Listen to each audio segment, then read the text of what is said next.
каждого присутствующего. Пусть подвиг его на кресте будет свидетельством истинной любви Бога к нам и своему творению. Благословений всем, пусть дух любви, мира, мудрости, истины пребудет со всеми нами во славу Господа нашего Иисуса Христа. Мы имеем честь представить сегодня нашего главного спикера. Это апологета Пхармат. У меня он еще, и у всех он отображается как нарт. Дорогой Пхармат, нет ли неточности в вашем представлении? Правильно, как вы хотели бы, чтобы к вам обращались, или что-то вы добавите к тому, что вы христианский апологет? Нет, все верно, все верно. Насчет того, что апологет, я не знаю, можно ли мне это применить, потому что у меня нет религии. Апологет, по-моему, означает защита религии, защищать, то есть отстаивать религию. Я просто, можно сказать, Прометей, бывший мусульманин, критик ислама. Хорошо, спасибо. Все тогда понятно. А нарт, Пхармат обращаться или просто Пхармат можно? Можно просто Пхармат, можно просто. Прометей можно Пхармат, без разницы. Хорошо, тогда несколько слов о регламенте, форме и правилах сегодняшней встречи. Наша встреча сегодня будет состоять из двух основных частей. Мы планируем ее провести примерно за 2-2,5 часа. В контексте сегодняшней встречи ее тема «Ислам и наука». Пхармат в первой основной ее части, как спикеру, ему будет предоставлено вступительное слово и изложение сегодняшней темы буквально в течение 5-7 минут. Затем мы заслушаем вопросы или возражения от оппонентов, не более по 2 минуты от каждого. Но это будут только вопросы или возражения. Потом мы перейдем к дискуссии на те темы, которые прозвучали, на те вопросы, которые прозвучали, которые спикер определит как те, которые достойны дискуссии. И перейдем к дискуссии по этим темам с каждым, кто задавал эти вопросы, по 10 минут на каждый вопрос или возражение. А во второй части мы перейдем к так называемому свободному общению, где каждый участник уже сможет задать свой вопрос сегодняшнему нашему дорогому гостю. Теперь немножечко по правилам. Во время встречи, безусловно, можно задавать уточняющие вопросы, но главное не перебивать друг друга и не говорить параллельно. Будет определено время, и это будет звуковой сигнал или голосовое сообщение о том, что время, отведенное на то или иное слово, оно истекло. Поэтому сразу после этого просьба завершить мысль и дать слово следующему участнику. Первое, конечно, на что хочется обратить внимание и призывать всех, это придерживаться регламента, не перебивать друг друга, дослушивать до конца и лишь потом говорить. Не давать оценочных суждений друг о друге, держать микрофоны закрытыми во время выступления других участников. И, конечно же, чтобы наше сегодняшнее общение было максимально открытым, искренним. Хотелось бы, возможно, перед вопросом или словом своим называть свое имя, чтобы... Нормально, дикташи, нормально. DQ. Для себя любым именем, каким вы хотите, и тогда уже будет это адресно, и всем будет понятно. Категорично запрещаются переходы на личности и оскорбительные высказывания, как в адрес участников, так и в адрес их религии.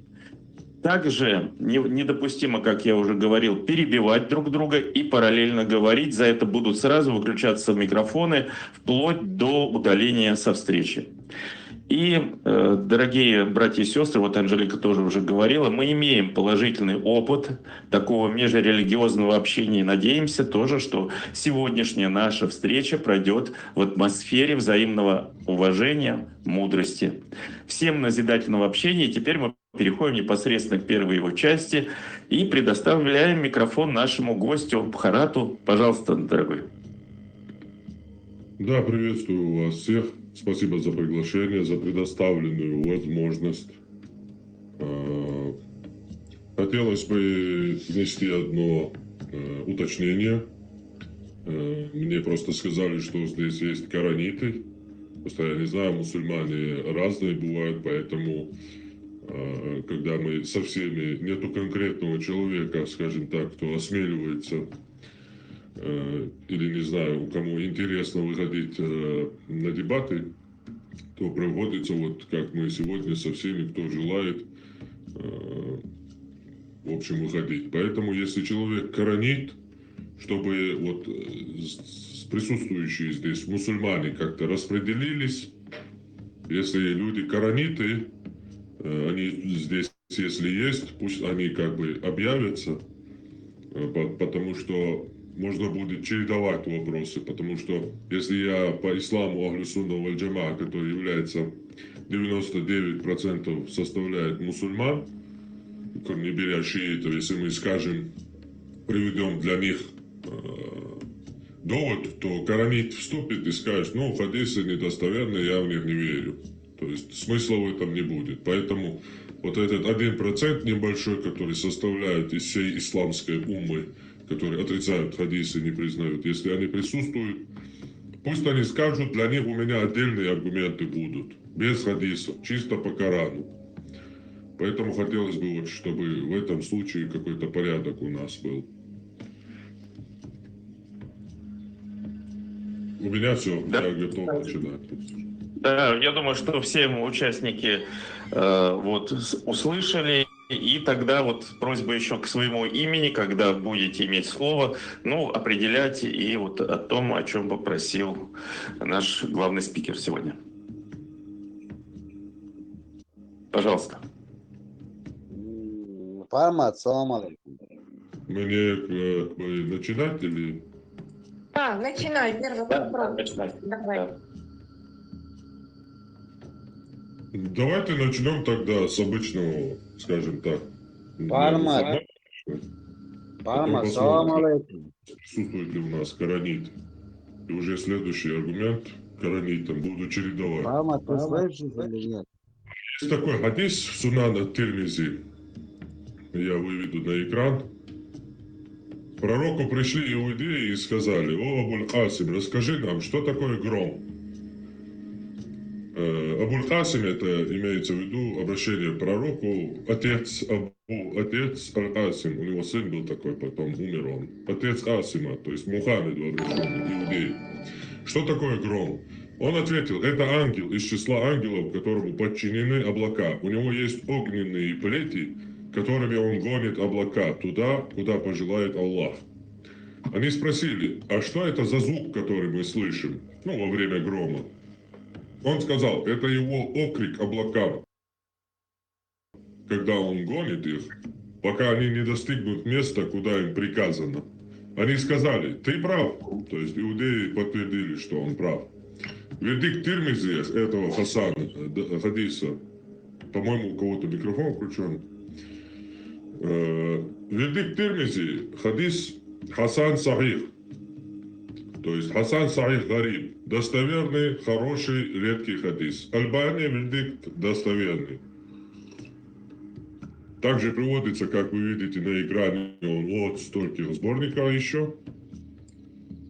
То есть также у нас есть шарх к этому хадису этого Хусейна бин Ауда аль-Ауэйша. То есть шарх — это раскрытие хадиса. Обычно бывают мусульмане, когда я им привожу хадисы, они говорят: о, ты от себя толкуешь хадисы, приведи мнение ученых, а некоторые вообще ученых не признают. Поэтому сколько мусульман, столько и ислама. Поэтому я все собираю. Я вас очень прошу в чатике тоже воздержитесь от ненужной переписки. Так вот пишем только по существу, чтобы немножко не отвлекались. Мусульмане, кто хочет на этот вопрос ответить? Я не мусульманин, но я задам вопрос. Может быть, это не конкретно вот, механика, а аллегория? То есть этот же прием используется очень много где, и в Библии, и в Коране, в том же самом. Это мне вопрос? Ну да, почему вот как бы, ну, толкование... Я понял ответ- вопрос, я могу ответить, не надо повторять. А дело в том, что Библия и Коран сравнивать не надо, потому что Библия это... И Иисус, он постоянно говорил притчами, аллегориями, метафорами и так далее. В Коране же все наоборот. Все как сказано, так и есть. Никакой метафоры там нету, там буквально спрашивается, что такое ангел. И он отвечает, это, точнее, гром. И он отвечает, это ангел. Звук, что такое от него? Ну, а он, когда плетьми гонит облака, вот и, короче, появляется гром, звук. То есть тут никакой... И шархе, также я же показал шарх, раскрытие шейха этого хадиса. Он точно так же подтверждает это. То есть никакой шейх исламский не говорит, что это метафора. Поэтому рассуждение о том, что метафора, может, не буквально, тогда смысла нет. Что это за бред вообще? Зачем он тогда это сказал, казалось бы, да? Я думаю, мы время тратим сейчас. В Хармат у нас есть желающие отвечать. Азиз Гаджиев, такой сведущий в исламе парень, подключился. Азиз, давайте мы... Ну, он не слышал, видимо, вопрос, только подключился. Вот Лаки руку тянул. Вы хотите ответить на вопрос? Азиз, я вам открываю тоже. Я пока что общаться. Я знаю, кто такой Хармат. Я знаю, что... Ребят, давайте по существу. Мы просили оценочных суждений, переход на личность, оскорбление веры друг друга. У нас не бывает. У нас другой формат. Мы задаем вопросы, отвечаем аргументами. Азиз, пожалуйста, вы готовы ответить на вопрос? Сергей, ты христианин, куда тянешь руку? Можешь, Хармат? Ты можешь Что за вопрос? Какой вопрос? У меня есть сейчас. Я тороплюсь. Если можно, повторите вопрос. Хармат. Вопрос, хадис. Иудеи пришли и спросили Мухаммеда, что такое гром? Он отвечает, гром это ангел, которому поручены облака. У него есть огненные плети, которыми он гонит облака туда, куда пожелает Аллах. Они спросили, а что это за звук тогда, который мы слышим? Он ответил, это его оклик, крик облакам, когда он их гонит, пока они не достигнут места, куда им приказано. Они спросили, верят ли мусульмане, что гром это ангел, который плетьми огненными гонит, и звук от грома, что это крик ангела. Вот в чем вопрос. Это каким-то образом опровергает ислам или что в твоем понимании? Я просто не понимаю. У нас сегодняшняя тема – это наука и ислам. Вот в контексте этой темы, вот, пожалуйста, если у вас есть научное определение или обоснование. Если это сахих, если это действительно сахих хадис, и если он переведен правильно, Да, это сахих.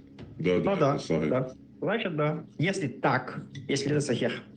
Если нет, то нет. То есть просто. Да, это хадис сахих, там вердикт Альбани и Тирмизи, хадис достоверный сахих. Номер скажи. Номер Тирмизи 3117. Но он на экран посмотри, он в многих сборниках приводится. Я сейчас выведу его. Вот видишь на экран? Вот столько сборников он приводится еще.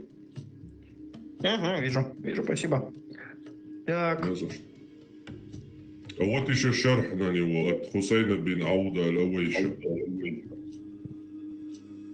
То же самое. Так, ну а в чем проблема, если если ангел отвечает за гром, за облака? В чем проблема? Ни в чем не проблема, просто у нас сегодня тема наука и ислам, наука. Окей. Что говорит? То есть ислам говорит, ты решил наконец-то понять, во что верят мусульмане? Тебя Просветление. Еще- Мы по существу, пожалуйста, Да, Азиз, я не просто знаю, переходя что на это личности. Да, Вот я есть не что-то, знаю, Я прошу прощения, Азиз, у нас мы разбираем, мы христиане, получаем часто такие вопросы, мы на них отвечаем. Мы не эмоционируем, мы не разбираемся, не выясняем здесь отношения. Мы Да все нормально, анализируем. мы спокойно с ним говорим, все нормально. Я Азиз, ему давай, дорогой. Отвечаем по существу, комментируем, приводим доводы. Да, то есть переход на личность будет восприниматься как отсутствие аргументированного ответа на вопрос. Поэтому будет Да. выключаться микрофон. Да, смотри, в чем проблема, он меня спрашивает. То есть по исламу ангел это, ну, гром это ангел, а звук это крик ангела. То есть мы зафиксировали. Что говорит наука? Наука говорит, что гром это звук. Он сам звук. Гром это является звук, который сопровождает молнию. Он возникает из-за резкого нагрева воздуха при прохождении молнии. Молния – это мощный электрический заряд между облаками и между облаком и землей. Этот разряд нагревает воздух до 30 тысяч градусов, почти мгновенно. Воздух быстро расширяется, создавая ударную волну. Эта ударная волна и есть гром. Звук, который мы слышим после молнии. Это все? Да, это все мы установили, что Всё. в данном контексте Смотри. никакого Формат. отношения к науке ислам, то есть не имеет Муслим, противоречий. Муслим, брат. Меня Бармат зовут, меня не Совсем- Муслим зовут. Со всем уважением, которое к тебе только осталось, каким образом это противоречит науке?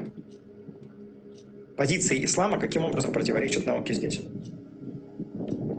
Ты серьезно? Да, абсолютно. Ну, у меня вопросов к тебе нет. Есть еще кто-нибудь, кто хочет отвечать? Ну вот, Давайте. смотри. По-моему, человека, ну, я не Ты мне сказал. личности. Азиз, давай еще один шанс, пожалуйста. Если ты сейчас по существу скажешь что-то, мы будем рады. Шанс? Еще Какой шанс? Что за глупости? Смотри, он сказал. Подожди. Параллель со мной не надо говорить. Владелец чата имеет приоритет в чате. Супер. Двум человекам я открыла еще. Если хотите по существу ответить на вопрос, будем вам признательны. Азиз, Я по давайте. существу отвечаю на вопрос. То, что научно это объясняется, как резкий нагрев воздуха и так далее, никак не противоречит тому, что этому причиной может быть ангел, который отвечает за облака. Никаким образом нет противоречия здесь. Противоречие — это P and not P. Тут нет такого. P не равно P. Здесь нету. Смотри.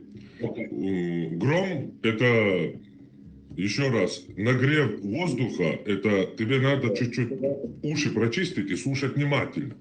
Нагрев воздуха – это не гром, это молния. Молния Супер. от нагрева воздуха Хорошо. происходит, и от него шум. Шум – это гром. Шум, звук – это гром, а не Так, сама так. молния. А у тебя, Ислам, Отлично. ты можешь не болтать параллельно со мной? Отлично! Из-за того, что ты отлично сказал, ничего не меняется. У тебя Я слушаю гром, тебя, договори. у тебя гром, это сам ангел, который там огненными плетьми гоняет облака. Гром это шум. Наука говорит, что гром это шум, ислам говорит, что это ангел, который плетьми гоняет, ходит там, кричит на облака. Никак не противоречит, да? Друг, ты естественным путем пытаешься объяснить сверхъестественное. Ты вообще ангела когда-нибудь видел? Наука может доказать или опровергнуть его существование? Что ты за бред несешь? Ну, серьезно. Это вообще не звучит как серьезный аргумент. Азиз, твоя позиция понятна. То есть наука в любом случае сверхъестественно описать не может. Ты не имеешь проблем с этим местом в хадисах. Не имеешь проблем. Мы поняли. Вообще.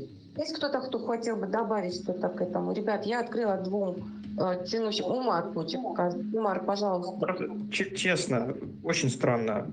А сверхъестественно, еще раз, не объясняется естественно. Все. Тему Хорошо. прочитай, тема, что у нас сегодня, тему иди прочитай.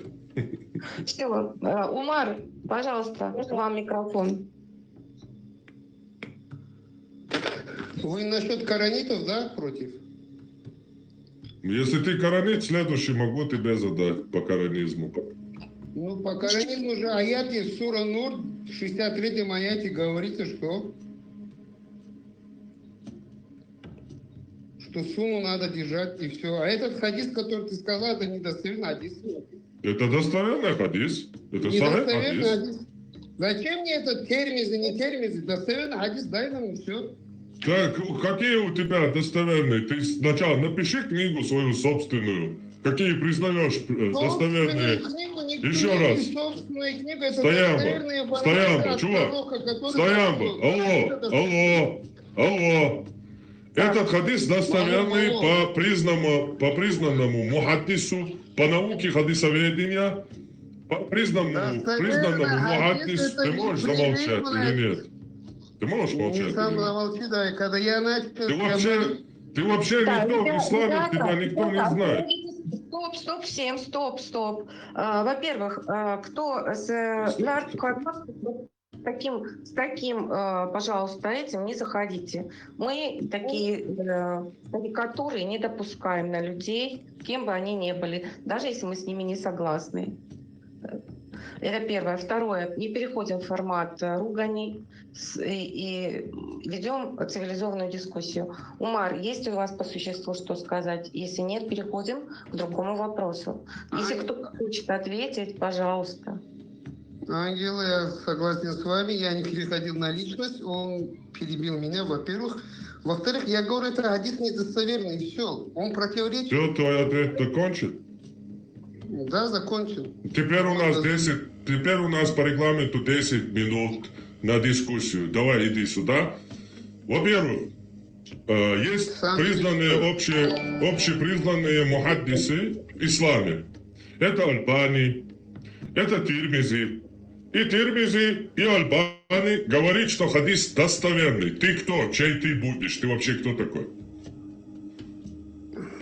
И что, если Албани сказал, что это значит достоверно, что ли? Вот Еще раз. В исламе, настоящие мусульмане, при исламе, есть признанные мухаддисы. Есть наука хадисоведения.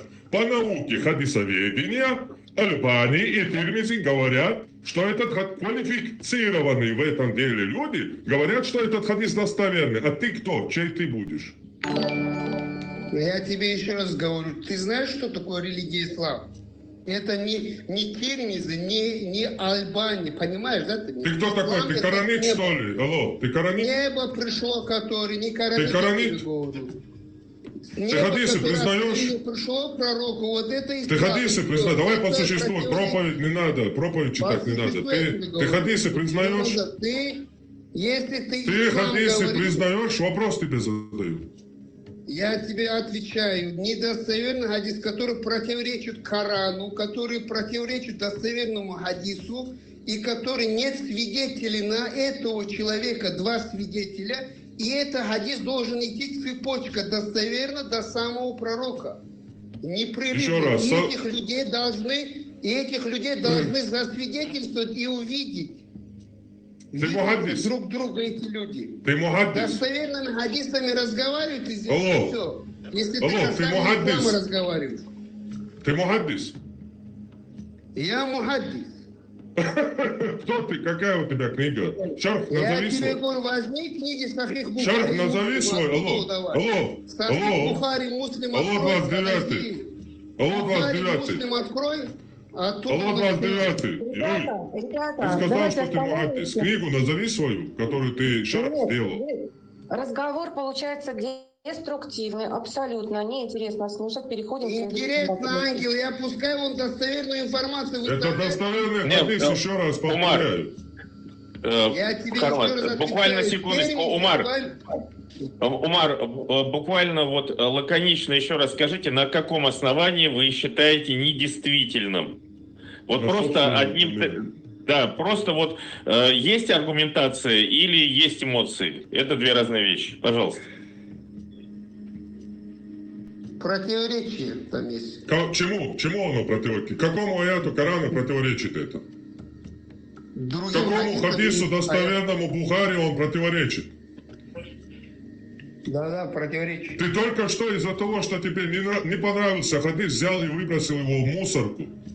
И мусорку выбросил всю науку хадисоведения, которую в жизнь свою положили твои мусульмане. Смотри сюда. Этот Термизи не сказал свой сборник Сахих. Он просто... Тирмизи не сборник хадис, там есть и свои хадисы, и недостоверные хадисы. Данный хадис у Тирмизи, он сделал вердикт достоверный. У меня вообще нету недостоверных хадисов. Я с недостоверными хадисами не иду на дебаты. Недостоверными хадисами ты живешь, брат. Какие Хорошо, тебе всё. не нравятся, они Переходим к недостоверные, личности. вы поняли. Спасибо, Умар. Да. Я, одну секундочку. Дядя Умар хочет отвечать на вопрос. Я прошу отвечать. Должны мусульмане. Если вы не мусульмане, я не понимаю, зачем вы тянете руки. Пожалуйста, дядя Эд, вы, если мусульманин, пожалуйста, мы хотели бы разъяснение к этому хадису услышать. Наконец, по существу. Я слова не хотел, я не мусульманин абсолютно никак. Вы тянете руки, я не понимаю, если честно. Микрофоны пока Давайте закрыты. двое человек ответили, перейдем к следующему, как раз нашему Умару. Сахих будет Бугари. Сюрпризочка для него. Так вот, есть Сахих Бугари, 7517 хадис. Когда он, пророк, находился на нижнем небе, это во время его полета на летающем бураке на седьмое небо к Аллаху, когда он, пророк, находился на нижнем небе во время Вознесения, то увидел две текущие реки, то есть на земле, и сказал: «Джибриль, что это за реки?»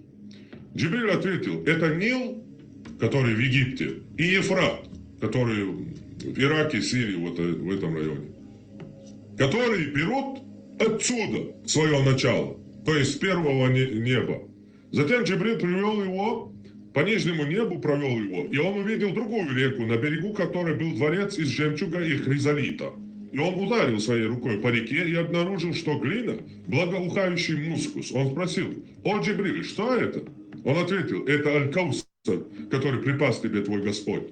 Сразу шарх Ан-Навави. Навави, чтобы люди понимали, это тоже великий, признанный, исламский, самый известный из известнейших ученый Ан-Навави, который сделал шарх на Сахих Муслим, потому что этот хадис также приводится в Сахихе Муслима. Смотрите здесь, вот столько сборника он приводится. Чтобы вы понимали, у меня, видите, сразу ссылки есть, чтобы на их исламские сайты переходить, и чтобы тут, как с Умаром, этого не прошло вот это достоверно, недостоверно. Мы все тут можем исследовать, у нас будет 10 минут, и все будем проверять. Смотрите, шарх Сахих Муслим имама Ан-Навави. Второй том, 225 страница. Две видимые реки, Нил и Ефрат, берут начало из-под лотоса, крайнего предела. Затем они идут путем, каким пожелает Аллах. Лотос – это то, что на небе у Аллаха там. И выходят на земле. То есть они берут начало там и выходят на земле. И текут уже на ней, по земле. То есть. И это не противоречит ни разуму, ни шариату. Это ясно из этого хадиса. Также есть еще один великий, признанный ученый, мухаддис, Ибн Хаджар Аль-Аскалани, у него также есть на Сахих Бухари шарх, то есть толкование. Называется Фатхуль Бари. 7 том, 217 страница. Он, пророк, увидел две текущие реки на нижнем небе, которые берут там свое начало. Нил и Ефрат. Великая наука, пожалуйста. Я прошу Я христиан не закончил. Да, спасибо за вопрос. Вопрос интересный. Если мусульмане хотят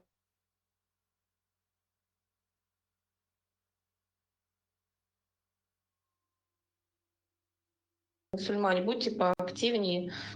Это же ваши источники, ваших хадисов. Хан, мне открыть микрофон? Поднимите руку. Не засоряйте чатик, я просила вас. Я не вижу рук, которые хотели бы прокомментировать вышесказанное. Ребята. Нет, рук не вижу. Вот, антихадис. Антихадис, ты христианин. Дядя Эд, я вам открываю, хотя мне сказали, что вы не мусульманин. Я не понимаю, ребята. Дядя Мне Эд. выключили здесь возможность писать, я хотел спросить, за что? Вот Дядя сегодня. Эд, это все потом, пожалуйста. Ну, все, У нас идет эфир, прямая трансляция.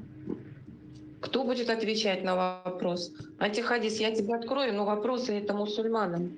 Можно я, да, вот Давай, Исматулла. мы знаем, что столица Афганистана называется Кабул. В Израиле тоже есть поселение по имени Кабул, но это не значит, что эти оба один и тот же город. В хадисе не говорится, что вот эти реки, которые на земле, берут начало на небе. В самом Как хадисе раз такого таки нет. говорится. Это в шархе говорится уже. Это также в хадисе говорится. Нет. Ну, смотрите, пожалуйста, внимательно читайте, когда вы хотите ответить. Смотрите. Джибриль находился на нижнем небе и увидел две текущие реки и сказал: Джибриль, что это за реки? Он сказал: это Нил и Ефрат, которые берут свое начало отсюда. Затем Джибриль там и так далее, и так далее. То есть, какие это реки? Просто названия, да, похожие.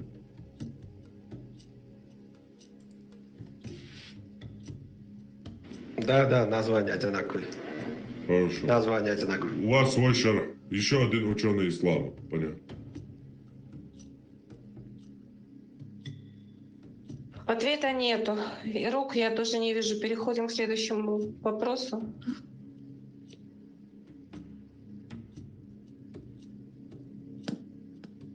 Давайте тогда. Солнце садится в мутный источник.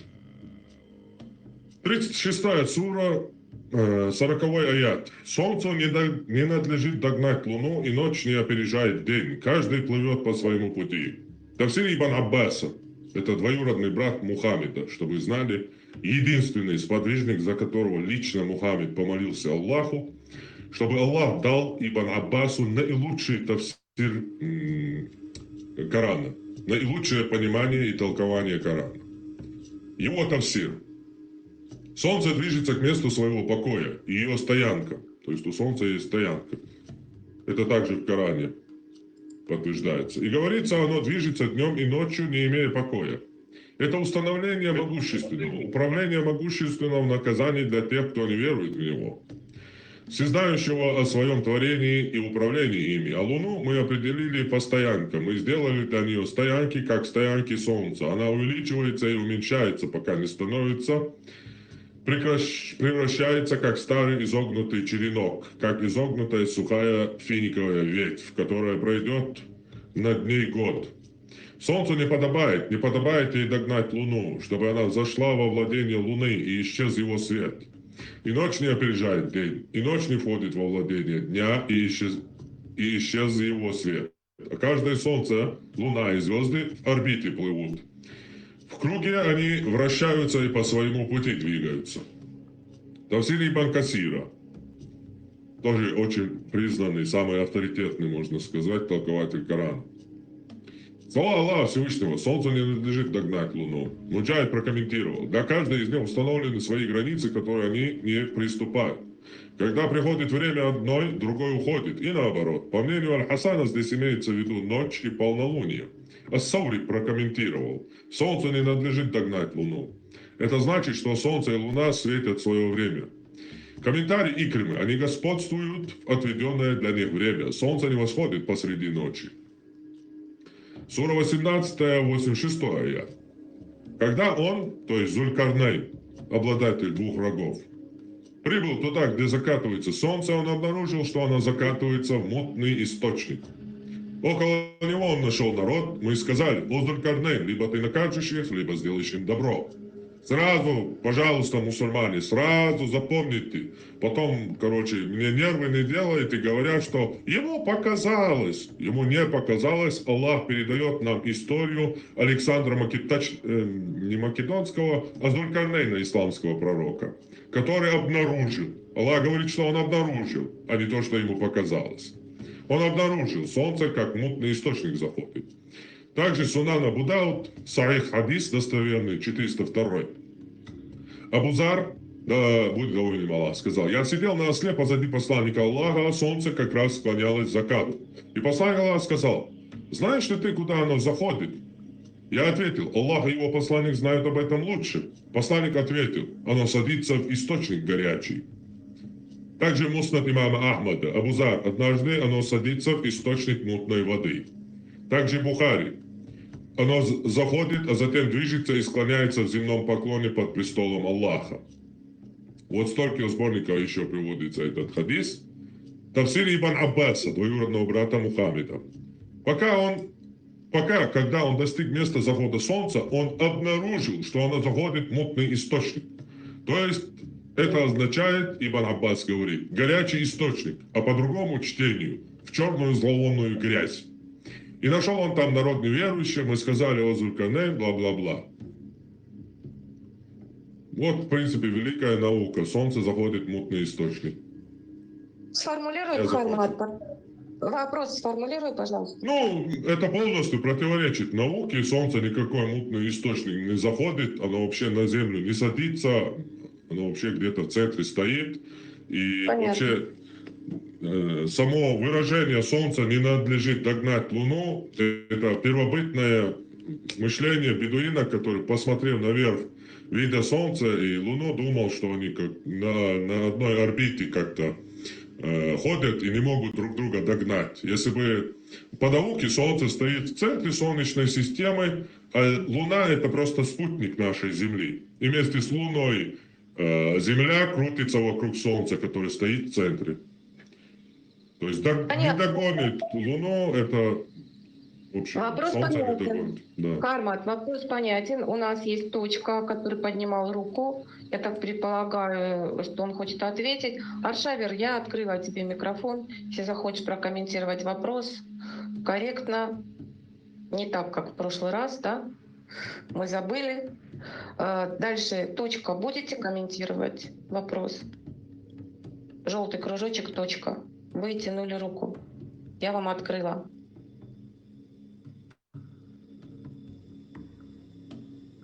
Я открыла микрофон, комментировать будете? Вы тянули руку. Ребята, а что происходит? Вы не знаете эти свои источники, хадисы? Или не хотите их комментировать? Аршавер, прокомментируешь?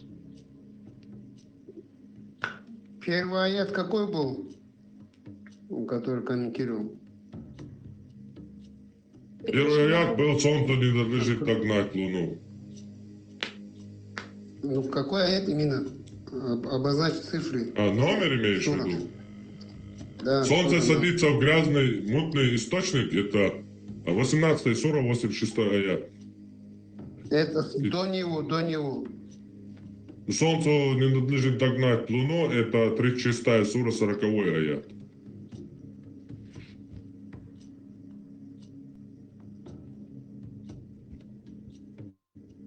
Прошу прощения, у нас под таким же ником есть один мусульманин примерно. Извините, Там ошибка. написано, что они плывут по своей орбите. В чем проблема? Не орбите. Орбита слова нету в арабском. Плывут, сказано, там колебается, плывут. Фалакин ясбахун. Фалакин ясбахун это когда корабль плавает, у него есть такой путь, это не орбита. Кулиев взял Да, туда. колеблется, плывут, это вот общий, да, сказано. Кулиев. Ну да, плывут, то есть Луну, Солнцу не надлежит догнать Луну, то есть Ну, Солнце они не догонит плывут по Луну. своей системе. По своему пути, Что, да. в чем- По своему пути. Да, и в чем проблема, в чем? Если Никакая солнце проблема. заходит, то- Само выражение солнце не догонит Луну, это когда они, если бы двигались, как мы видим, да, с Земли, если посмотрим, Солнце восходит, заходит, Луна тоже крутится. И нам, если я какой-то первобытный чувак, не понимающий ничего о науке, космологии, о солнечных планетах, то я скажу, Солнце никогда не догонит Луну. Но если я знаю науку, я никогда такой бред не скажу, потому что Солнце стоит в центре, а Луна это просто спутник Земли. Солнце тоже плывет по своей системе. Все плывет, все колебается. Солнце относительно Солнечной системы никуда не плывет. Оно плывет, если ты стоишь на Земле и смотришь наверх, и ни хрена не понимаешь науки. Плывет, колебается, понимаешь? Да, короче, перейди к следующему. Солнце садится в мутный источник. Ну, а в чем проблема? Садиться? Ты же видишь, что Ну она ничего, просто наука, антинаучность ислама показывает, все. Наука вообще может использовать только энергию, материю, время и место, и все. Да, наука Да это что вообще может? шняга какая-то. Ты что можешь, подожди-то, ты можешь солнце, что ли, взять оттуда что-то? Да Она вообще ничего закатывается, не могу. уходит. Да, Ну, уходит, а все. да, Восходит, Согласен. заходит, в чем проблема? да. Куда-то Когда заходит Зулькарнейн, в гору, куда-то когда в гору. Зулькарнейн, Глазами, Александр когда ты Македонский, смотришь, да, своими не глазами. Александр Македонский, а Зулькарнейн, пророк исламский, дошел до побережья, до края земли, он увидел там, что солнце садится в грязный источник. Нормально? Все нормально? Все, я тоже нахожусь на море, я вижу, что она заходит туда, и все. Глазами своими. В чем проблема? Никак не Все, изучаем грязный материю, источник. время, место. Наука что может? Только эти вещества. Материя, место, время и энергия. Согласен. Только ты находишь солнце в море садится, Александр Твоими Зулькарнейн. глазами ты видишь по-разному, куда он заходит. За город заходит, в море заходит, куда он заходит. Это же не его глаза, это Аллах нам передает. Аллах что ему видел говорит, ты Зулькарнейн. понимаешь? Аллах ему говорит. Он Аллах так не ему видит. говорит, Аллах нам передает, что увидел Зулькарнейн. Нам не Да, Зулькарнейн да, рассказывает в Коране, что когда я дошел, знаете, мусульмане, подожди секунду, это не Зулькарнейн говорит в Коране, знаете, мусульмане, когда я дошел до края земли, я нашел солнце садится в мутный источник, тут нету моря.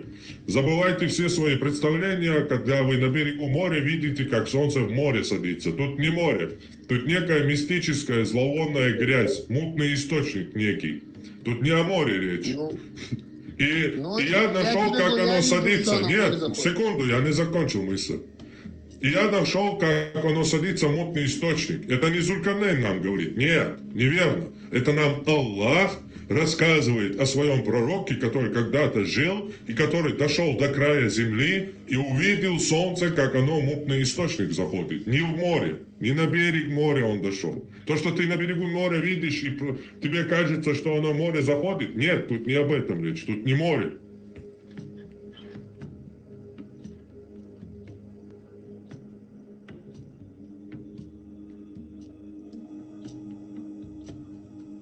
Ребята, нету. Другой кто-то хочет прокомментировать или дальше идем? Мусульмане, пожалуйста, поставьте плюсики в чатике вот здесь, внизу. Кто есть из мусульман у нас, чтобы мы как-то ориентировались.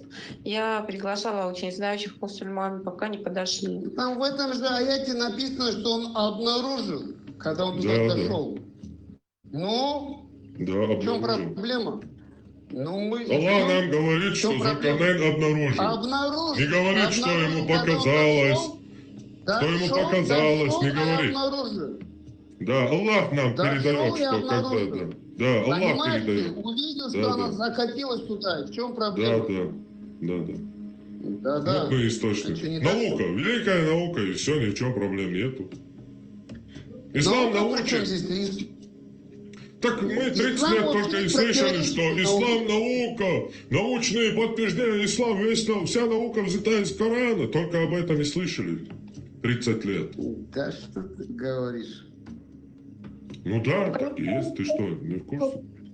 Хармат, я не слышу больше комментариев, по существу не услышали. Дальше. Дальше идем, да? Валикум салям.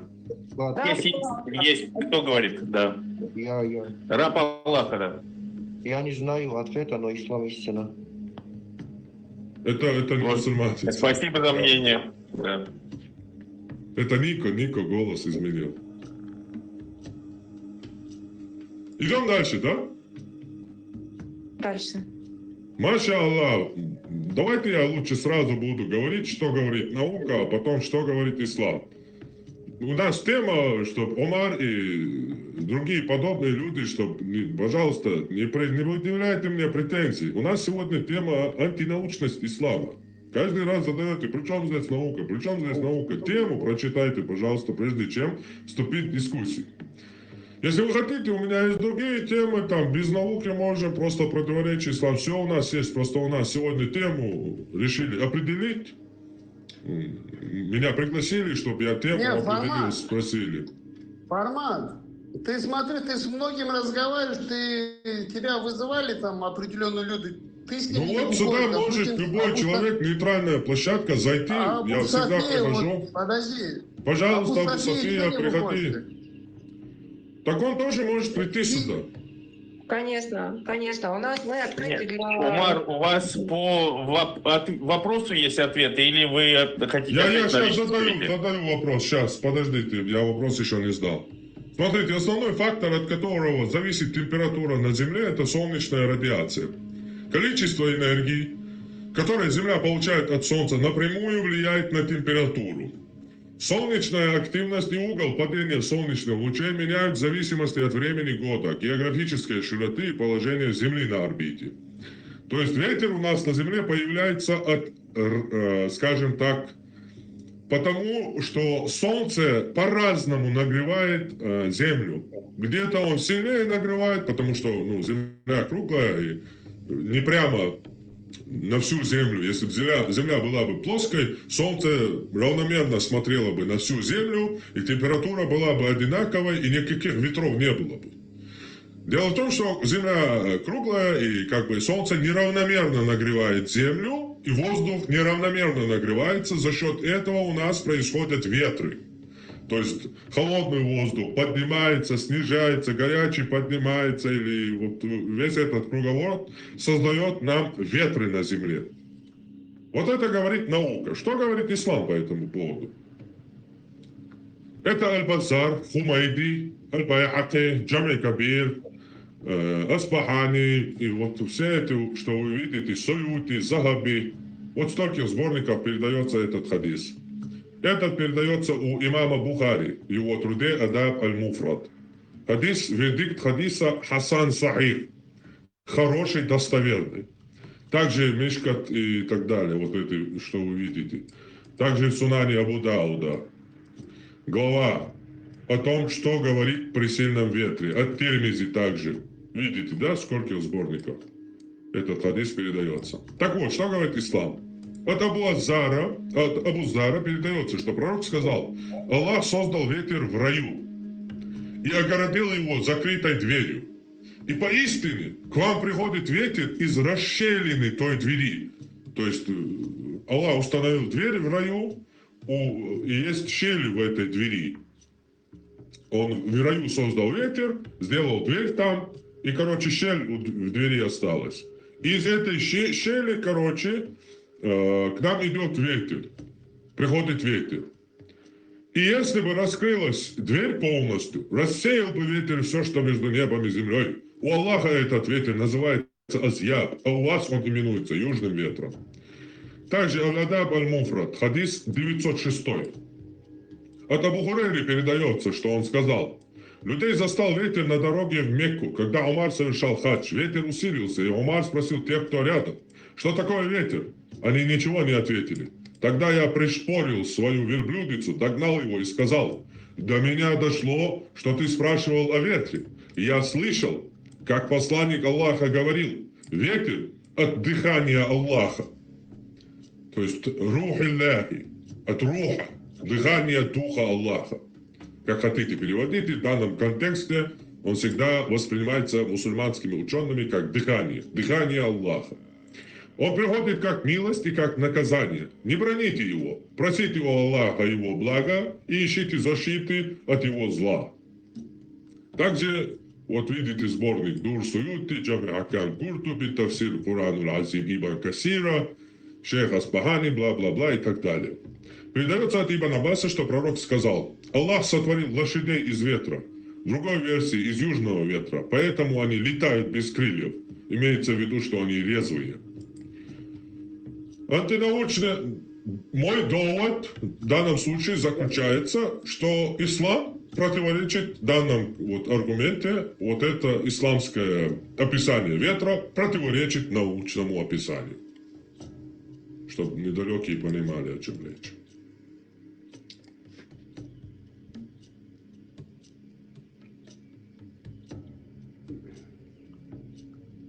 прокомментировать, ребята из мусульман. Больше 100 тысяч хадисов недостоверные. Вы знаете об этом, да?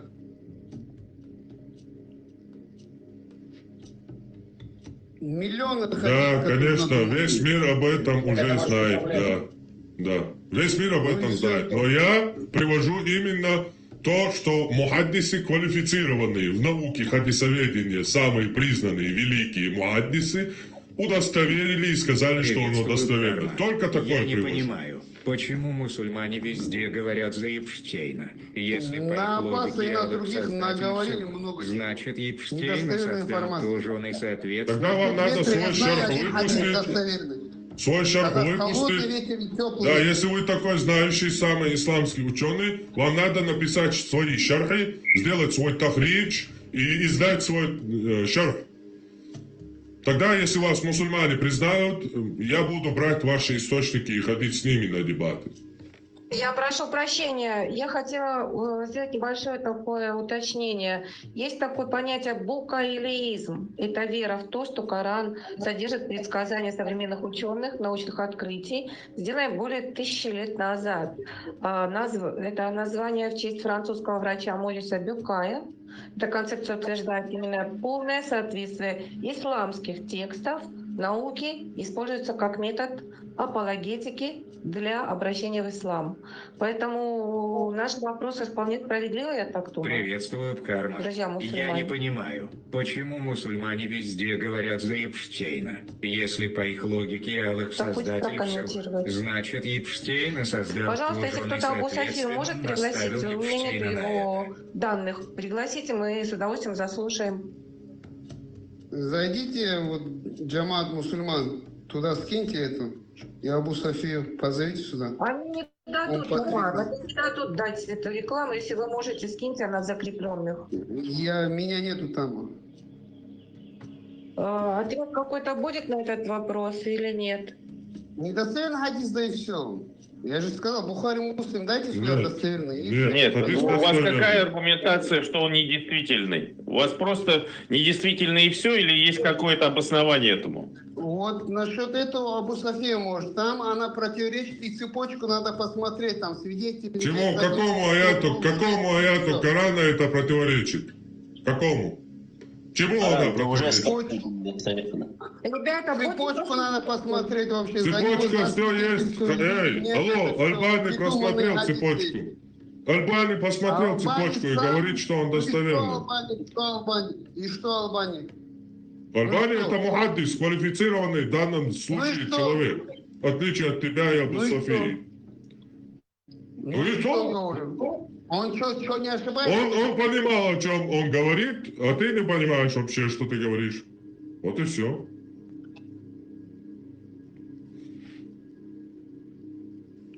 Я понимаю, что можно сказать отрицание в отрицание, но это ученые ваши, которые авторитетные. Мы не можем так просто закрыть на это глаза. Умар совершенный раб Аллаха.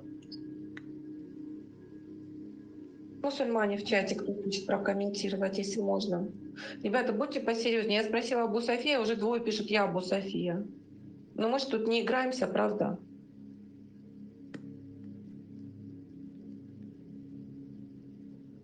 Сейчас я размещу Джамаат Муслимин, эту ссылку, но они, конечно, ее не пропустят. Ну, попробуем. Ну ее я репостил. Вы репостили, все об этом, короче, они не могли об этом знать, тем более они пристально следят за моим каналом, читают мои посты. Могли приходить, Это если бы никому не хотели. интересен, да, Да, недостойная да информация. кому-то там никому не интересен, да.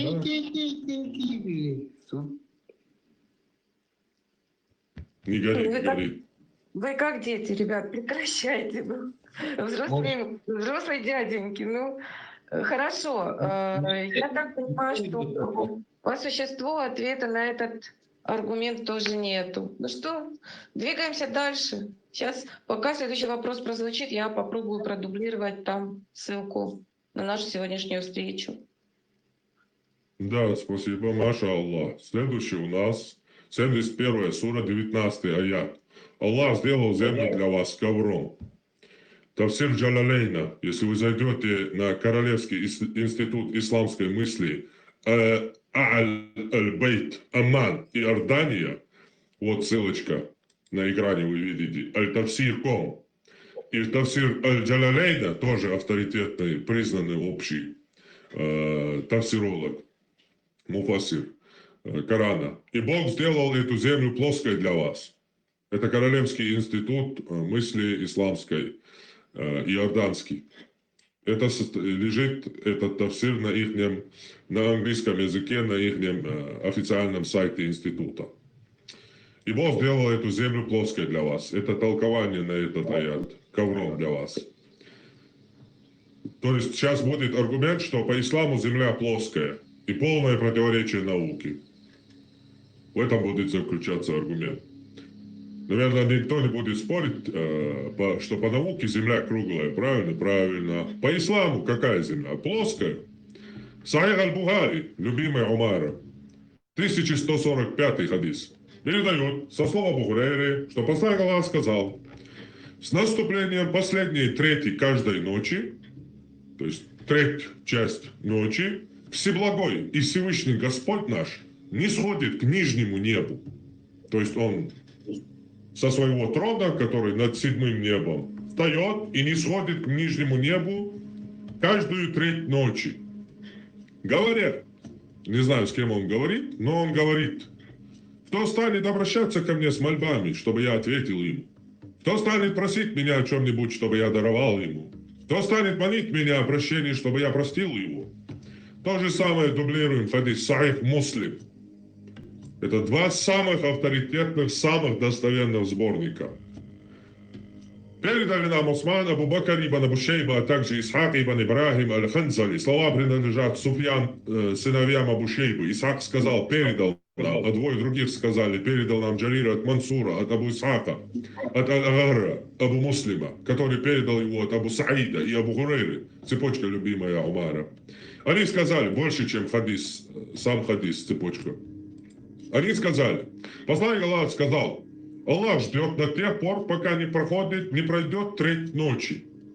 Затем не сходит к нижнему небу и говорит: есть ли кто-нибудь, кто просит прощения? Есть ли кто-то, кто кается? Есть ли кто-то, кто просит? Есть ли кто-то, кто взывает? И так до самого рассвета.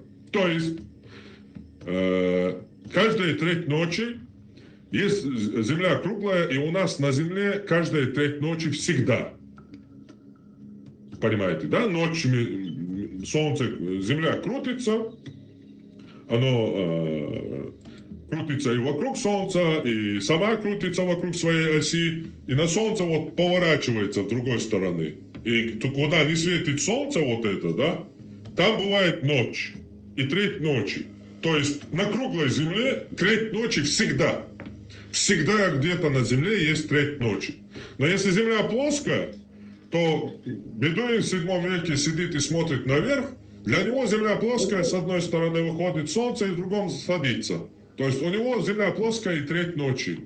И в треть ночи, когда наступает, Аллах не сходит на нижнее небо. Никаких оскорблений тут нету абсолютно. Бедуин, это имеется в виду любой бедуин, примерно живущий в пустыне в те времена, для него это его понимание. То есть земля плоская, мой аргумент, и она полностью противоречит науке. Все, я закончу. Да, лес рук, лес рук, я вижу.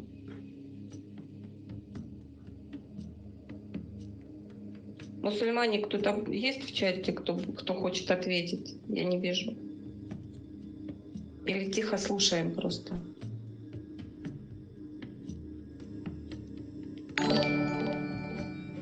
А в чем проблема? Проблема в том, что исламская версия полностью противоречит науке. В чем именно? В том, что по исламу земля плоская, а по науке круглая. Аллах говорит, что я вас сделал землю как ковер. Когда ты смотришь на землю, как ты ее видишь? Ты мне вопросы Он задаешь? обращается к нам. Он к нам же обращается. Секундочку, Умар. Дайте, Дайте, дорогой. Да, зашел покорившийся, я пригласила, он достаточно следующий мусульманин. Джамиль, отвечает на вопросы. Умар пытается, обдувается за всех, но, честно говоря, хочется, чтобы помогли братьям своим. Вопрос был о плоской земле, которая противоречит науке. Джамиль, если хочешь, откройте покорившемуся, пожалуйста. Вот сейчас я открою. Если хочешь как-то прокомментировать, но как-то складывается впечатление, что нету ответов на эти вопросы, хотелось бы их услышать. Ну, я не слышал аргумент. Товарищ. Аргумент Сахих Бухари, Сахих Муслим. Я прошу не оскорблять. Мы вначале обозначили. Ни одна сторона не оскорбляет. И я секундочку. Дисклеймер был. Только что на экране был дисклеймер. Не запрещена нормативно. Или я неправильно прочитал? Ну да ладно. Нет, ребята, не мусульмане, пожалуйста, не тяните руки. Армен, ты не мусульманин. Матфей, не мусульманин. Зачем отвлекаете руками нас? Руки тянут мусульмане, которые отвечают. Вот, вы мусульманин. Армен, вы мусульманин? Напишите в чате. Хорошо, сейчас покорившийся скажет, потом откроем вам. Ну, он не слышал. Пускай, может быть, Хармат еще раз вот вопрос и произнесет, и вот свои утверждения, и, пожалуйста, тогда будем слушать. Хармат, пожалуйста, Да. еще можете повторить, да. Сейчас, секунду. Да, аргумент заключается в том, что в исламе земля плоская. Во-первых, аят говорит об этом, потом тафсир, толкование Ибн Джарира, точнее, Аль-Джалалейна говорит об этом, что земля плоская. Но в этот момент, когда мусульмане попытаются вывернуться, что когда ты просто смотришь на нее, тебе кажется она ровной, как ковер, тут мы добавляем два хадиса. Один и тот же хадис, Сахих Бухари, Сахих Муслима, где посланник Аллаха говорит, что каждую треть ночи Аллах спускается на нижнее небо. Поэтому, если Земля круглая, то выходит у нас, Аллах всегда должен находиться на орбите. То есть исследовать за треть ночи постоянно. Куда переходит на круглой Земле треть ночи поворачивает, перемещается же. Она на круглой Земле треть ночи постоянно, всегда. Где-то просто перемещается. А если плоской земле, то понятно, один раз в сутки треть ночи наступает, и Аллах на трон свой возвращается. А на круглой земле не может быть, чтобы Аллах спускается, а потом возвращается, потому что на круглой земле треть ночи всегда, и он должен находиться на орбите постоянно. Вот в чем заключается аргумент, что исламская версия противоречит науке. Науке земля круглая, в исламе земля плоская. Вот и аргумент. Буду, Джамиль, если хочешь прокомментировать, буду у вас микрофон открыть, только не хором, если можно. Ассаламу алейкум. Бутон не надо, он не мусульманин. Бутон не надо. Как я не мусульманин? Алхамдулилlah, я мусульманин, чистый муджахид. Алхамдулилlah, я Он муджахид. не мусульманин. Да. Не, ну пусть ответит тогда, Так он не мусульманин, Да. он прикалывается сейчас. Зря время будем тратить. Он мой подписчик, мой друг, короче. Так, я прикрываю чат, потому что невозможно. Я просила вас не засорять чат. Вы меня не слышите. Шутки. Вы не... Так, будто прикрыли пока. Одну секунду. У нас Джамиль... Подожди, Эндрю. Почему ты, по словам твоего почтительного гостя, прикрываешь микрофон тому, кто заявляет, что мусульманин? Это мой друг, приколист, все его знают, он не мусульманин.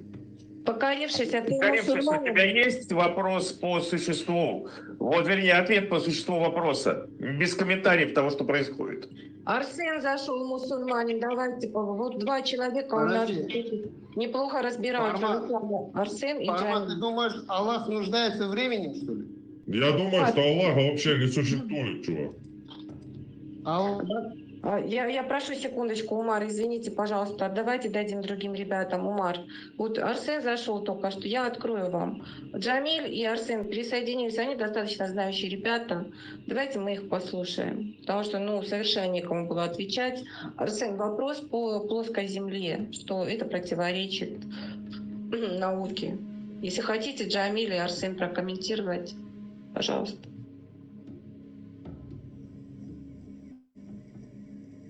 И плоская говорит. Кто утверждает о плоскости Земли? Ну, вот этот товарищ. Посланник Аллаха. Ну, Хармат, наверное, имеет такие убеждения, что Земля плоская. Посланник Аллаха, не я, алло. Посланник Аллаха утверждает. Где? Ну, я уже 2 раза читал, 3-й раз, друзья, я не собираюсь это читать. Я следующий аргумент буду приводить. Меня подняли, я же только что зашел. Меня подняли, я поэтому не знаю. Ну, надо было смотреть и вовремя заходить. Хармат, скинь в чат, в ленту, пусть ознакомятся, если хотят. Хорошо, к следующему вопросу. Да, у меня этот эфир, Джева, будет сохранен, он сейчас транслируется, он у меня будет на YouTube-канале. Если у вас есть какие-то выражения, можете, пожалуйста, вырезку сделать, опровергать меня и делать видео, пожалуйста. Вы мусульманин? Если еще раз кто-то поднимет не мусульманин, просто чтобы поржать, что называется, я буду применять административные меры. Вы затрудняете нам ведение чата.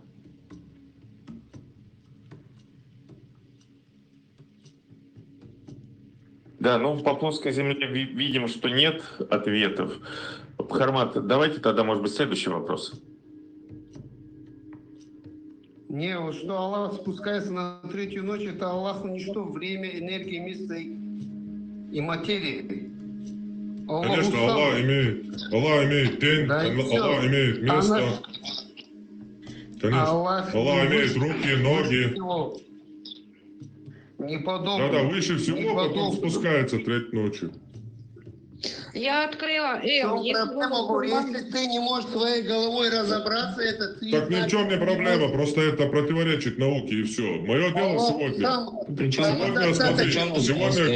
Сегодня конкретный сегодняшний день мне сказали, чтобы я выбрал тему. Я выбрал оставшуюся у меня научную тему. Конкретно сегодня у меня цель доказать, что ислам, он полностью противоречит науке. Не опровергает ислам, не говорит, что ислам это ложь, не доказывает это, а просто разделить науку, которой 30 лет вдолбили всему миру в голову, что вся наука взята из ислама, из Корана, разбить эту ложь. Сегодня вот в этом цель. И я этим занимаюсь. Так. Я открыла еще из мусульман. Адлан, мусульманин, хотите сказать, чтобы я открыла? Менджел, если можно. Пожалуйста. Да, всем добрый вечер, мусульманам, ассаламу алейкум. По поводу утверждения, что ислам где-то указывает, что земля плоская, но чтобы такое говорить, нужно иметь какие-то исламские... Я только что показал, вы смотрели на экран? Если можно, не перебивайте, пожалуйста, я закончу свою мысль. Вы только что зашли или что? Я слышал, давай дослушаем. Земля плоская на основании аятов Корана и Тафсира. Теперь, что касается аятов Корана, нигде однозначно не говорится в Коране книги Аллаха о том, что земля плоская. Если же спикер говорит об этом, он должен привести, грубо говоря, однозначный аят, на котором сам посланник Аллаха его так комментировал. Либо сподвижники его так комментировали, что это аят на это указывает. Но это должно быть однозначно понимать. Но такого нет и в исламском уме. Никогда на основании этих аятов в целом не строили суждения о плоскости земли. Там были другие смыслы, и все желающие может с этим легко ознакомиться. Что касается хадисов, никаких хадисов, прямо указывающих на это, опять-таки нет. То, что приводит, оппонент о том, что Всевышний последнюю 3 ночи спускается на последнее небо, это хадис, но если мы шарх его заглянем, говорит о близости Всевышнего в это время. О близости, а не о том, что у Всевышнего есть какое-то место. Шарх кого? Я закончу мысль. Что Всевышний является близким в это время для своих рабов. не близость с точки зрения пространства, а близость с точки зрения обращения своего раба к Господу, что Бог любит, когда в это время люди вызывают к Нему, когда остаются наедине, отрываются от теплых постелей и поклоняются Ему и просят Ему Богу. Никакой другой смысл здесь, грубо говоря, вот этот хадис не применяется.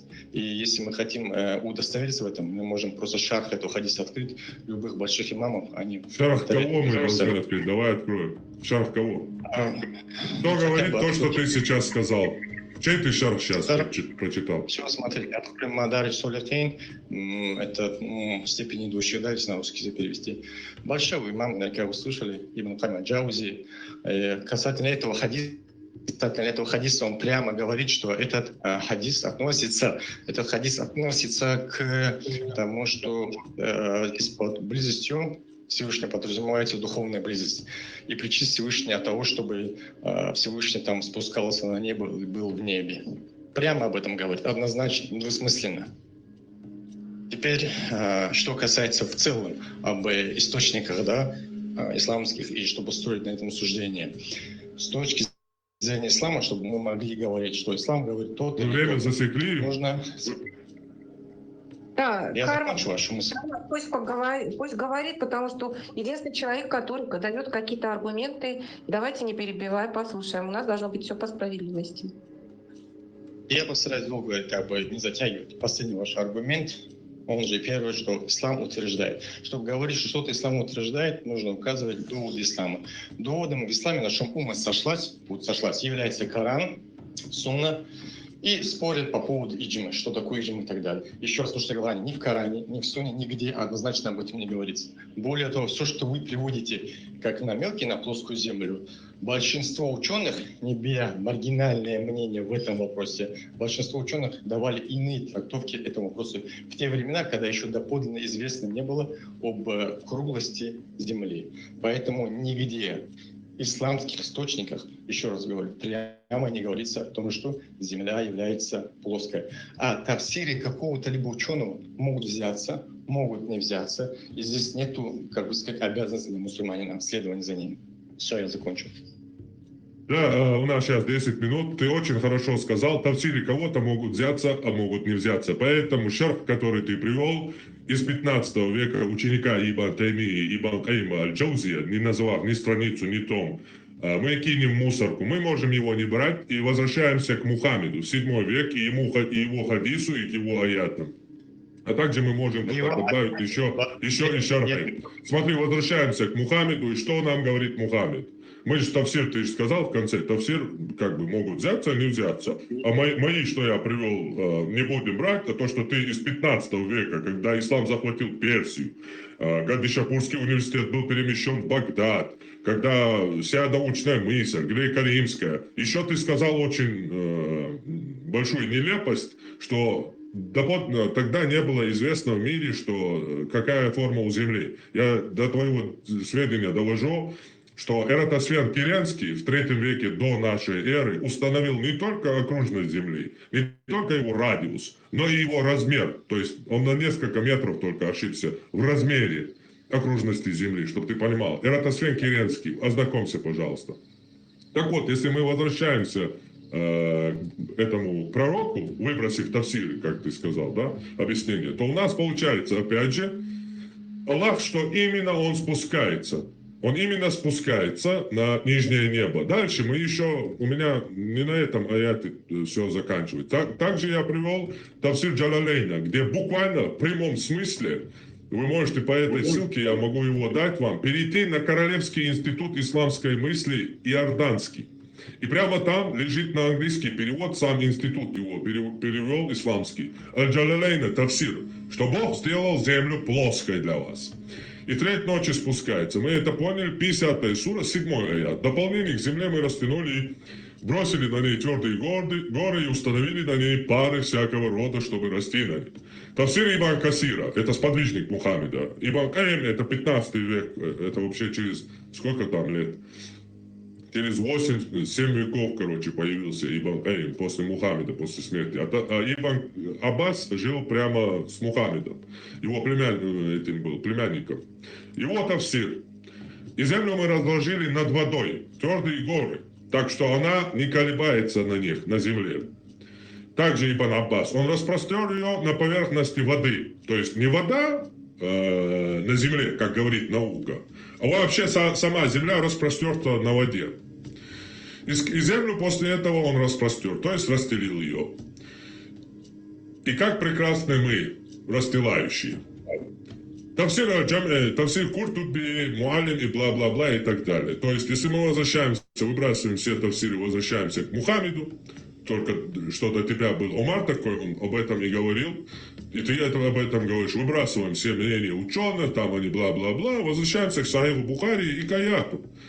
Землю сделали для вас ковром и Сахих Бухари. То есть тут никакого, тут много думать и гадать не надо. Аллах спускается на каждую треть ночи на нижнее небо. Буквально, и никакой близости тут и речи нет.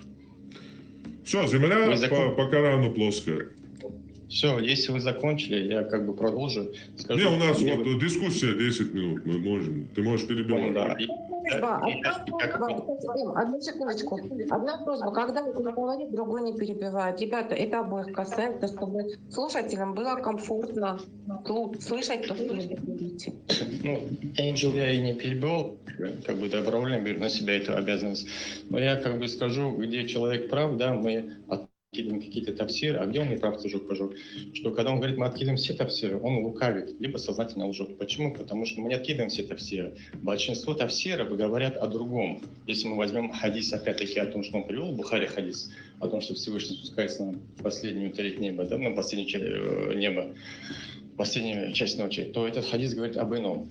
Откройте все шахи, то есть толкование от хадиса, и большинство из них будет говорить о другом, о близости Всевышнего, духовной близости к своему родному времени. Я вам еще раз привел и так далее. Не 15 век, как вы говорили, все-таки, ну, немного ошиблись вы, конечно, 14 век. Хорошо, 14 век. Ибн Каим, давай сейчас откроем его шарф. Какой том страницы, скажи? Вроде бы договорились, не перебивать. Не, мы разбираемся, у нас сейчас 10 минут разбираться, мы сейчас не болтаем. Скажите, пожалуйста, подождите, админы, пожалуйста, у нас на равных 10 минут, никто не вмешивается. Назови шарф, сейчас мы его откроем и прочитаем. Назови шарф. Не шарф, это книга называется, степень идущий, то есть Мадарис Солихин. Это одна толстая книга. Вы можете ее найти в Мадарис Солихин? Солихин. Солихин. Ибн Каима, да? Да. Том? Это одна большая книга, я не знаю. Том, да, ты же только что мне как шарф к этому хадису, что прямо говорит Ибн Каим, что это близость. То есть ты как толкование к этому хадису мне это приводил. Сейчас одна большая книга, это что значит? Ты не знаешь, что такое шарф? Эта книга говорит о методологии приближения раба к Всевышнему. И в части этой книги разбирается этот хадис касательно того, что вот мы здесь обсуждали. Сейчас Сахих Бухари, давай откроем имама Ан-Навави. Подходит тебе? Шарф.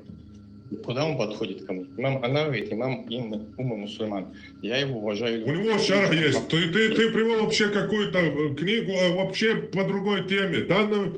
Данному хадису шарх сделал Навави, сделал также Ибн Хаджар аль-Аскалани, Сахиху Бухари. Какой тебе подойдет? Давай откроем и прочитаем. Давайте так, смотрите. Я вам указал шарх имама Ибн Каима. Это не шарх. Алло, это не шарх. Это не шарх на Сахих Муслим. Ты не привел шарх. Ты привел вообще книгу о степени идущих к Аллаху. Ты не привел мне шарх Сахиху Муслима и Сахиху Бухари. Это не шарх. Зачем ты врешь, этим христианам пытаешься обмануть? Зачем? Давайте так, чтобы было четко понятно. Шарх – это разъяснение хадиса. То есть, если какой-то... А ты привел книгу «Ступени, идущие к Аллаху» между словами. Тебе одному мы поклоняемся, и тебя одному просим о помощи. Если какой-то ученый дает толкование к какому-либо хадису... Нету толкования в этой книге к этому хадису. Это вообще не о толковании книга. Вы еще не прочитали эту книгу, вы уже делаете суждение. Мне книгу читать не надо. Я могу по названию посмотреть, является ли эта книга разъяснением Сахиху Бухари к хадисам или нет. Например, разъяснение Сахиху Бухари есть у Ибн Хаджара аль-Аскалани. Шарх Фатхуль Бари. Мы можем его прочитать. Также есть Сахиху Муслима. Шарх имама Ан-Навави. А то, что ты привел, это вообще другая книга. Это не шарх и не разъяснение данного хадиса. Вот я вам как бы для вас сделаю как бы замечание, если вы чуть невежественный вопрос, для других, если они не знают. Вот, допустим, имам Науи, рахмаллах, есть книги еще другие, допустим, 40 хадисов ан-Науи, 40 хадисов. И в этой книге, он называется 40 хадисов, приводятся хадисы из разных книг, из разных... Причем тут вообще 40 хадисов разных? Да. Еще раз повторяю, ты сказал, что в этом хадисе не имеется буквально, что это просто про близость. Откройте любые шархи. Вот я тебе предоставил самые авторитетные шархи, 2 шарха. Какой тебе выбрать? Еще раз, вы, пожалуйста, меня не перебивайте. Короче, ты не собираешься, ты не собираешься, ты уже соврал, сейчас будешь изваться, я сам открою. Нет, я не шарх имама Ан-Навави на этот хадис.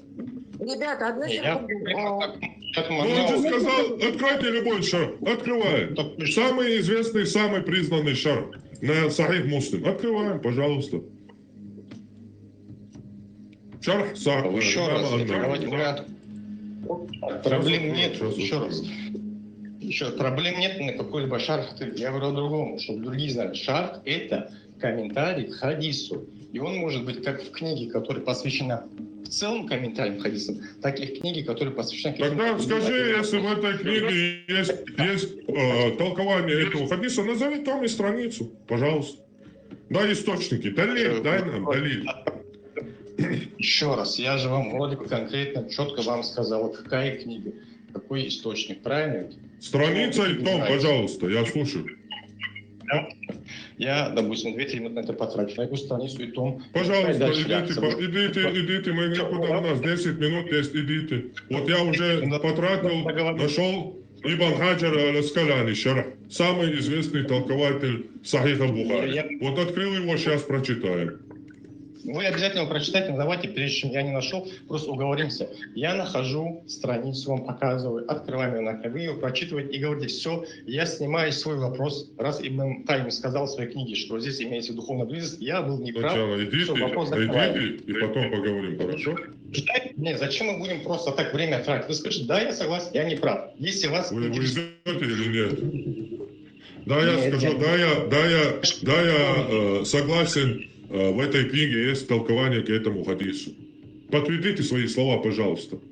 Вы привели совсем абсолютно в моем понимании. Я очень хорошо знаю Ибн Кайма и Ибн Таймии. Таких буквалистов, как эти оба, на земле не было. Имам Ан-Навави, он больше его к ашаризму, причисляют из-за его вот этих метафорических толкований. Даже если он это признает как есть, ты вообще Ибн Кайма, основателя ваххабизма, привел. Тогда иди подтверди свои слова, пожалуйста, том и страница, пожалуйста. Скажите, пожалуйста, вы сколько книг Ибн Кайма прочитали? Ты можешь, это не важно, не переходим на личности.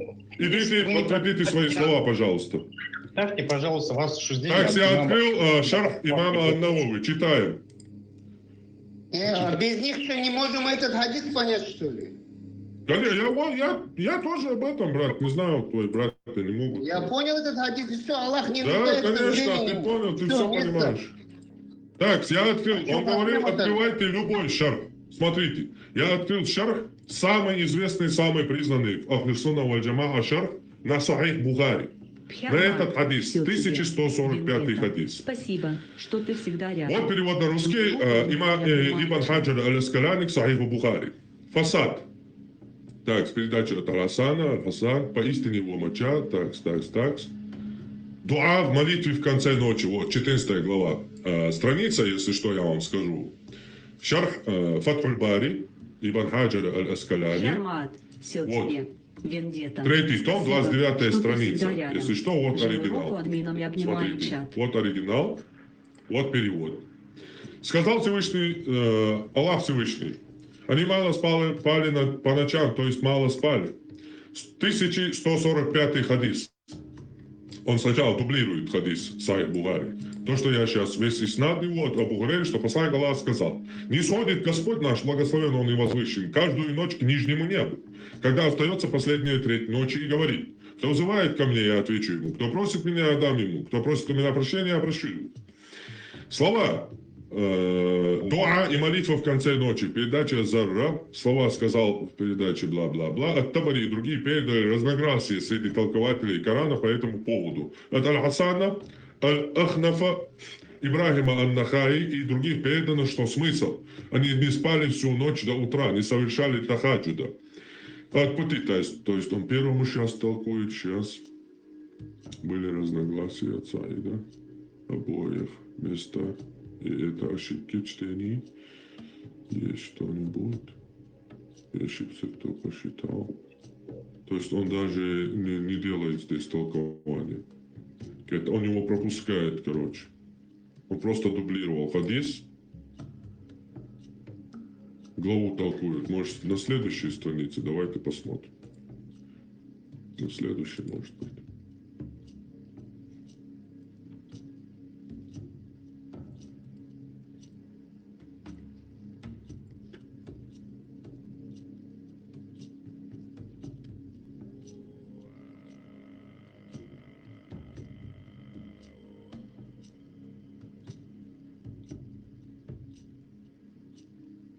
Не сходит, ага, вот, не сходит к нижнему небу. На этом основывались, кто утверждал наличие направления для Аллаха, сказав, это направление вверх, аль-улю, а большинство каламитов отрицало это.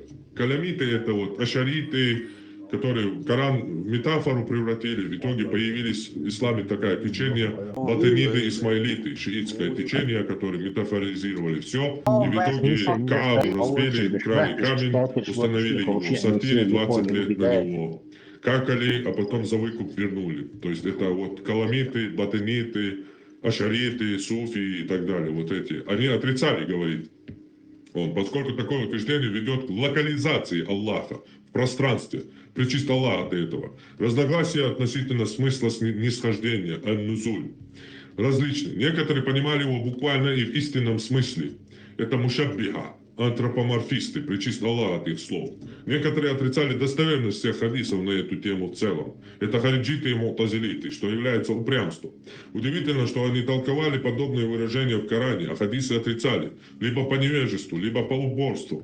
Некоторые принимали их как пришли, веруя в них в общем виде, очищая Аллаха Всевышнего от как кайфия и подобие ташбих. Это позиция большинства салафов. Это передано Аль-Байхаки и других 4 имамов. Некоторые толковали их подходящим образом, употребленным в речи арабов.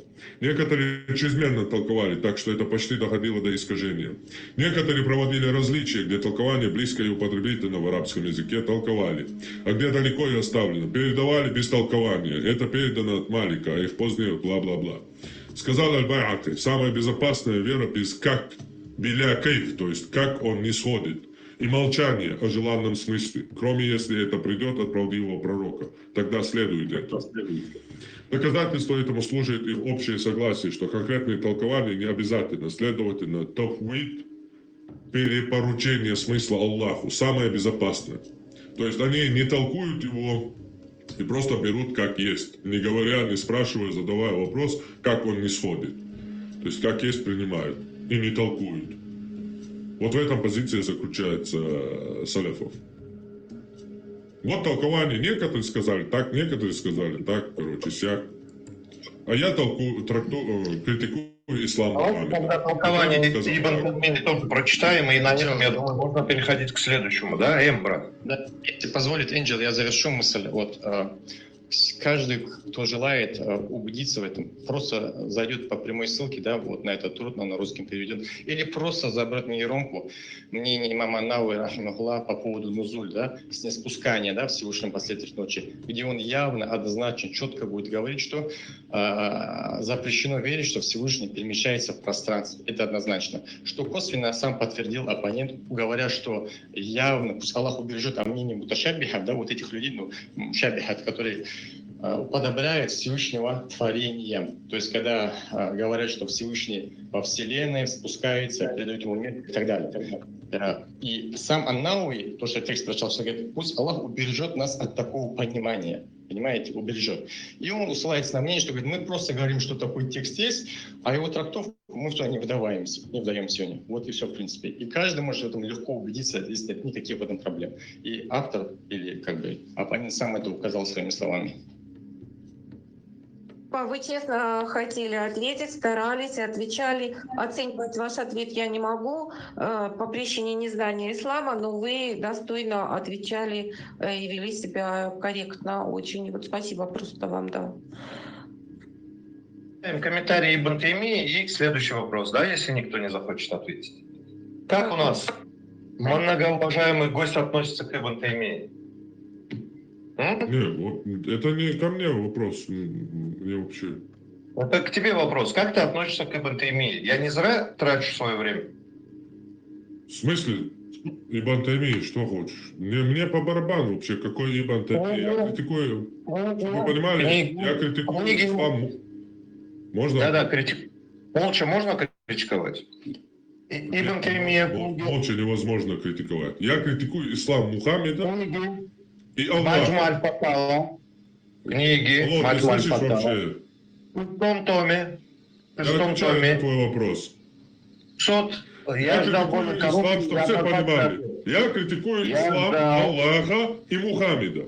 Если человек приходит и говорит, такое толкование я не принимаю, я принимаю то толкование, это я принимаю. То есть человек выбирает, они имеют право, то есть мусульмане выбирают, какое толкование хотят. Нравится мне толкование его, я его беру. Потому что в исламе есть несколько толкований. Понимаете? Мне на это вообще наплевать. У меня толкований нету. Я критикую ислам Мухаммеда. Что Мухаммед сказал, что Аллах сказал. А то, что там через 1000 лет люди говорят... Ты же сам дал свое толкование хадису.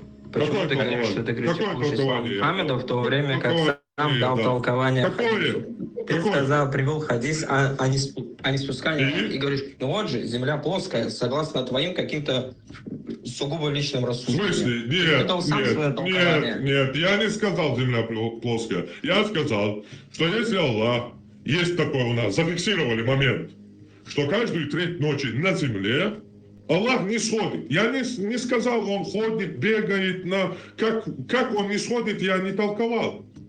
То есть в этом толковании в исламе Ахлус-Сунна валь Джамаа вопрос, как не сходит он не задается, принимается как есть. Я тоже это не толковал, я сказал, если каждую треть ночь Аллах же на троне, правильно? Как он там сидит, что он там делает, я это не толкую. Аллах на троне установили. С этого трона Аллах перемещается на нижнее небо, по хадису, установили. И если он перемещается каждую треть ночи на земле, не сходит на нижнее небо, то он постоянно должен находиться на орбите. Потому что если земля круглая, то треть ночи постоянно на земле. Ты говоришь, не сходит, это обязательно перемещение. Почему ты это говоришь? Да какая разница? Хорошо, его просто аватар перемещается, его мозг перемещается. Смотри, ладно, давай твою точку зрения примем. Секунду. Ты не понял мою точку зрения.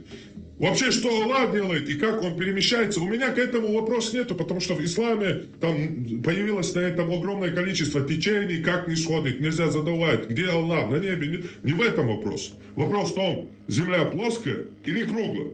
Так вот, если у нас есть зафиксированный факт, где посланник Аллаха говорит, что каждую треть ночи Аллах не сходит, то если земля круглая, то треть ночи постоянно на земле, понимаешь? Такие слова не скажет человек, исходя из этого ты делаешь утверждение, что убеждения были у них такие, что солнце, оно как лампочка, плоская, вот выключается. Нет, солнце мы слушай, я тебе секрет открою, на плоской земле, солнце мы только что установили, день и ночь в разных местах. Пожалуйста, начинайте хором говорить. Арсен начал говорить, давайте дадим его, дослушаем его. Да, открою тебе секрет, на плоской земле тоже возможен день и ночь в разных местах. Но ты утверждаешь то, что он вот треть ночи, она, по их мнению, наступает только в одно время, то есть Земля же плоская, Солнце, оно как лампочка, по их убеждению, включается, выключается. Нет, она мутный Но источник тут мы тебе заходит. приведем хадис. Солнце не лампочка, оно мутный источник заходит. Ты слышишь Ты вообще говоришь или о нет? том, что находится... Зачем ты на меня вешаешь то, чего я не говорил?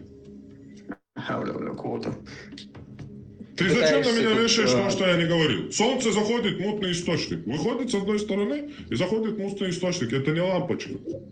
Я такого не говорю. Хорошо, мутный источник, вот там у них был где-то за горами, по-твоему, да? То есть солнце пропадает, значит, оно село в мутный источник, правильно?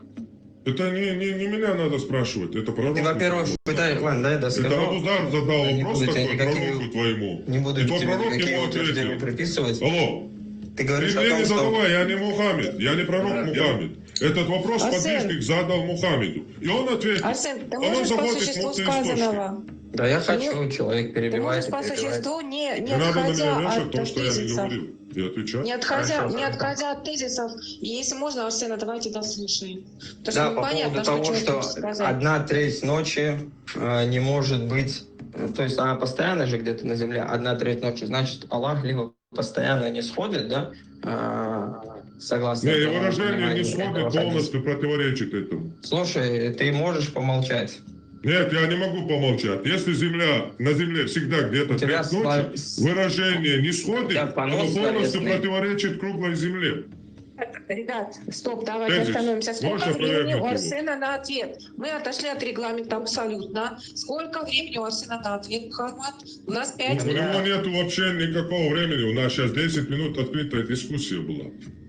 Ладно, он... Если вы хотите, можете ему выделить от этого время. Но вопроса, смотри, тезис он коротко. уходит от Смотри, этого Арсен, вопроса, давай давайте его я оставим коротко, тогда. Арсен, смотри, я коротко зафиксирую тезис, и ты его, тебе, если админы хотят, пусть я не против нарушения регламента, дадут тебе время ответить. Смотри, если на земле всегда где-то треть ночи, то тезис о том, тезис пророка Мухаммеда о том, что Аллах не сходит каждую треть ночи, теряет всякий смысл и противоречит науке, логике и всему, что можно. Вот опровергает твое время. Хорошо, во-первых, твое утверждение о том, что противоречит науке, само утверждение, что Аллах не сходит существования Аллаха, они вообще не научны. Наука не проверяет эти вещи, не утверждает и не опровергает их. Это первое. Ты пытаешься взять метафизические вещи и опровергать их какими-то физическими вещами. Это невежественно с твоей стороны. Второе.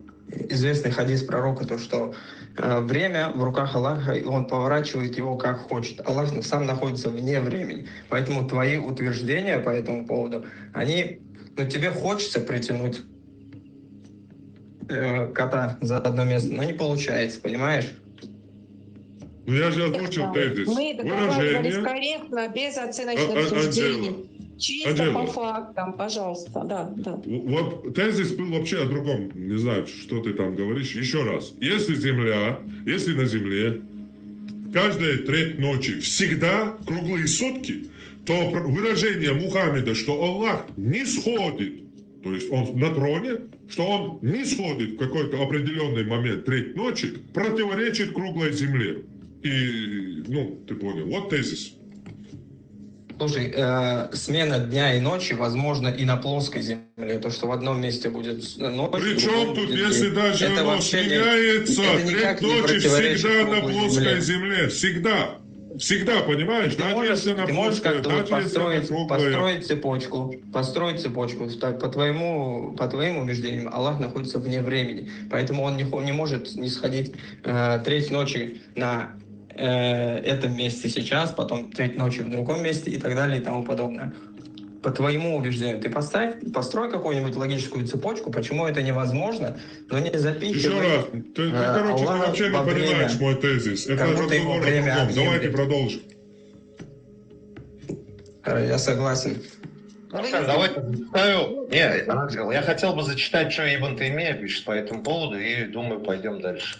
В книге Маджма аль-Фатава в 6 томе 586 странице он пишет: в вопросах вычисления формы мира некоторые говорили в порядке допущения то она может быть квадратной, шестиугольной или иной формы. Однако они не отрицали ее округлость, а лишь допускали возможность противоположного. Ибн Таймия пишет: «Я не знаю никого, кто бы утверждал, что она не круглая, кроме людей, мнением которых не стоит считаться. Одним из доказательств этого являются слова Всевышнего: «Он тот, кто создал день и ночь, солнце и луну, и все они движутся по орбитам». Фаля. Это аят Корана. Также слова Всевышнего: «Солнцу не надлежит догнать луну, и ночь не опережает день». Ибн Аббас и другие из ранних поколений салифы сказали: в орбите, подобной орбите веретена. Это указывает на округлость и вращение.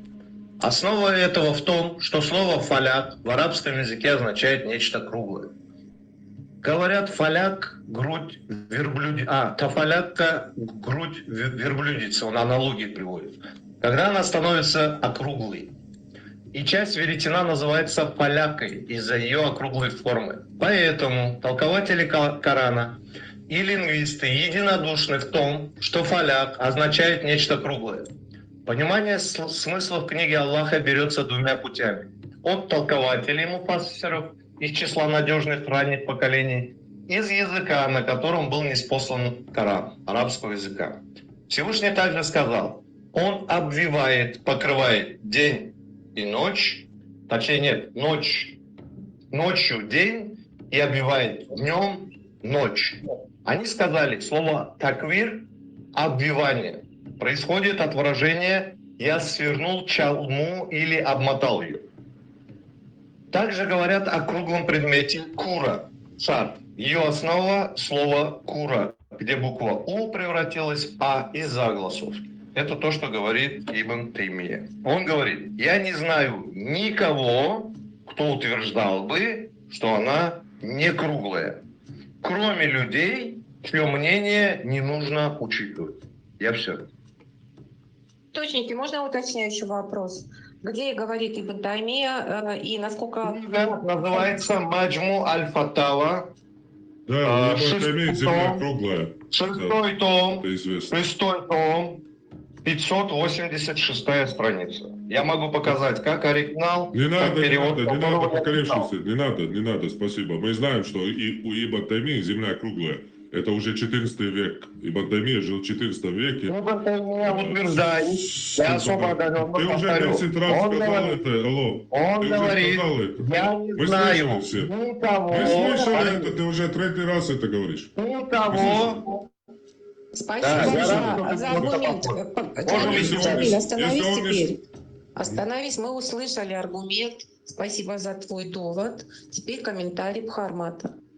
Да, ну, комментарий у меня. 14 век, Ибн Таймия жил в 14 веке, когда уже греко-римская философия, наука, персидская наука, ученые довели мусульман до чуть-чуть, арабов, скажем так, до чуть-чуть уровня образованности на основе тех самых трудов, которые они еще не успели уничтожить, но после уже все уничтожили и вернулись на чистый ислам.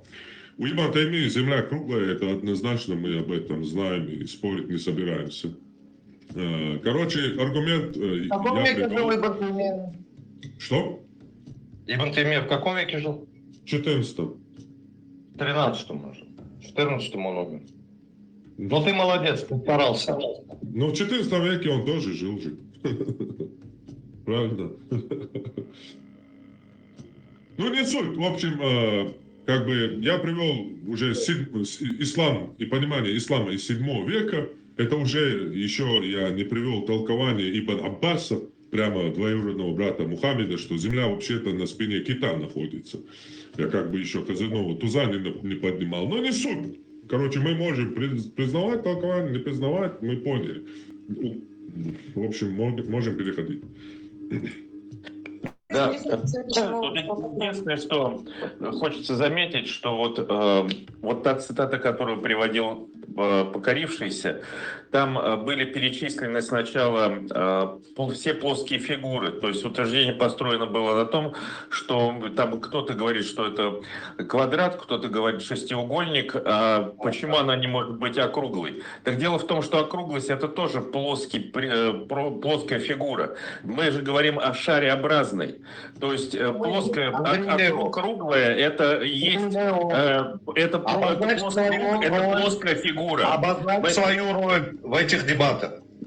Я уточняю просто, что круг и окружность – это плоская фигура. Он покорившийся, он тоже покорившийся. Вот его. Ты, будучи админом сейчас и христианином, ты выступаешь как оруженосец, язычник. Я ничего не оруженосец. Ты вот свою тоже роль не забывай, что ты здесь, ты участвуешь, ты не админ и не модератор. Поэтому не надо делать никому замечания здесь. В Коране написано мочить всех многобожников, поэтому в одной команде с форматом, как бы, поэтому, не удивляйся, покорившийся. Мы просто не покорились, поэтому мы друзья. Я прошу вас, покорившемуся, не закрывайте микрофон. Джамиль, ты этим не пользуешься. И, пожалуйста, порядок в чате. Все, стоп всем. Еще раз прочитаю одно предложение и пойдем дальше. Не до всех дошло, хотя я дважды его повторил. Микрофон ему звук подними, Анжел. Есть все нормально.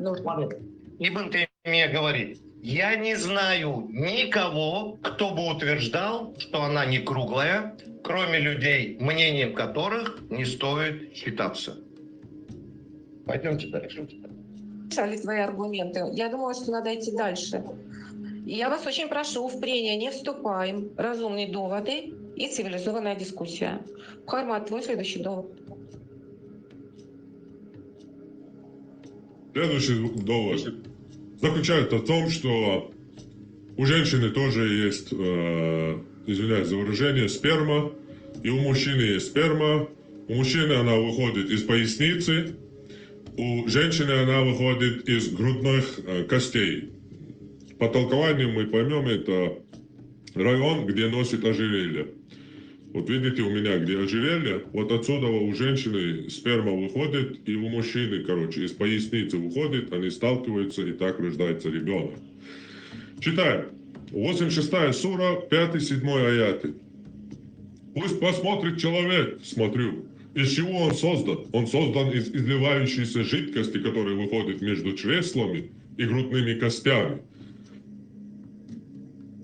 Абудель, выходит она из поясницы мужчины и грудных костей женщины. Ибн Касир Тавсир. Он создан из изливающей жидкости, то есть из извергаемой мужской и женской семенной жидкости, от которых с позволения Аллаха рождается ребенок, который выходит между чреслами и грудными костями, то есть из поясницы мужчины и грудной клетки женщины. Ибн Аббас истолковал: ребенок рождается только из соединения желтой и желтообразной жидкости, изливающейся из мужской поясницы и женской груди. Муджахид пояснил. Муджахид — это, если не ошибаюсь, табиин, то ли сподвижник, то ли табиин. Табиины — это те, кто видели сподвижников, учились у них. Сподвижники — это те, кто видели Мухаммеда, учились у него. Ибн Аббас — это первый толкователь у нас здесь, Ибн Аббас. Это, вы, наверное, запомнили, двоюродный брат Мухаммеда. Он говорит, что вот из желтой соединения желтообразной жидкости, изливающейся из мужской поясницы и женской груди. Муджахид пояснил: чресло — это часть тела между плечами и грудью. Катада сказал, тоже табиин. Муджахид и Катада. Между его поясницей и горлом. Этот вообще дальше пошел. Так, Тавсируль Курануль Азим. Ибн Касира. Том 14, страницы 316-317. Слова Аллаха: создан из воды изливающей, это семя, сперма, которое выходит потоком из мужчины и женщины. И из них рождается ребенок с дозволения Аллаха. Поэтому сказано: выходит из промежности позвоночника и ребер, что означает позвоночник мужчины и грудную область женщины, то есть ее грудь. Шабир ибн Бишар передал от Икримы, тоже сподвижник табиин, от Ибн Аббаса. Выходит из промежности позвоночника и ребер. Это позвоночник мужчины и грудная область женщины. Желтая и негустая жидкость, без которой ребенок не рождается. Также сказали Саид ибн Джубайр, Икрима, Катада, Судды и другие. Ибн Абу Хатим сказал: нам передал Абу Саид, бла-бла-бла-бла, я слышал, как Аль-Хакам упомянул от Ибн Аббаса. Выходит из промежности позвоночника и ребер. И он сказал: это ребра. И положил руку на свою грудь. Аддаат и Атия передали от Ибн Аббаса: ребра женщины — это место, где носят ожерелье. То есть дальше тут самое, короче, выше грудей, между горлом, короче. В общем, у женщины, если надо, все будут считать. У женщины есть семенная жидкость, которая выходит из района груди. У мужчины она выходит из поясницы. И где-то между ребер и поясницей. Так, это 9 сподвижников или 1 сподвижник и 8 табиинов.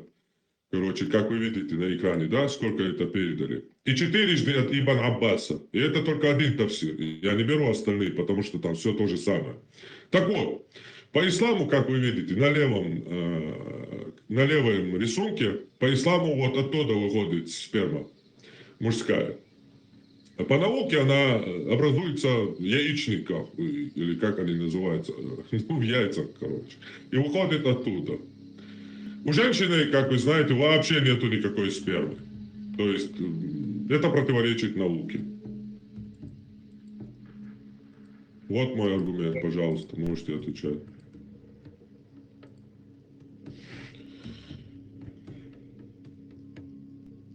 Медицинскую область, все взрослые люди, семенная жидкость, если у женщины, вопрос чисто научный. Есть 5 минут на ответ, если кто-то желает прокомментировать или опровергнуть.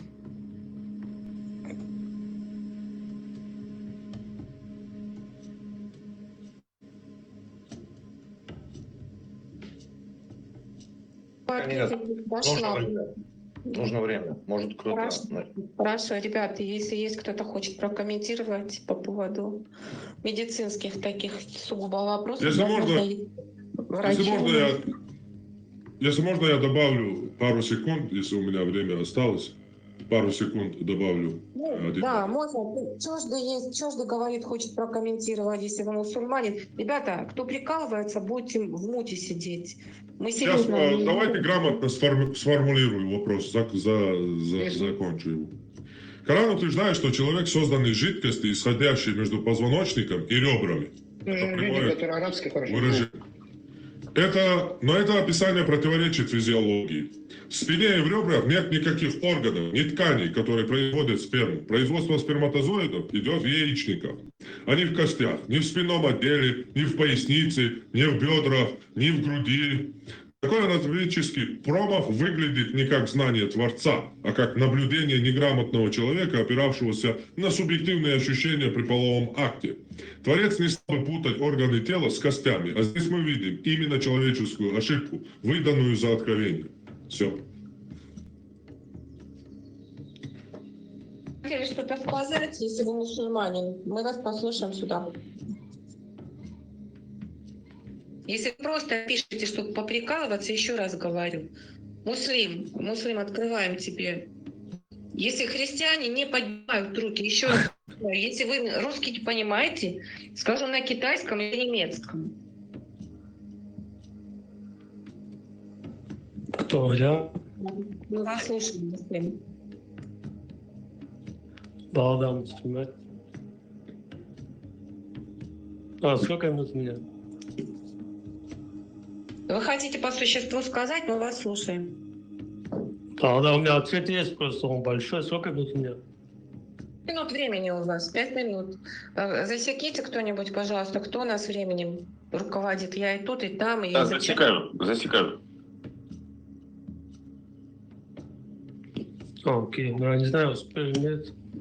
Короче, аят 86, 5, 7, да? Как распространенное возражение против приведенных выше аятов гласит: наука доказала, что семенная жидкость или сперма не вырабатывается между позвоночником и грудной клеткой. Таким образом, Коран противоречит науке. В классической традиции существуют различные толкования этого аята. Если одно из достоверных толкований не противоречит установленному научному пониманию или не содержит каких-либо научных ошибок... Извините, Муслим, чуть по... Что? Можно, извините, что перебила. Просто погромче, более так, чтобы лучше было слышно вас, если можно.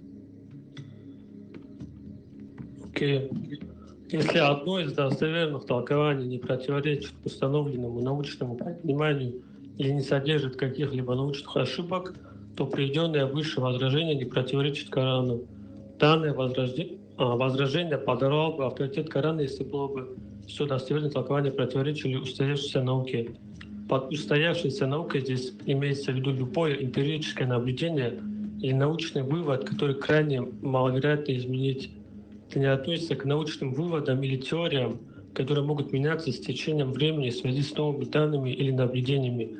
Цель ответа — показать, что существует по крайней мере 3 достоверных толкования этого аята, которые не противоречат устоявшейся науке и не содержат каких-либо научных ошибок.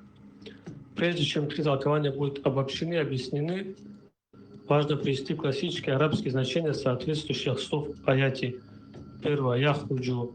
Трехбуквенный корень хараджа. Это слово означает выходить, выпускать, проявляться, выходить наружу, уходить.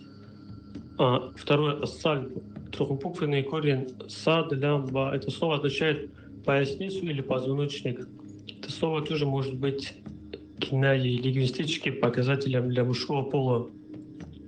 Корень также может означать становиться твердым или рекитным.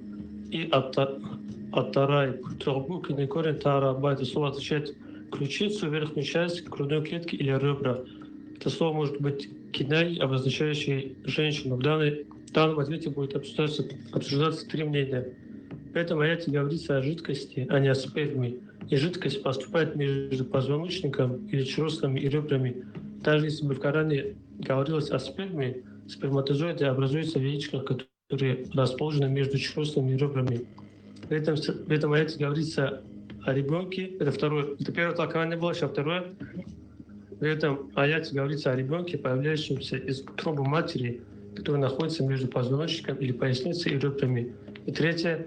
В этом аяте говорится о мужчине и женщине, вступающих в половую связь, при которой между ними во время полового акта выделяется эякуляторная жидкость. Мнение первое.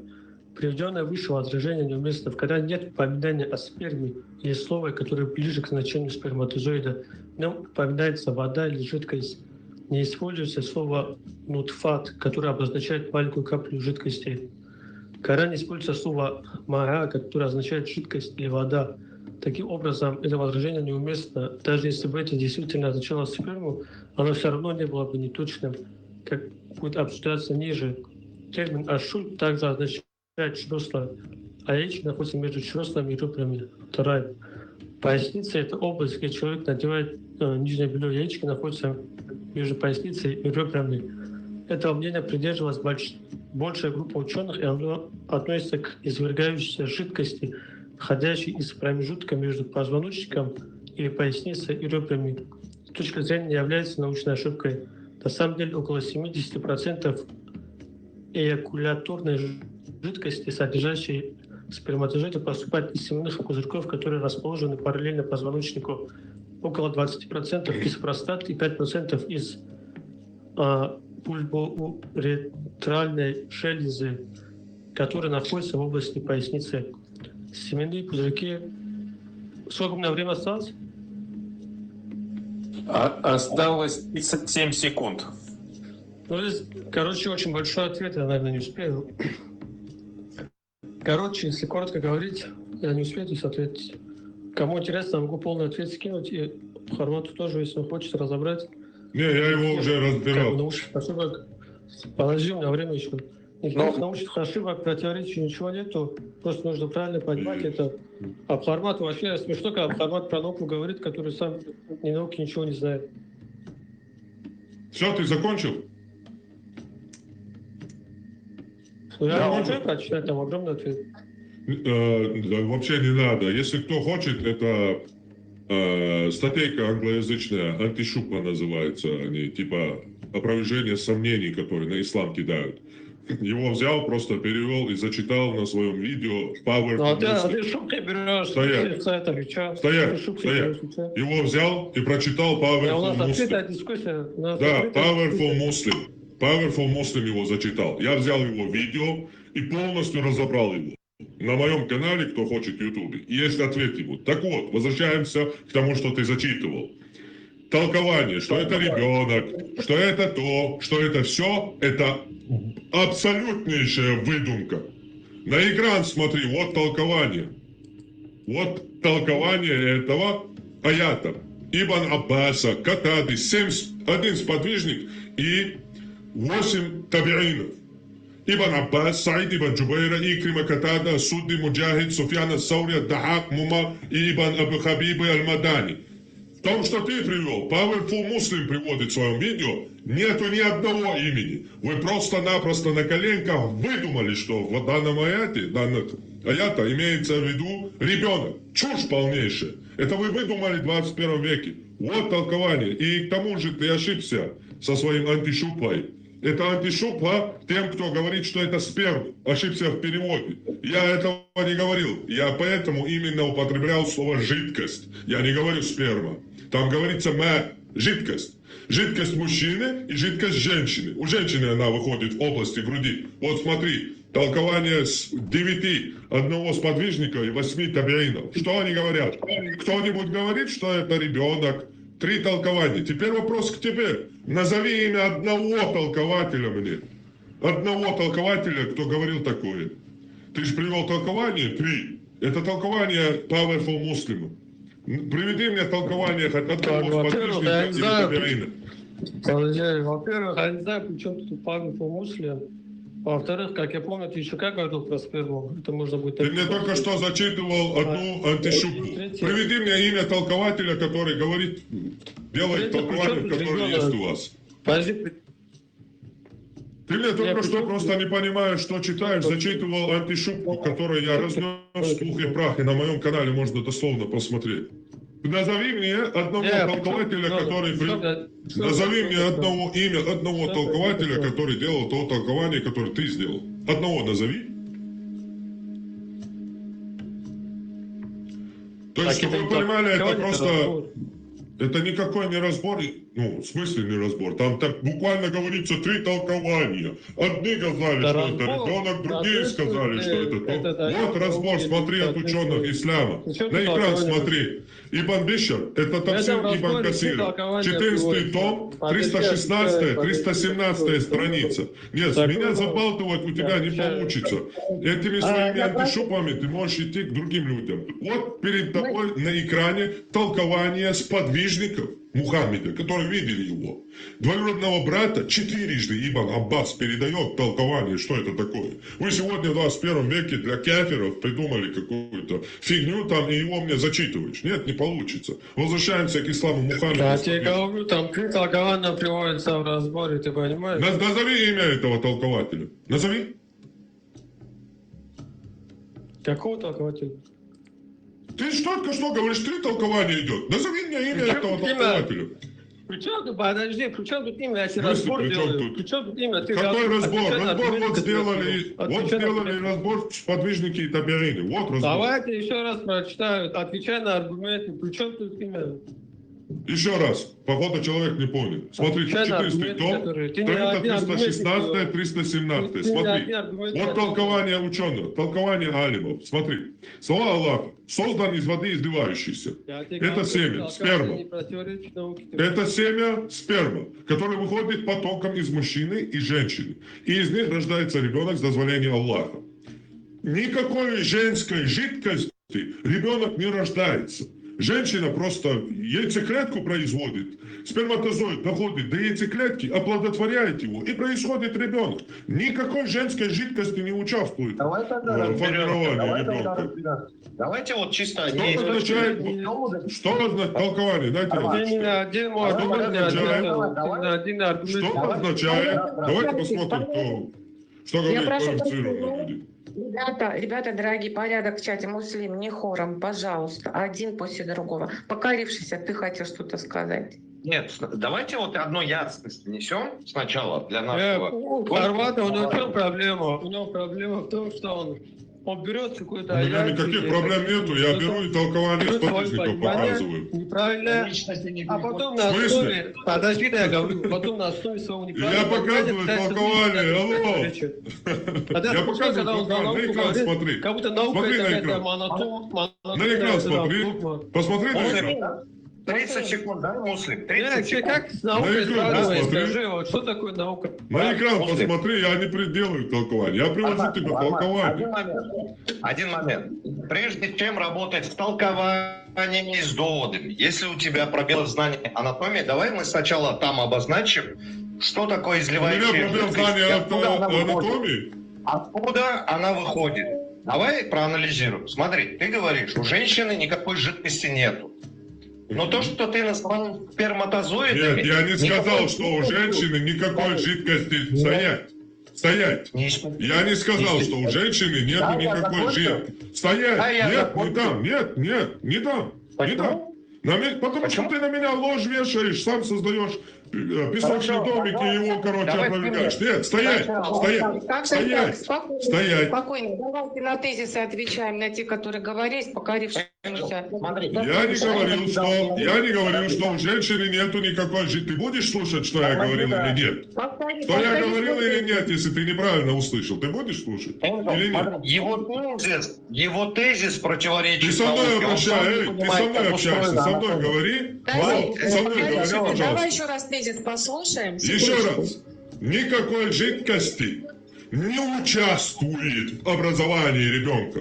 Там участвует только женская яйцеклетка. Где мой пробел в анатомии здесь, пожалуйста, поясни мне. А что ты там в яичниках образуется? У мужчины сперма образуется в яичниках.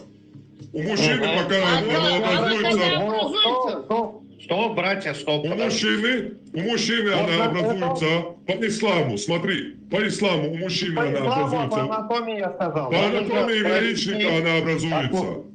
По исламу она образуется. Ты будешь слушать или нет? Зачем ты меня заставляешь кричать? Задал вопрос. Задал вопрос. Слушай ответ, пожалуйста.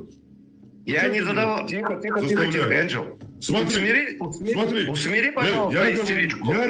Я говорю сейчас, смотри. Его тактика закричать, либо мне придется кричать, либо...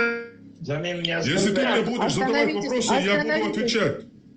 Я вас прошу, стоп всем. Значит, сначала Абхармат уточняет тезис, потом говорит покорившийся, и его не перебивают. Давай, пожалуйста, без проблем. Не надо на меня вешать ложь. У женщины есть жидкость, но она не принимает никакого участия в образовании ребенка. Там участвует только яйцеклетка и мужской сперматозоид. Мужской сперматозоид по науке образуется в яичниках. По исламу оно образуется вот на экране. Один сподвижник 4 раза Ибн Аббас, который в Ахлу-Сунна валь Джамаа считается доводом его толкования, потому что за него помолился сам посланник Аллаха Аллаху, чтобы Аллах ему дал наилучшее понимание Корана. Он 4-жды передает, смотрите, от Ибн Аббаса, ребра, смотрите, и Шабир Ибн Бишар передал от Икримы от Ибн Аббаса. Выходит из промежности позвоночника и ребер, то есть аят он дублирует, означает, это позвоночник мужчины и грудная область женщины. Желтая и не густая жидкость, без которой ребенок не рождается. Также сказал Зубайр Икрима Катада, бла-бла-бла-бла, Ибн Хатим, бла-бла-бла-бла, я слышал, как от Ибн Аббаса. Выходит из промежности позвоночника и ребер. Вот что говорит ислам. Это ребра, из ребер выходит сперма. Положил руку на свою грудь и показал, вот он, вот с этого района у женщины. Ребра женщины – это место, где носит ожерелье. То есть женская жидкость выходит из района, где носит ожерелье на груди и участвует в формировании. Без этого не получается. Вот что говорит ислам. Что говорит наука? Что никакой жидкость не участвует в формировании ребенка.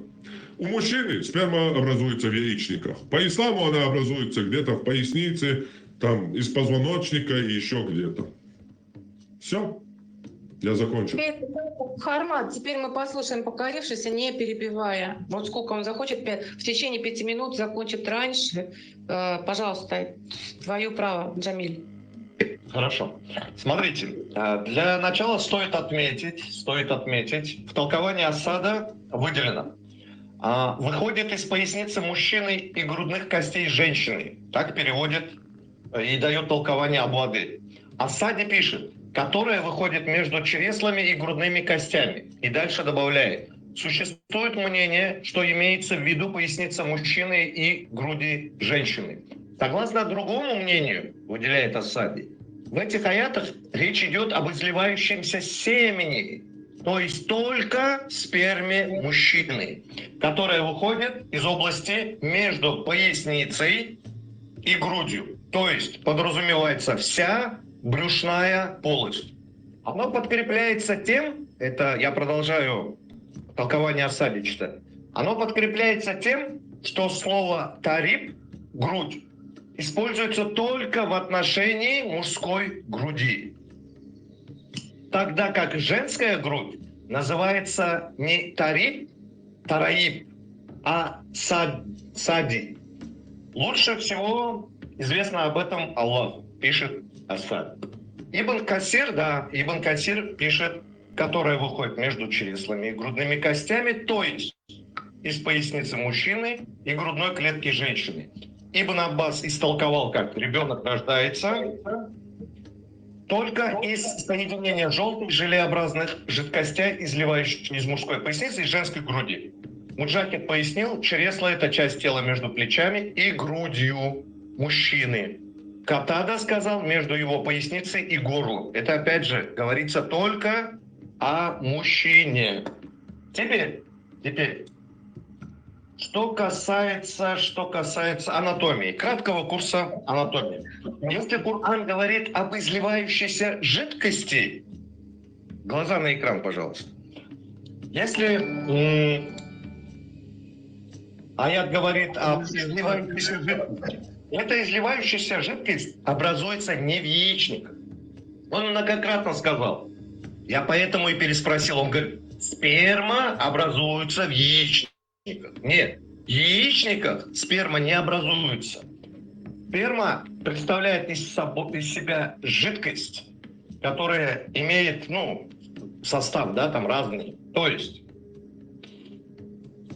частично она образуется в мужских половых железах, яичниках, которые представляют из себя именно сперматозоиды. Также жидкость образуется в придатках яичек. Потом добавляется секрет в простате, и основное содержание вот этой вот семенной жидкости образуется в семенных пузырьках, которые находятся, это где-то около 80-90% спермы или изливающейся жидкости, о котором говорит Коран. Она образуется в семенных пузырьках, которые находятся как раз между поясницей и грудными клетками. То есть глубоко, скажем так, в брюшной полости. Что еще? У женщины, правильно? У женщины. А когда она выходит? Изначально я выделил, смотрите, есть два мнения. Некоторые, все считали, что здесь речь о жидкости как мужчины, так и женщины. Но Асади выделяет, что есть мнение у некоторых, что это только о изливающейся жидкости мужчины, то есть о сперме. Кого имя называют он? Открывай толкование Асади, там так и написано. Не, он же говорит некоторые. Асади жил в 20 веке. Я привел толкование сподвижников и табиинов, которые при Мухаммеде жили. Разные сподвижники могли понимать по-разному. Асади фиксирует, что были разные мнения. Хочешь идти? Кого? Имя называют? Я открыл комментарий, я открыл тафсир Асади. Ты же можешь? Закончили? Закончилось? Да, только мужской. Смотри, он пишет, который выходит между чреслами. Покорившийся, секундочку, подытожь, пожалуйста, переходим к прениям 10 минут. Только не хором, один после другого. Иначе невозможно слушать, и мы не понимаем ни одного, ни другого.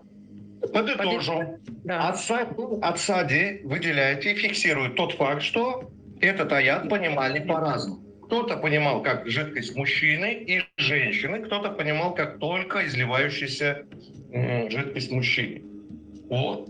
Что такое изливающая жидкость, я вам сказал. Это жидкость, которая на 80-90% состоит из жидкости, которая формируется в семенных пузырьках, а не в яичниках. Она принимает участие в образовании ребенка? Они не участвуют, конечно, участвуют. Они непосредственно доставляют сперматозоиды к яйцеклетке. Участвуют. Так вот, они находятся в области поясницы. То есть они участвуют в образовании ребенка, да? Они участвуют в доставке сперматозоидов к яйцеклетке. Понял. Участвуют. Ну, Вопрос участвуют. есть? В образовании ребенка они Участвуют. участвуют. А я говорю, участвуют в доставке сперматозоидов к яйцеклетке. Доставка это одно, образование, формирование ребенка это другое. Так написано образование. Покажи мне слово образование. Пусть он создан из изливающейся жидкости, которая выходит между чреслами и грудными костями. Это вот изливающаяся жидкость выходит из области, на которую я тебе указал. Ты там быстренько показал картинку с яичками. Вот. А где находятся семенные пузырьки, не разобрался, да? И что такое сперма, тоже не разобрался. Семенные пузырьки откуда выходят? Семенные пузырьки ниоткуда не выходят, они расположены в области поясницы, внутри брюшной полости. Открой картинку, скотч. В области поясницы. Конечно, нет. Открывай картинку и скотч посмотрим. И участвуют в образовании. Ну, ты закончил ответ? Я отвечу, подытожу. Я закончил. Они участвуют в доставке. Все тогда. Доставка. Хорошо. Смотри, доставка. Я знаю, с первого раза не доходит. Смотри. Семенная жидкость участвует в доставке сперматозоидов. Вот этого не надо. Вот этого не надо. Джамиль. Все хорошо. Закончил ты? Супер. Я закончил. Хорошо, я отвечаю. Так вот, Асади – это человек, который жил в 20 веке. Конечно, он там умничать будет. Он привел, что некоторые говорили только, что это только мужское семя. Это чушь полнейшая.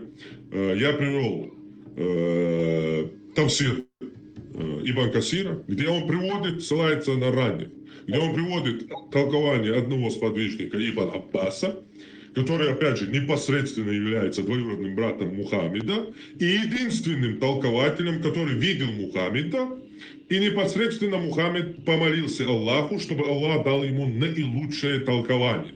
Что он говорит? Я это уже несколько раз читал. Он говорит, что это позвоночник мужчины и грудная область женщины. Желтая и не густая жидкость.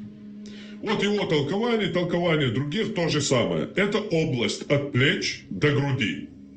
Вот это плечи до груди. Отсюда выходит какая-то жидкость. Будь то у мужчины, будь то у женщины, неважно. Все говорят об этом районе. Что у женщины или у мужчины. В самом аяте что говорится? Только у мужчины, да? В самом аяте что говорится? Он создан из изливающейся жидкости, которая выходит между чреслами и грудными костями. Никакие пузырьки, никакая женская, ни одно толкование, ни сам аят никакого отношения не имеет к грудным костям. Ни у женщины, ни у мужчины, ничего, что участвует в образовании, формировании ребенка, не формируется. Какой курс ты мне проводишь, вообще не понятно. Не торопись. Так. Внимательно прочитай аят еще раз. Он создан из изливающейся жидкости, которая выходит между чреслами и грудными костями. Да, и это подразумевается область, брюшная область мужчины. Потому что между... Это твое личное толкование. Объясню. Если бы не надо мне ничего объяснять на основе своего толкования. Успокойся, истерить, да. Смотри, если бы там было написано... Ты придумываешь на ровном месте толкование. Не надо придумывать толкование. Если ты считаешь себя... Если ты... Смотрите, и тебе говорю, и на будущее всем, которые довожу до вашего сведения. Если вы делаете свое собственное толкование... Смотрите еще раз. Если вы делаете свое собственное толкование, напишите свой личный тафсир, и потом с этим тафсиром дайте мне его, я ознакомлюсь с ним, и лично с вами по вашему тафсиру. Подождите секундочку. Стоп всем. Сейчас стоп всем, пожалуйста.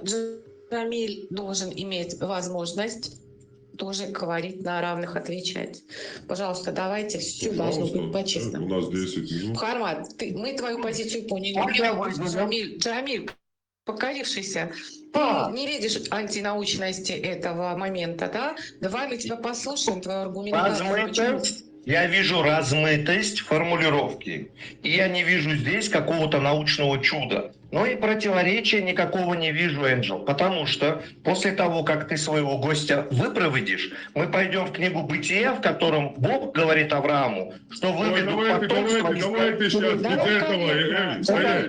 Давайте без этого. С христианами будете Я отвечу, это мне было сказано. Я прошу без манипулятивных крючков, я их прекрасно понимаю, и я на них не реагирую. Давай спокойненько говорить, без обесценивания. Мы всех гостей одинаково ценим. Аминь. Аминь. Аминь. Если еще раз ты мне выключишь микрофон, если ты мне еще раз выключишь микрофон, но при этом своего гостя ты не сможешь держать на цепи, я уйду отсюда. Да, ребята, я просила не выключать покорившемуся. Я этим руковожу. Кто выключает покорившемуся микрофон? Сыкуны выключают. Сыкуны выключают. Так вот. Все, спокойно. Нет, если ты будешь так разговаривать, тебе будут выключать. Как я выделил, согласно... Секундочку, а ну помолчи. Начали нормально общаться. Ангел, секундочку. Во-первых, я не знаю, кто выключил микрофон. Но пока Я тогда рот свой закрой, ты меня не интересует. Зачем ты перебиваешь? Давайте... Потому что была Помолчи ты пока. цензура, я выключил за нецензуру. Ребята, сейчас... Еще раз, секундочку. Секундочку. Выйдет, и у нас получится диалоги, дорогой. Кто Сейчас он такой, что он позволяет админов здесь обзывать? Нет, Если ты свой поганый рот не вычистишь, можешь вообще молчать. Так, продолжаем. Энджел, ты не держишь на цепи своих слов? Покорившийся, кого ты обзывал? Я выключила запись. Давайте базар прекратим. Обзывать ты не имеешь права никого и веди себя корректно. Я против того, чтобы выключали покорившемуся, потому что он выйдет... Анжелика, я выключил, потому что он называет псами админов. Где? Он не назвал псами админов. Он Анжелике сказал, если ты свои... Секунами назвал. Спокойно. Подождите, пожалуйста. Джамиль, меня. Я говорю при всех. Я не буду поднимать руку, если мне будут закрывать микрофон. Я с поднятой рукой здесь стоять не буду. Но я сделал тебе замечание. Смотри, у меня ты меня уважаешь, ты такие термины употреблять не будешь. Продолжаем дальше. Я постараюсь. Все. Я не могу его перекричать. Точно так же, как вы закрываете мне микрофон и перебиваете, останавливаете, вот своего гостя точно так же, пожалуйста, контролируйте. Если ты нашего гостя скажешь, что посадили его на цепь, ты не будешь говорить, понял? Если ты себя так же ведешь на своем... Оставьте его, они очень это, как они, ранимые, пожалуйста, давайте уступать мусульманам. Базар прекратили, идет стрим. Покорившийся, я прошу тебя... Я прошу тебя корректно вести.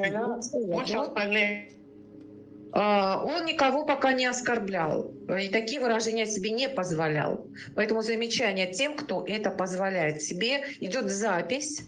У нас площадка не для жаргона и не для ненормативной лексики. Еще раз, поехали дальше. Запись включаю. Ведите себя прилично.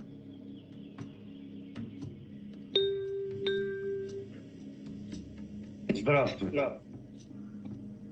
Так вот, смотри, Парма, как я и сказал, Асади выделяет два мнения, да? Одним из которых является изливающаяся жидкость только мужчины. И я считаю, что это мнение более правильное, потому что как звучит аят? Аят звучит, даже если посмотреть по строчке. Что? На экране, если что, аят. Он зеркально отраженный. Сейчас вот. Нет. Он зеркально отраженный. Так вот, написано, да. Он создан из изливающей жидкости, которая выходит между чреслами и грудными клетками. Здесь не написано, которая выходит из чресел и грудных костей. В этом случае можно было бы рассматривать вот этот вариант, что из чресел мужчины и грудных костей женщин. Но здесь буквально через слово «между», которое на арабском звучит... Короче, свое толкование делаешь, да? Здесь буквально это написано. Кто там списан? Ты реально считаешь, что ты лучше знаешь, чем Ибн Аббас, да? Нет. Так Ибн Аббас говорит, что это женская и мужская жидкость. И еще Ибн 8 Аббас- табиинов об этом говорят. Ибн Аббас так считает, Ибн Аббас может так считать. Ибн Аббас это толкователь, двоюродный брат Мухаммеда, за которого он лично Мухаммед помолился, чтобы Аллах дал ему наилучшее понимание и толкование Корана. Смотри. Это точная информация, да? Выражение. Конечно, Говорили конечно. Ибн Аббаса. Сейчас. Нет, Говорили. если можешь, я могу тебе полностью все Арман, слушать. я не буду тебя перекрикивать, успокойся. Смотри, здесь В смысле? используется Я успокоюсь, арабское Иван. выражение «мин байни», которое буквально переводится «из», то есть «мин» — это «из», а «байни» — «между». Когда мы говорим «между», мы подразумеваем две области. Когда говорим «между», мы подразумеваем область между ними. То есть здесь аят буквально говорит о брюшной полости мужчины, а изливающаяся жидкость, где вырабатывается, мы с тобой уже краткий курс анатомии прошли. Я все. Как Всё я правильно, понял, между. Когда она выстреливает, она туда идет. стоять, ты оттуда она кто вообще выстреливает. такой? Стоямба, подожди.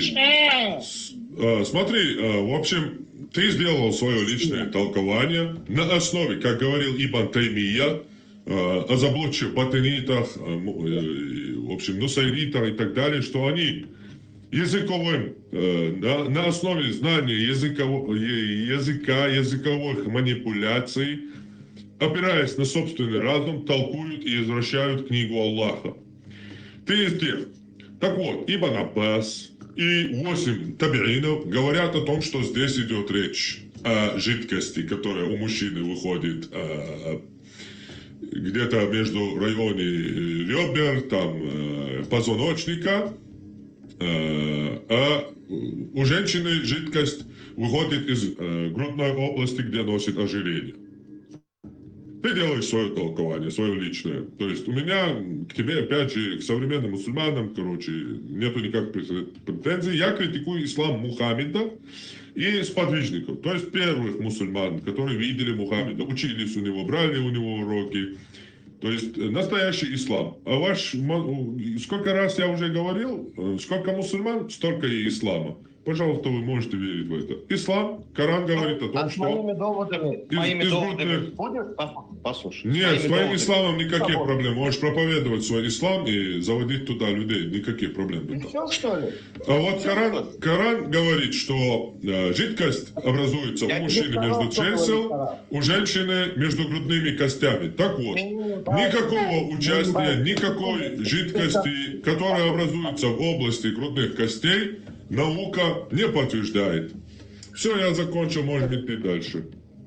Время по этим дебатам, вот отведенное на этот вопрос, как бы истекло даже с перебором. Да, давайте пошли дальше. Здесь вопрос интерпретации. Джамиль интерпретирует это по-другому. Я так поняла, что здесь лежит в поле терминологии «формируется» или «создается».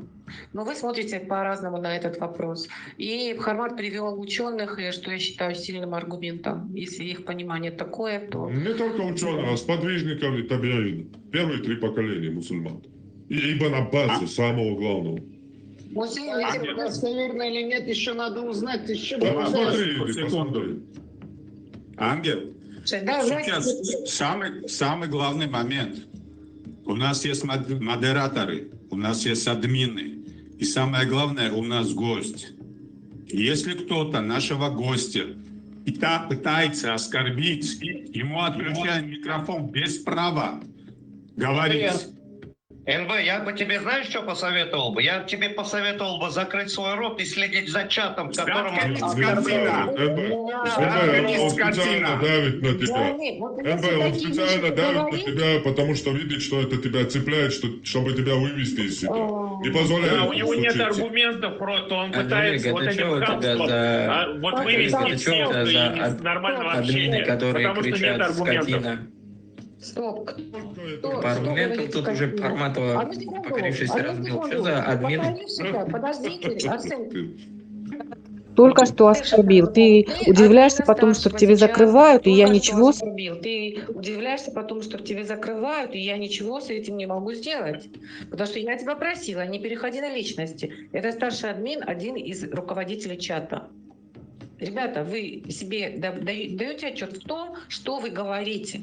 Мы просили аргументами апеллировать, не оскорблениями. Георгий, давайте откроем все равно ему, потому что кроме него никто не отвечает. Нет, ему мы сегодня не откроем. Потому что он оскорбил нашего гостя, не извинился перед ним. Он оскорбил нашего админа, он не извинился перед ним.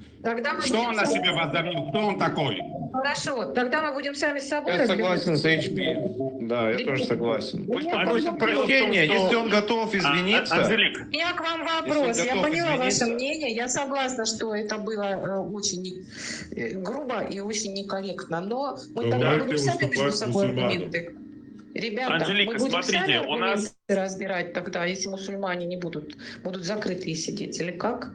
Анжелика, смотрите, у нас по сегодняшней дискуссии было отведено 2-2,5 часа. Мы 2:40 в эфире. Поэтому, в принципе, мы регламент выработали. Если можем увеличить то, о чем договаривались, ну тогда можно дальше. Если как бы говорить о том, что некому больше говорить, но дело в том, что уже как бы мы... Я тебя поняла. Я обращаю на это внимание просто. Да, спасибо, Андрей. Еще 10 минут, я думаю, мы можем пообщаться. Я хотела бы услышать мусульман по следующему вопросу. Да. Если можно, да, я попробую, да, коротко ответить. Ну, свой взгляд на этот вопрос, немножко с другой стороны. Вот ваш гость, получается, апеллирует к Ибн Аббасу, да, радиаллаху анхума, и к иным несподвижникам, да, табиинам и последующим поколениям, и приводит их мнение, якобы их мнение, да, которое тоже нужно верифицировать. Ну, невиновности, что из как бы презумпции невиновности, что их мнение такое было, что они так говорили. Но я думаю, здесь нужно обратить... Мы можем и без них просто посмотреть на аят. Если вам толкование не нужно, мы можем просто аят прочитать, где сказано, что жидкость образуется в области грудных костей, что полностью противоречит науке. Где аят? Между написано там, между. В смысле, где аят об этом говорит? Я 1000 раз его прочитал. Зачем ты врешь? Давай читаю аят. Давай зачитай. Сура 86, 5-7 аяты. Пусть человек посмотрит, из чего он создан. Он создан из изливающейся жидкости, которая выходит между чреслами и грудными костями. Ну, между... Зачем ты говоришь оттуда и оттуда? Разницу понимаешь между и из... Все, Энджел, можно я закончу мысль? Да, пожалуйста, не перебивайте, хочет сказать. Да, я позволю, гостю вашего тоже попрошу, да, не перебивать, да, выслушать до конца. В аяте однозначно вот там используется харф, да, мим. Он означает, ну, между чем-то, мим байни, да, между чем-то. В данном контексте между, то есть там переводится сульб, нет, там мин, байни, два слова, из, между. Байни между двумя вещами, то есть говорится не о двух источниках, а говорится об одном источнике, который находится между двумя горами, между двумя делями, между моими руками и так далее. Это простейший словесный оборот, он понимается легко, но даже не к этому моменту. Вот здесь приводится мнение авторитетом, допустим, муфассира, сподвижника, да, за которого посланник Аллаха делал дуа, но является ли он безапелляционным каким-то источником информации с точки зрения ислама, хотя бы суннитского? Нет, не является. То есть были ли мнения Ибн Аббаса опровергнуты большинством умов в каких-то вопросах? Да, были. Это известный момент.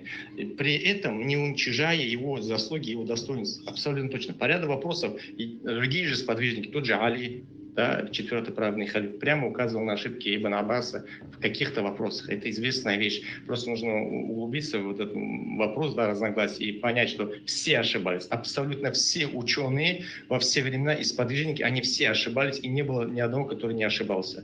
Это один, ну, любимых за другие вещи.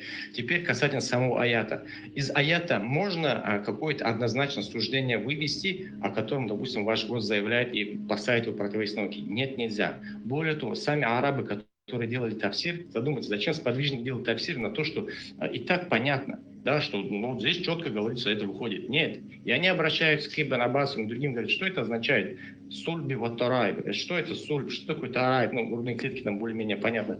Как это понимать? Потому что они имели небольшое представление, как люди зачинаются, да, это как бы давно это уже известно. У них были кастраты, они понимали, что такое кастрирование, да, и как, грубо говоря, процесс вот, репродукции можно как бы затормозить или остановить. Они имели об этом представление, они знали, где это все вырабатывается. И этого аята они не понимали. И в данном случае мы обращаемся, получается, к муфассирам, которые пытались в то, что не ясно, то, что от Аллаха и его посланника точно не пришло, что это означает. Муфассиры пытались дать какую-то свою оценку. Но эта оценка во все времена, и это есть консенсус на эту уммы мусульманских ученых, консенсус в том, что оценка любого муфассира – это предположение, никогда не является чем-либо категоричным. И как бы ваш гость не пытался возвысить автора... Давайте, это уже третий ответчик, давайте перейду к следующему, потому что он добавляет. Я тут просто не все перевел, я разделил это на 3 этапа.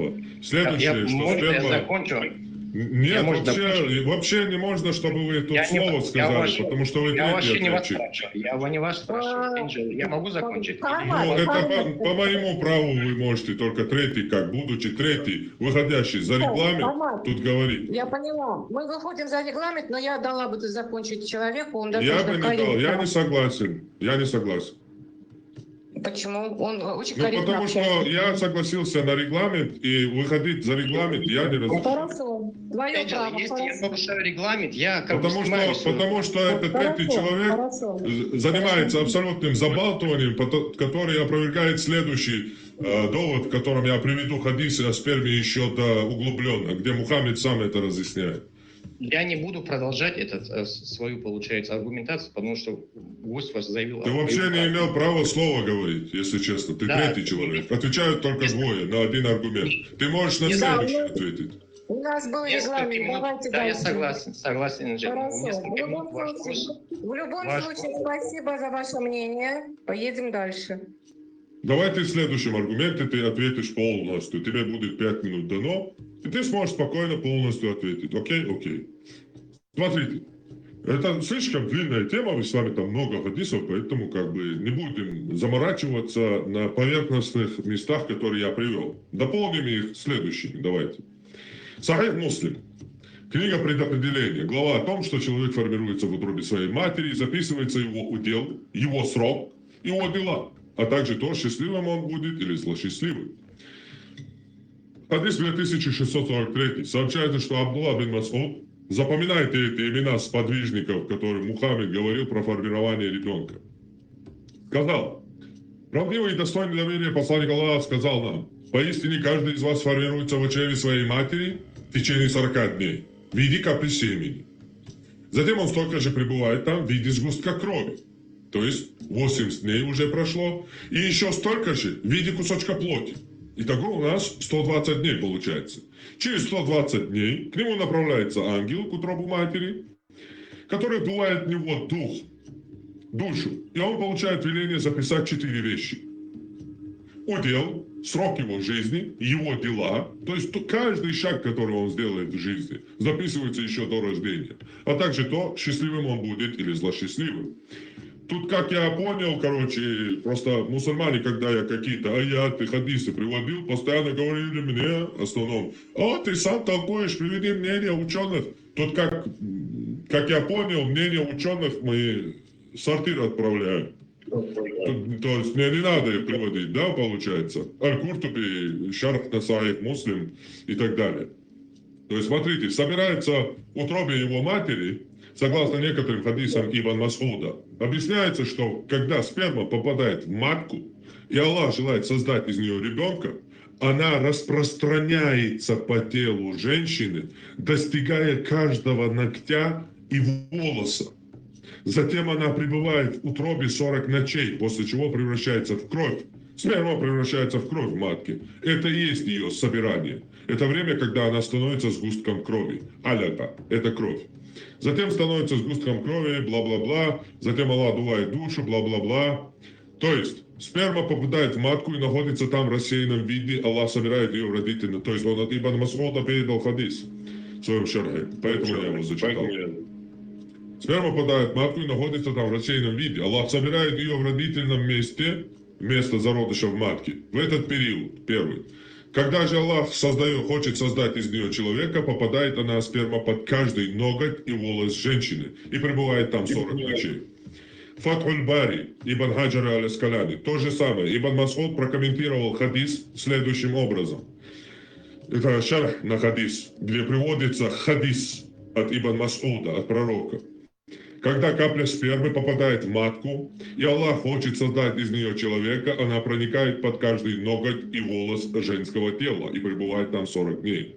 Есть различия между приведенным комментарием и хадисом от Малика бин Хуэйриса. Текст хадиса следующий. Когда Аллах хочет создать раба и совершили акт мужчина и женщина, его жидкость проникает в каждый ее сосуд и орган. На 7-й день Аллах собирает ее сперму и изготавливает из нее каждый орган в том виде, каком он пожелает. И сказал Ибн Манда, что этот хадис соответствует условию достоверности от Тирмизи и Ан-Насаи. Так,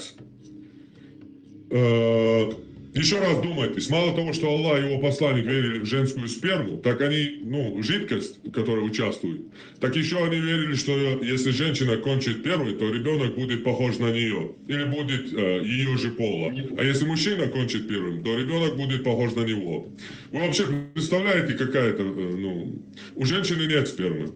Современные ученые поняли, что попали в просак, и теперь пытаются выдать женскую жидкость из Корана за яйцеклетку. Но ничего не выйдет. В хадисе со слов посланника Аллаха четко сказано, что женское семя – жидкость, вода по-арабски. Яйцеклетка – это не жидкость и не вода. Яйцеклетка полупрозрачная, беловато-серого или бледно-желтого, а не желтая. Яйцеклетка выходит один раз 28 дней, а не после каждого оргазма. После выхода... Так, в первом разделе мы допустили, что ребенок формируется из капли семени презренной. То есть рассмотрели первый этап и обошли его, отметив, что в этом нет ничего чудесного. Однако, если присмотреться внимательнее, ошибка Корана появляется уже на самом первой стадии эмбриогенеза. Коран 23, 13, 14. Потом мы поместили его каплей, мужским семенем, в надежном месте, матку матери. Потом мы создали из этой капли сгустка крови. Человек не образуется из сперматозоида, как утверждает Аллах. Он только доставляет половину генетической информации ДНК от отца. Можно образно сказать, что это половина чертежа. Овум, яйцеклетка, содержит вторую половину чертежа, ДНК от матери, и при этом обеспечивает почти все ресурсы для старта. Цитоплазму, органеллы, питательные вещества и защитные оболочки, необходимые для первых этапов развития. Так.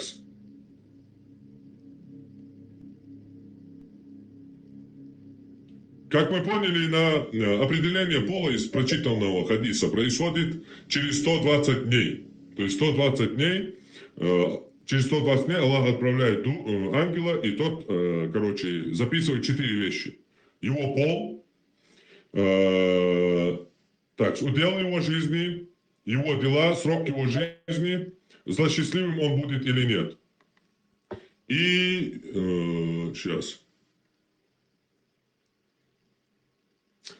Да, Сахих Муслима 2644, Хузайфа ибн Усайд, передает напрямую от посланника, что он сказал: когда капля остается в утробе в течение 40 или 45 ночей, ангел приходит и говорит: Господи, будет ли он хорошим или злым?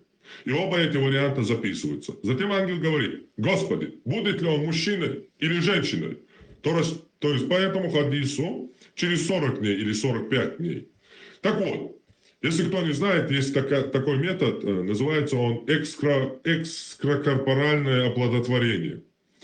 То есть Смотрите, чуть ли не важнейшей ошибкой Мухаммеда можно считать утверждение, что пол ребенка определяется спустя 40 или 120 дней по другому риваяту. В реальности пол ребенка устанавливается непосредственно в момент зачатия, в зависимости от того, сперматозоид с какой генетической информацией проник в яйцеклетку. Если он доставил Y-хромосому, то развивается мальчик. И если X-хромосому, то развивается девочка. Пол ребенка известен в природе с первых дней развития.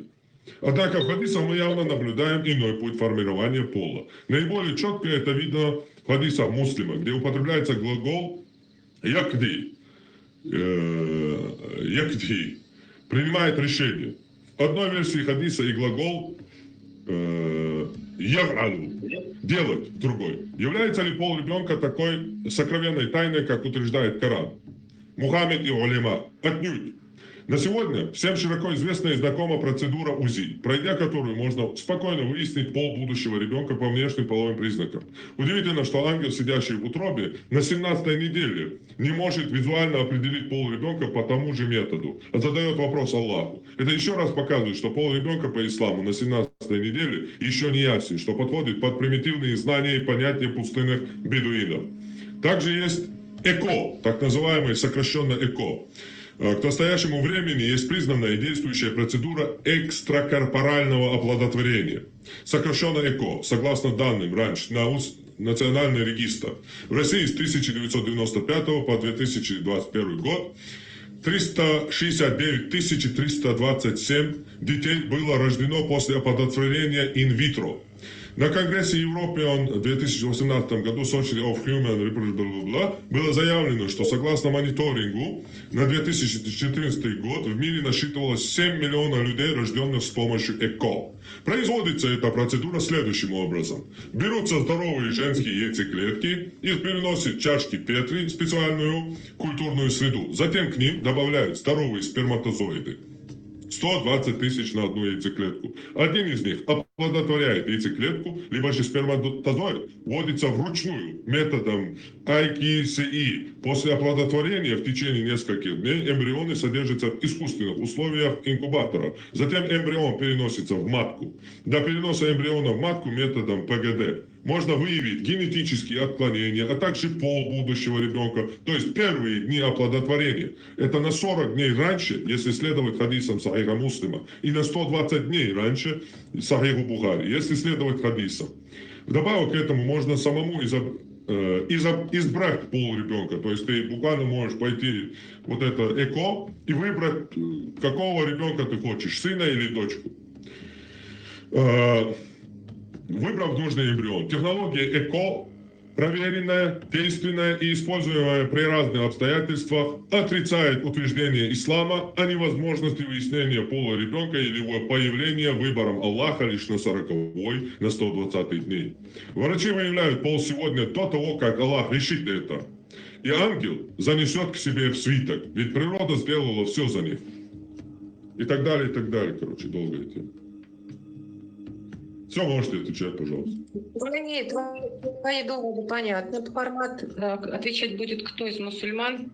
Я поэтому открываю мусульмане микрофон, потому что отвечать-то некому. Ребят, у нас цель выслушать их или как? У нас цель и выслушать, и ответить. Но тот, кто занимается оскорблениями и не приносит извинений, он не должен принимать какого-либо участия. В хадисе не говорится, что... Это до сих пор, ты видишь, что он пишет? Он не успокаивается. В 21 веке он верит о каких-то шариках в пояснице. Школьную программу, видно, не читал, биологию не проходил. Ребят, давайте продолжим конструктивно. Доводы понятны. Отвечать из мусульман. В хадисе не говорится, что до 40-го дня ребенок был бесполым. 40-го дня да, пол.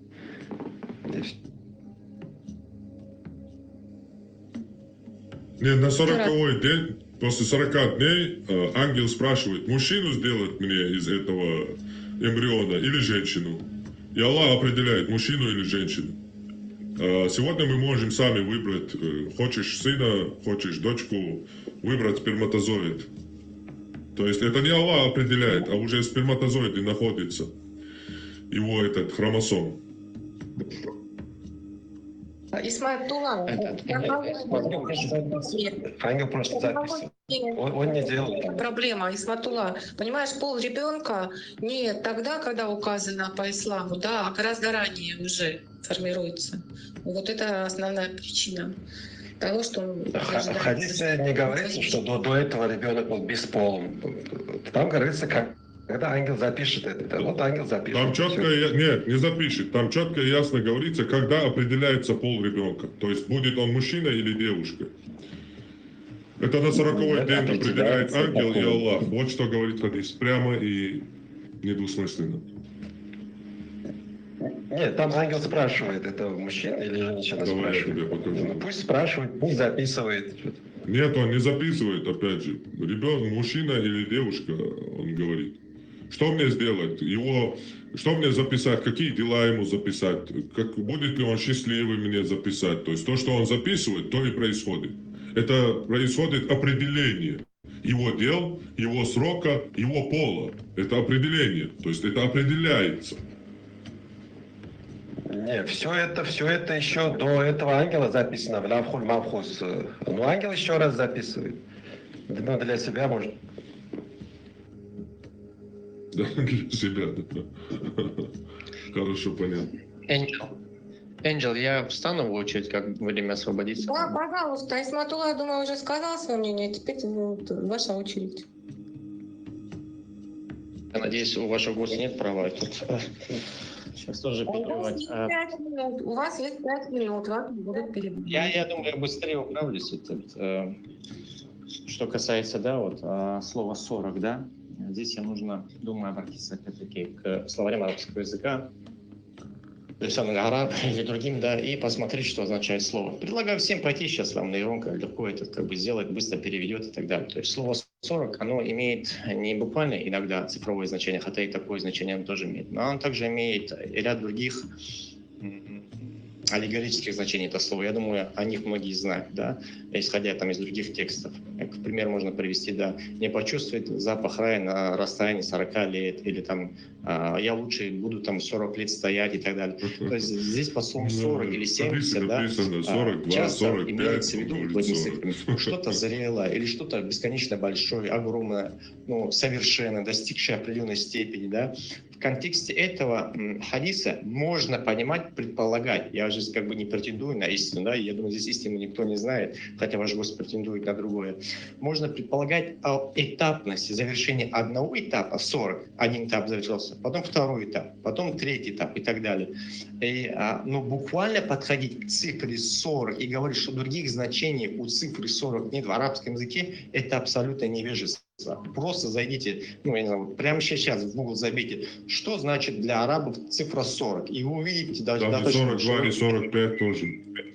Теперь, что касается разных версий риваята, мы должны понять, что у нас есть книга Аллаха. Это бесспорный источник. Вот предыдущий у нас разговор был. Тот, кто отрицает аят Корана, не смысл, да, может, смысл может быть разный, непонятный, неоднозначный, а сам там, букву какую-то сказал, он неверующий. Потом тот, кто отрицает сунну таватур, тот тоже неверующий. Ну, это небольшой ликбез. Тот, кто отрицает сунну, который не достигает таватура, там уже разнятся, в зависимости от сахих, хасан, даиф, слабый и так далее. Сахих хадис, человек отрицающий, он является, ну, грешником, заблудшим, но не верующим. В целом, если он один отрицает, не говорит это неправильно, отрицает. Почему так? Потому что сахих хадис, это опять-таки практически консенсус у мухаддисов, он является таким предпочтительным предположением. Скорее всего, ну, может быть какая-то ошибка. То есть передатчик по смыслу передает, но в словах может что-то от себя добавить. И это сплошь и рядом в хадисе сахих встречается. То есть смысл передается четко, а какая-то деталь может быть передаваться, цифра 40, 70 и так далее. Мы вряд ли, если хадис собирать, мы видим, когда хадис описывает одну и ту же ситуацию, но передатчики что-то от себя добавляют, или что-то там в цифрах меняются, или там, может, даже персонажи иногда меняются. И ученые здесь понимают, что здесь основной смысл это вот этот, а вот эти детали, они ну, такие предположительные, и за отрицание их нельзя человека обвинять в неверии, но мы так говорим, но при этом допускаем, что в этих вещах может быть ошибка. Это дополнительный как бы довод против вашего гостя, который на цифре 40 настаивается, когда он сам же приводит, что есть и другие хадисы, которые по-другому говорят. Это опять-таки выявляет, что ну, здесь вещь неоднозначная. А смысл, вот явный смысл, это в том, что есть этапы формирования плода. И это то, как понимали. Да, были те люди, которые в цифровом значении, да, относились к этому хадису, были, да, из явного смысла, да. Были те, которые, да, аллегорию применяли, да. Но еще раз, это очень коротко. Все желающие, вот просто сейчас, в течение 2-3 минут, просто если вобьют в Google поиск или в любую нейронку, тот же Gemini, что для араба означает 40, они найдут подтверждение моим словам. Спасибо. Спасибо тебе тоже. Это очень хорошая попытка, но дело в том, что ни один человек в толковании не говорит о том, что это образное какое-то этапное выражение. А попытка, опять же, сослаться на языковые какие-то моменты, мы возвращаемся к Таймию, который говорил о вас как о заблудших. Так вот, Бухари 318, 3333, Муслим и так далее. На 120-й день, то есть, о Господь капля, о Господь сгусток крови, о Господь кусочек мяса, когда Аллах желает завершить его творение, ангел говорит: о Господь, мальчик или девочка, несчастный или счастливый, каков его удел, и таким образом все это записывается в утробе матери. Так вот, вопрос. На 120-й день, на какой-то, будь то этапы, это 40 дней, неважно, вот, проходит 4 этапа, и тогда Аллах отправляет ангела, чтобы вдохнуть дух. Как ты ответишь на мой аргумент, что дух, то есть жизнь, да, оно уже сперматозоид имеет. То есть сперматозоид, когда в 7 веке, например, араб, который писал этот Коран, смотрел на сперму, он видел только воду. Если бы у него был бы микроскоп, он бы увидел там, что там ходят живые клетки, сперматозоиды, что они живые клетки. То есть в них душа уже есть, жизнь в них уже изначально есть. А тут говорится, что на 120-й день отправляется ангел, какой-то сгусток крови, разорванный кусочек какой-то мертвую кровь, чтобы вдохнуть душу. Как ты на это ответишь? Ну, во-первых, я против... Ну, давай с самого начала начнем, даже не с начала, а с конца. Вот в чем есть жизнь, в чем нет жизни. Да, вот мы говорим, мы не знаем. Это же секрет, да, от Аллаха, что такое жизнь, что нет. Но мы видим одушевленные предметы и неодушевленные. Но в чем есть душа, в чем нет душа, это такая как бы скользкая вещь, от этого можно много дискутировать. Вот если я вырву волос из своей головы, там будут живые волосы. Можно ли сказать, что в этом волосе есть душа? Ну, такая сомнительная утверждение. Но я сейчас не для спора это говорю, а о том, что это такая тема, короче, лучше в нее не влазить. Далее, что у нас получается? Вы берете, опять-таки, начинаете с математики. То есть вы говорите, вот цифра 120. Зачем берете 120? Почему? Если, грубо говоря, возвращаться Стоп, еще раз. Возвращаемся к когда-то я уже говорил один раз. И это вот то, что я могу однозначно доказать. Доводом в исламе, не доводом на масхаб или на мнение ученого. Вот если я бы говорил бы... Почему мы должны брать тогда твои слова как довод? Вы не должны брать мои слова. Вы можете верить во что хотите. Земля плоская, есть макаронный бог и так далее. Вы не должны. Я говорю, аргументирую свою позицию, то, как я верю. То есть у нас какой диалог? Вы говорите, я вам показываю довод, который не спровергает ваши какие-то позиции. И вам нечем их крыть. И все ваше рушится. Я смотрите, я привожу толкование знающих, которые были непосредственно арабоязычными людьми, что они, как они понимали, но ты появляешься из 3/9 через 3/9 земель, короче, и говоришь, у арабов это означает то-то и то-то.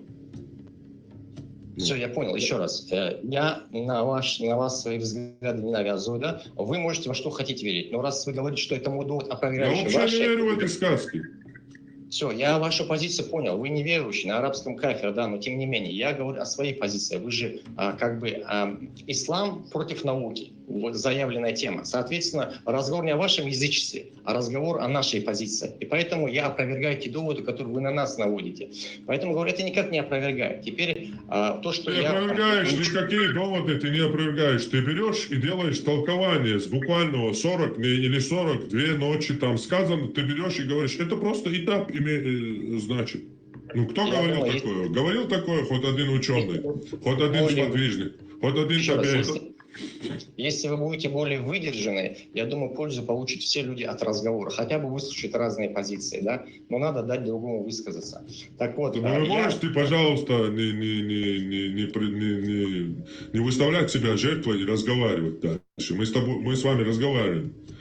Да, я могу, но я просто хочу, чтобы от разговора был КПД максимальный, а для этого требуется определенный порядок. Я думаю, вы это прекрасно понимаете. Я продолжу, не вступая в дискуссию.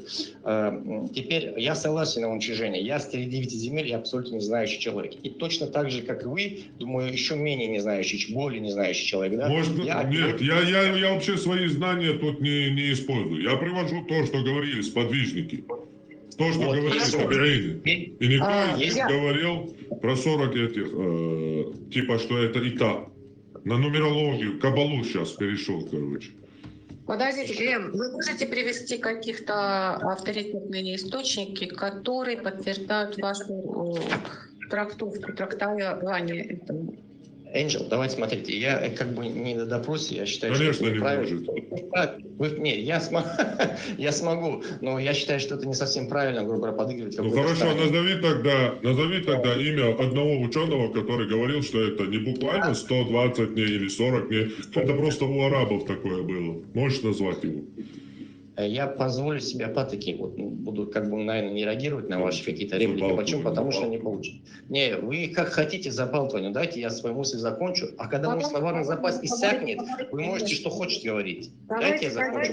Смотрите, у вас, в принципе, 5 минут прошли, давайте в минуту уложитесь. Вы видели, на что эти 5 минут были во многом потрачены? Хорошо, давайте, вы скажите, мы вас послушаем. Продолжу я. Теперь я согласен на уничтожение, что я не знающий, вот как и ваш тоже гость, он тоже, я думаю, не знающий. И тоже, если у него есть право какие-то открытые источники читать... Поэтому я привожу ученых. Если у вас есть право открытыми источниками пользоваться, переводами пользоваться, я, может быть, даже в оригинале могу где-то прочитать, так, слегка, да. Вот я могу прочитать точно так же, как и он.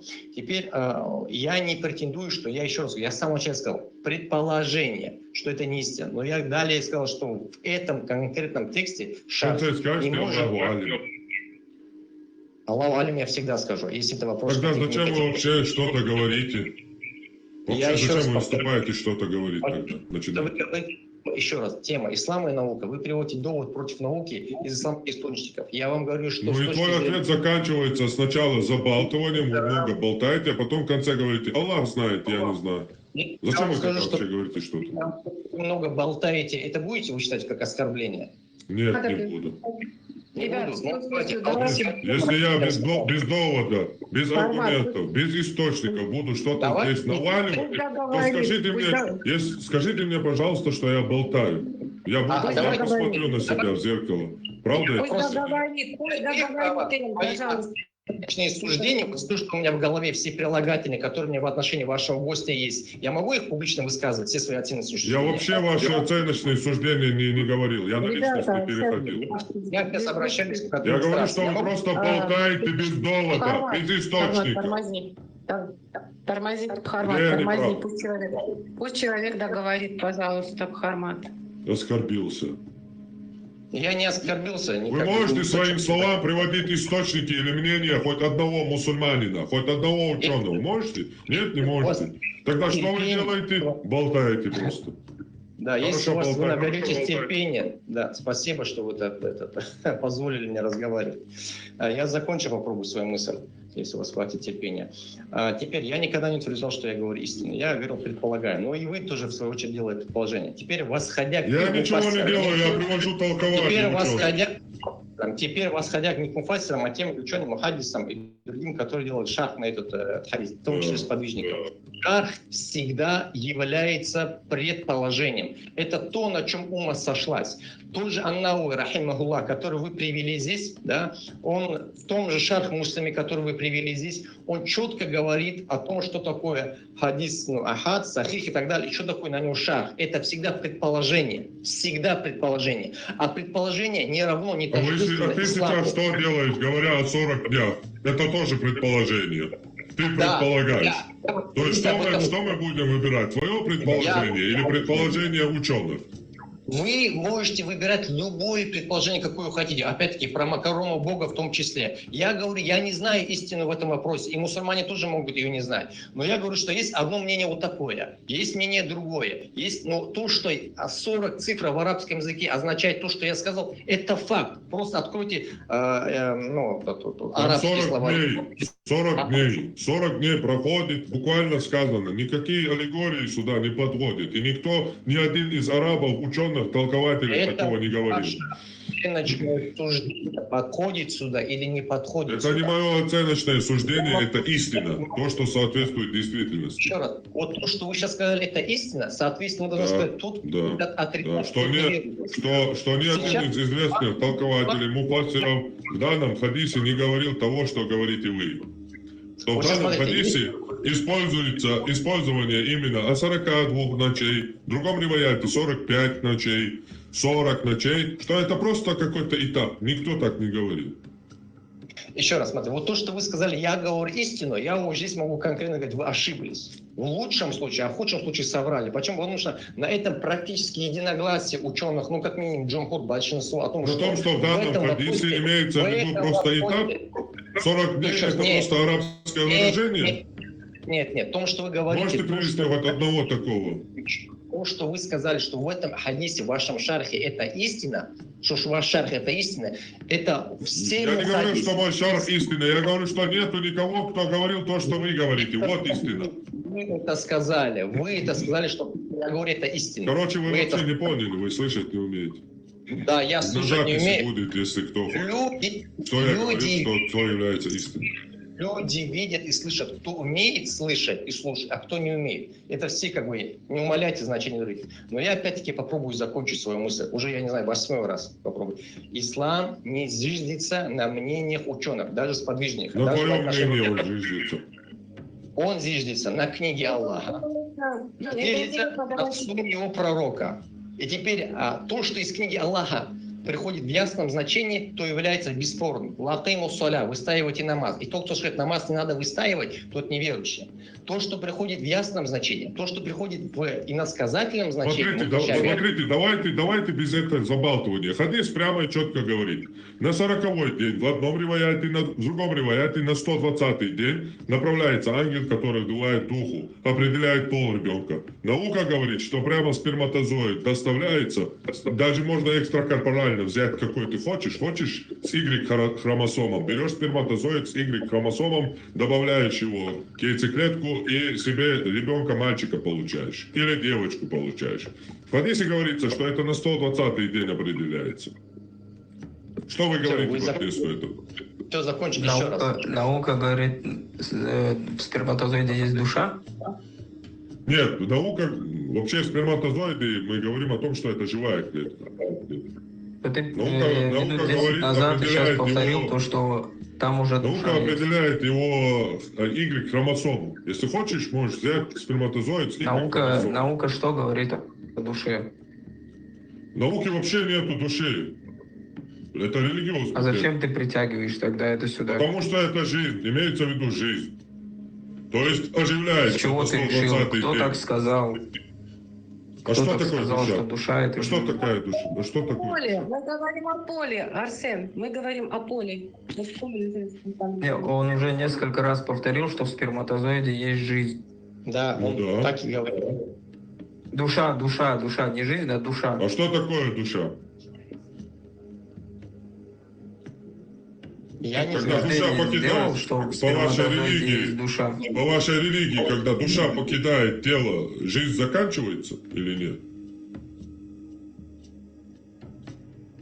Мне надо за тебя доказывать, что ли? В смысле?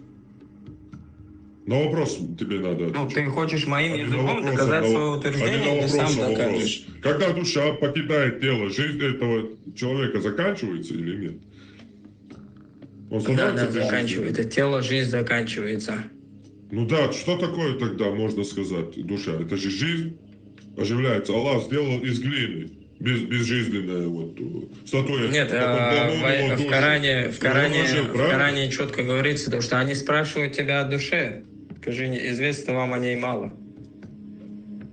Это не о душе. Нигде не отождествляется жизнь и душа. Стоять, о рухе говорится. О Святом Духе говорится. Они спрашивают тебя о Святом Духе, о рухе. Скажи... Ну, а в хадисе говорится, ангел спускается и вдыхает рух. Ну, это Святой Дух, он дувает. И в аяте там говорится о Святом Духе, они спрашивают тебя о Святом Духе или просто о душе, о рухе? А вообще о душе там говорится, да? О рухе, да. И в аяте используется Ну, рух. просто о душе, да, который человеке... Позволю как бы себе, знаете, что... Смотри, ты сам сделал же утверждение, что в сперме изначально есть душа. Вот ты его доказываешь, В сперме изначально откажись есть от жизнь. этого утверждения. Да, жизнь, душа. По вашим языком, в сперме уже есть душа, да. Смотри, растения, деревья тоже, у них есть какая-то жизнь. Что там, душа есть у них? Конечно. По вашим языком в дереве есть душа. Это откуда ты взял? Арсен, я хотела вот немножко такой сделать тоже сравнительный анализ. По христианству душа зарождается в момент зачатия в человеке, в момент зачатия. То есть это больше научно. Да, хорошо, при чем тут сейчас христианство? Ну вот наука в этом плане больше идет. Фармат, ты крестился, что ли? Нет. Что понимание, сравниваем. Наука, христианское понимание, в исламе Нет, понимание. мы христианское понимание сегодня не обсуждали. Тебе покорившийся предложил обсудить христианское понимание, но ты почему-то отказалась. Арсен, мы говорим Так что давай не том, будем как сейчас... душа зарождается. Ты задал вопрос, когда зарождается душа, я тебе говорю, у нас вот так, в чем проблема? Я не задавал вопрос. Я сказал, что Армат... Хорошо, давайте не будем, давайте просто зря тратить не будем. Могу еще один аргумент привести. Но ты отзываешь это свое утверждение? Нет, конечно. Еще раз повторяю, вашим языком... Тогда докажи его, пожалуйста. Еще раз. Если говорить вашим языком, то уже сперматозоид изначально имеет душу. Моим языком – жизнь. Нет, это живая в хадисе говорится, что сперматозоид попадает, и только на 120-й день там появляется душа. Хадис не говорит, что сперматозоид – это душа. Не говорит. Ты говоришь. Это я говорю, что вашим языком душа – это же жизнь. То есть он вдыхает в него жизнь, оживляется, начинает двигаться, там, толкаться. То есть на 120-й день жизнь появляется в этом эмбрионе. Именно душу вдыхает, а так какие-то формы жизни, конечно, там есть. 40 дней. Алло. Сперматозоид 40 дней, потом сгусток крови 40 дней, потом кости, мясо и так далее, пол ребенка и так далее, короче, определяется. И на 120-й день вдыхается жизнь, и ребенок, короче, начинает двигаться. Нету такого в хадисе, что вдыхается жизнь. Ну что это значит тогда? Ангел, душа. Ангел вдыхает дух. И что это значит? Дух. Аят Корана говорит, что тебя спрашивают о духе. Известно. Причем тут вообще аят Корана, который говорит о Рухе, Святом Духе, который Джибриль, то ли Джибриль, то ли там Святой Дух, то ли еще что-то не определен. Мы говорим о жизни человека. Почему ты говоришь Святой Дух? Ну почему-то в иллюзии, что Рух имеет только одно значение. Здесь просто невежество является. Рух имеет одно значение? Да, душа, дух. Нет, вы можете посмотреть в словаре, посмотреть, сколько значений имеет слово «рух». Тоже если на арабе. Понятно, много значений, но в данном контексте это же не тот рух, который там, от Аллаха исходит. Вы сделали утверждение, что в аяте говорится о Святом Духе. При сотворении Аллах создал Адама двумя руками. Ну, это вообще другое, то, что в аяте говорится. Аллах говорит то, что Адама создал двумя руками, потом вдохнул в него в душу. Да? Дух вдохнул в него. И здесь дух. От своего духа, по-моему. Да. Да, от своего духа, совершенно верно. От своего руха. А так, имею в виду, если заглянешь, Анжела, закончу. Слово «рух» одно из значений, ну, на русский язык его можно перевести как «душа», в том числе. Как Джибриля можно перевести. Еще ряд других значений у него есть. Как дух на русский язык можно Я перевести. об этом и говорю, да. Но в данном контексте у нас же не Джибриль дувается в это. Нет, ты говоришь, что в сперме есть дух. Уже изначально там есть дух. Ты Ну, говоришь, душа, это жизнь, противоречит да, хадису. жизнь. Ну, жизнь какая-то форма жизни есть, души нету. Получается, подождите, можно уточняющий вопрос задам?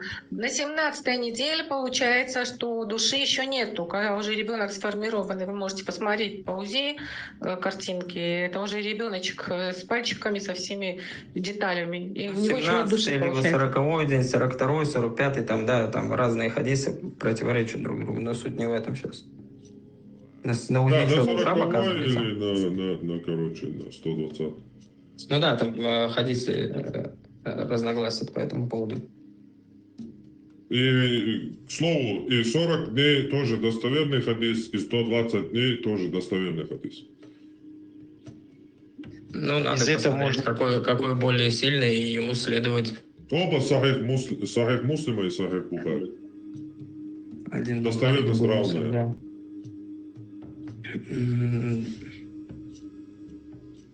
В одном достоверном хадисе на 120 дней это происходит, в другом достоверном хадисе на 40 дней. Что ребенок на 17-й неделе Ты согласен, что один из них, либо их надо как-то соединять, да, и понимать вместе, либо согласовать, либо сказать, что один ложный, другой правдивый. Если я сейчас скажу свое мнение, вы оскорбитесь, так что я помолчу. Я не думаю, что ты нас должен оскорблять. Нет, мое мнение, что Мухаммед просто забыл. Я думаю, даже должен быть чуть благодарнее нам, потому что как бы благодаря нам существуешь. Хорошо, мое мнение, что Мухаммед просто забывал, что он говорил на следующий день. Поэтому Вот, говорил один раз, в математика. одном хадисе говорит 40 дней, в другом хадисе говорит 42 дней, в другом хадисе вообще говорит 40 или 45, то есть он даже не знает, 40 или 45 день он говорит. В другом хадисе он говорит на 120 день. То есть он забывал, мое мнение, он забывал, что он говорил просто. Ну, вот Харма, когда говорит, посланник Аллаха, саллиллаху алейхи ва саллям, что-то забывал, он просто с иснадами этих хадисов не ознакомлен, которые по внешнему друг другу противоречат в цифрах. Иснад этого хадиса, как правило, на одну тему начинается с одного передатчика. Допустим, с Ибн Масуда. Да, конечно. Одним он говорил одно, другим говорил другое. Забывал. Всегда передатчик Почему этого... ты решил, что я не знаком с иснадом? Еще раз, я закончу мысль. Это, может, другие поймут. Ты обо мне говоришь неправильно и закончишь мысль, это как мы будем делать? Риваят этого хадиса начинается, допустим, с одного передатчика, а в процессе уже...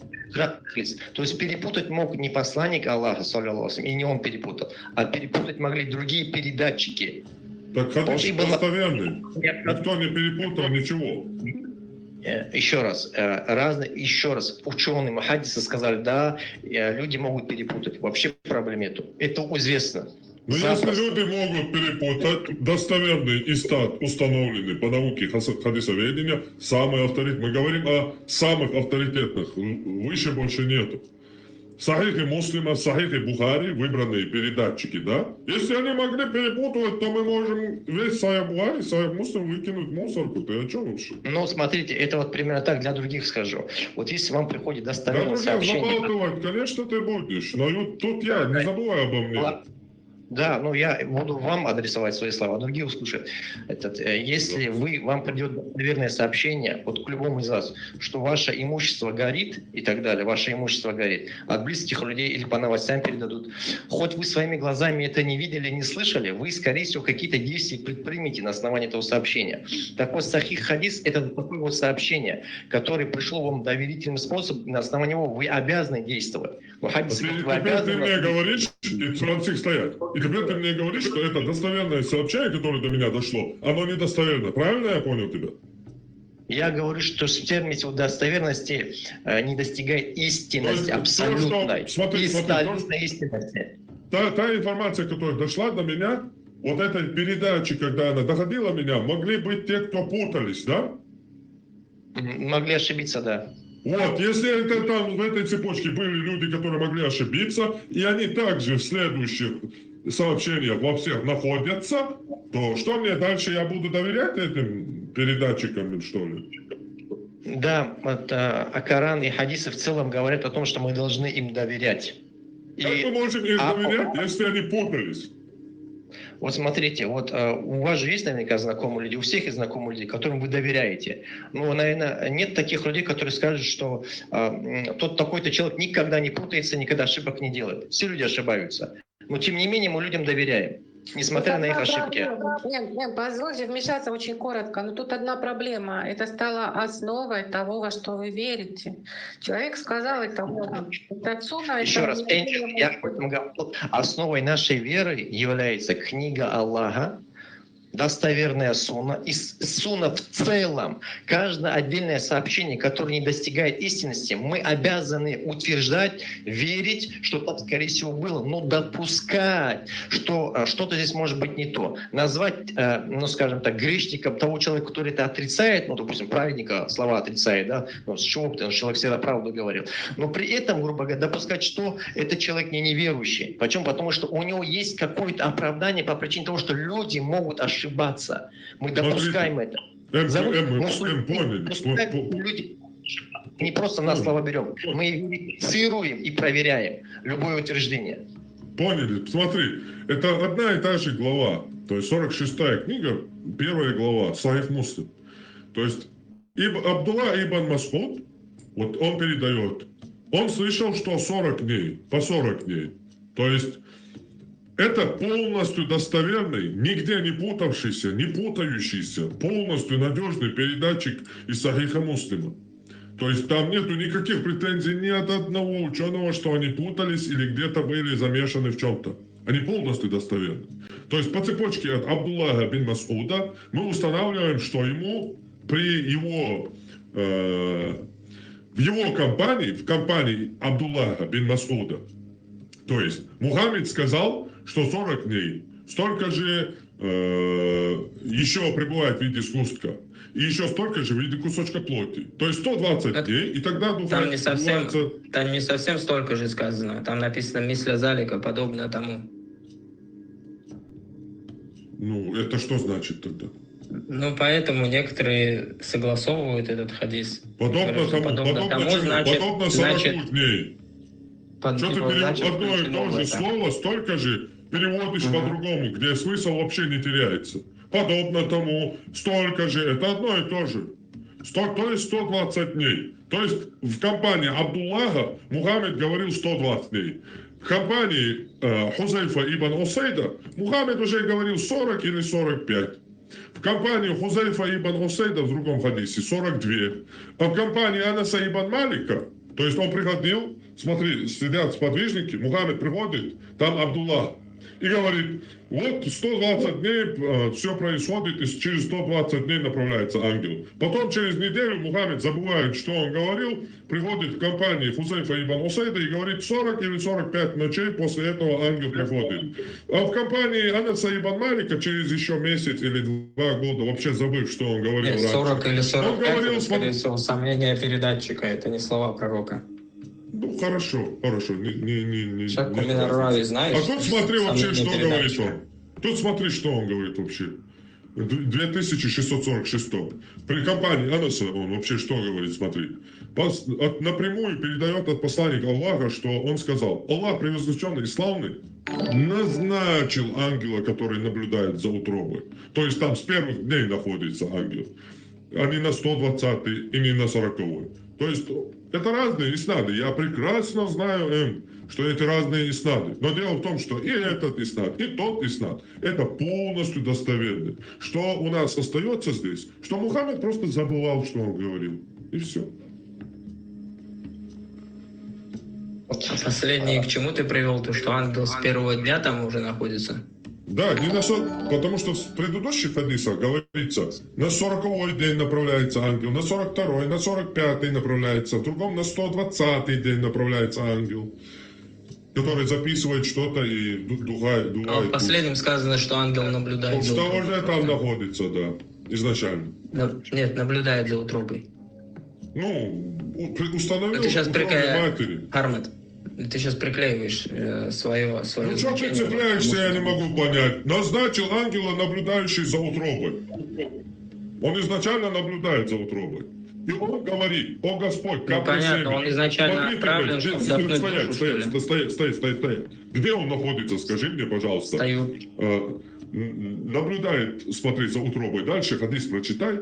И он говорит, то есть, когда мужчина и женщина совокупляются, и мужчина отправляет сперматозоиды в женщину, ангел кричит: о Господь, капля семени.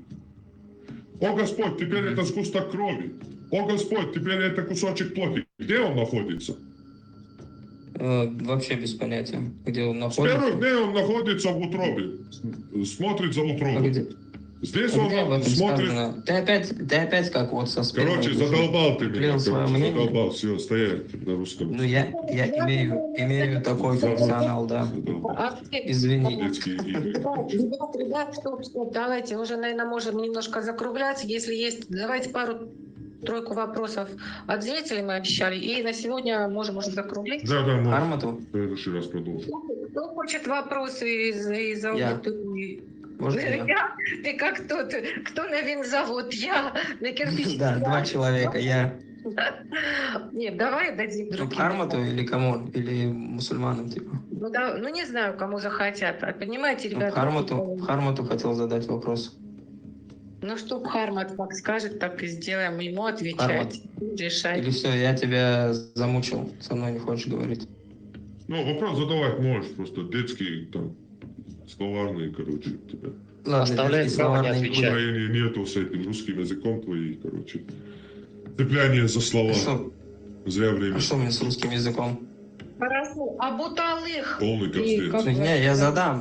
Вот, Хармат, ты уже сколько лет занимаешься критикой ислама? 4 года где-то. Вот 4 года.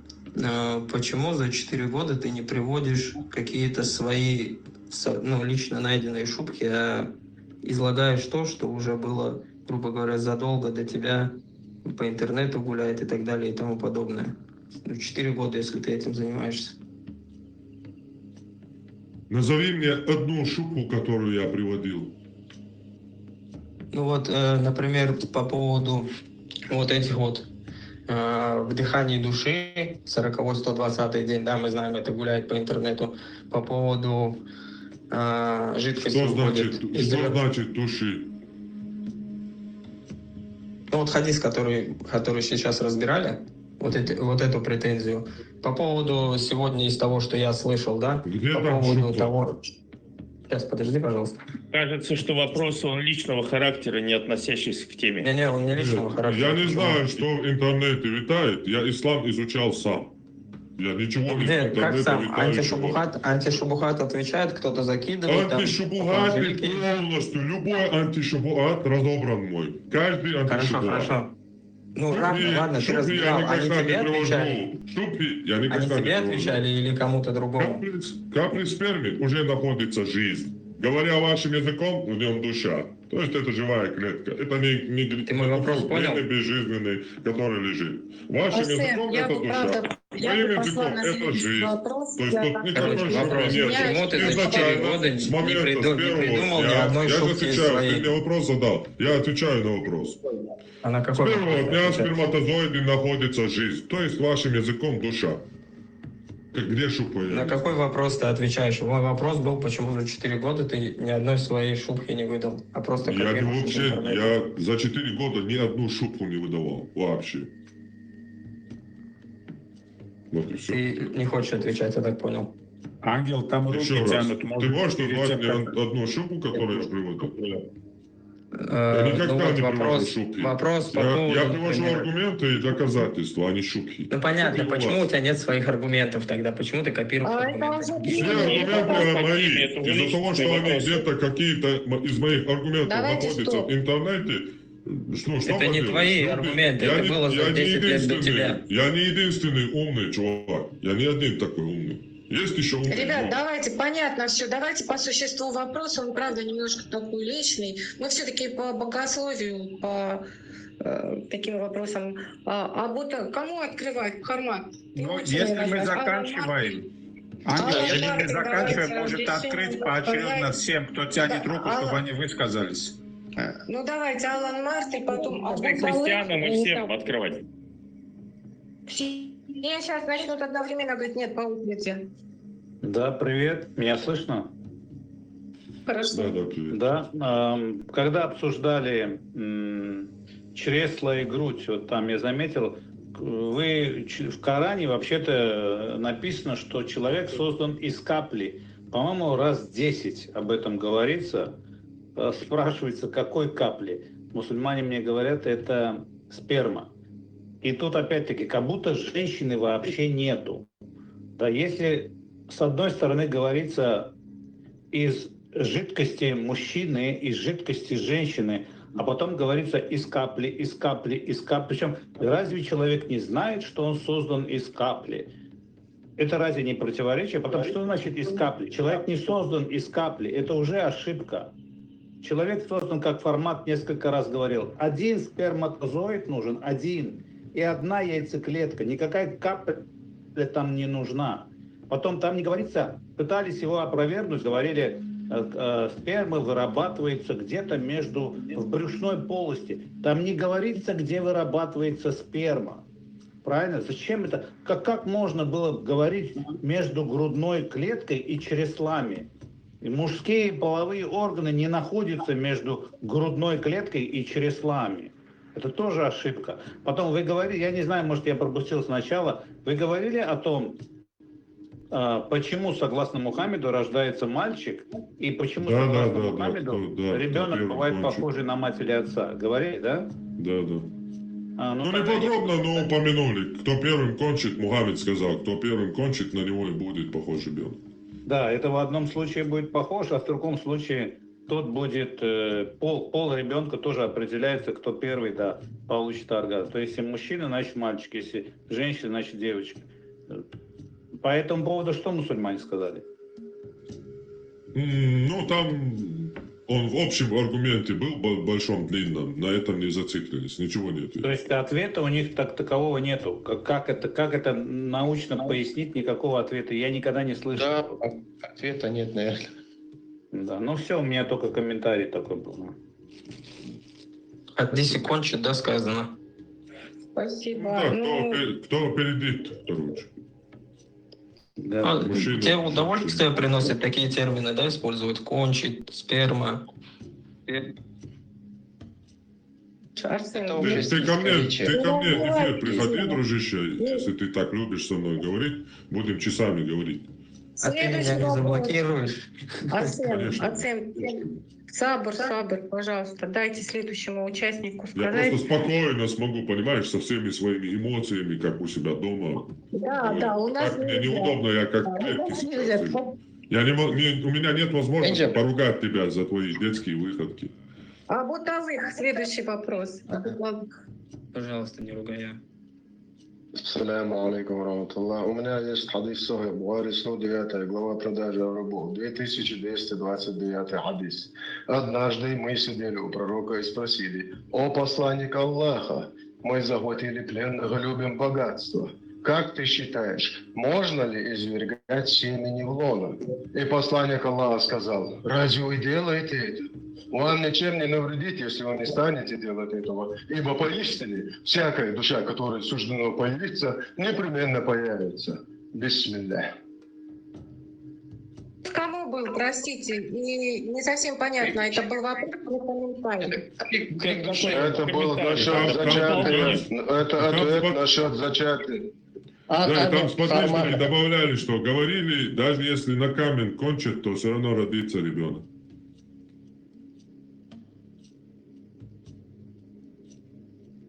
Шах и матлам. Шах и матлам. Кефир. А Буталых, во-первых, оскорблять не надо. Кефиры с точки зрения христиан вы для нашей... Я со стороны Бутро, подожди, мы тут вопросы задаем.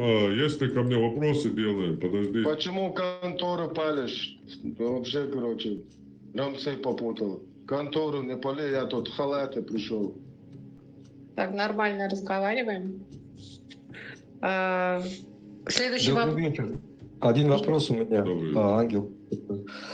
Корректно, да, давайте. Да, конечно, конечно. На самом деле мне очень нравится смотреть вас на ТикТоке. Тут такие жесткие, классные аргументы. А мы сейчас здесь только остановились на этих вещах, ну, тоже отвратительных. Но есть какие-то еще, может быть, несколько сразу аргументов? Потому что я думаю, что здесь процента 2 только... У нас сегодня, Шмаги, смотрите, у нас сегодня было узкое направление. Показать антинаучность ислама.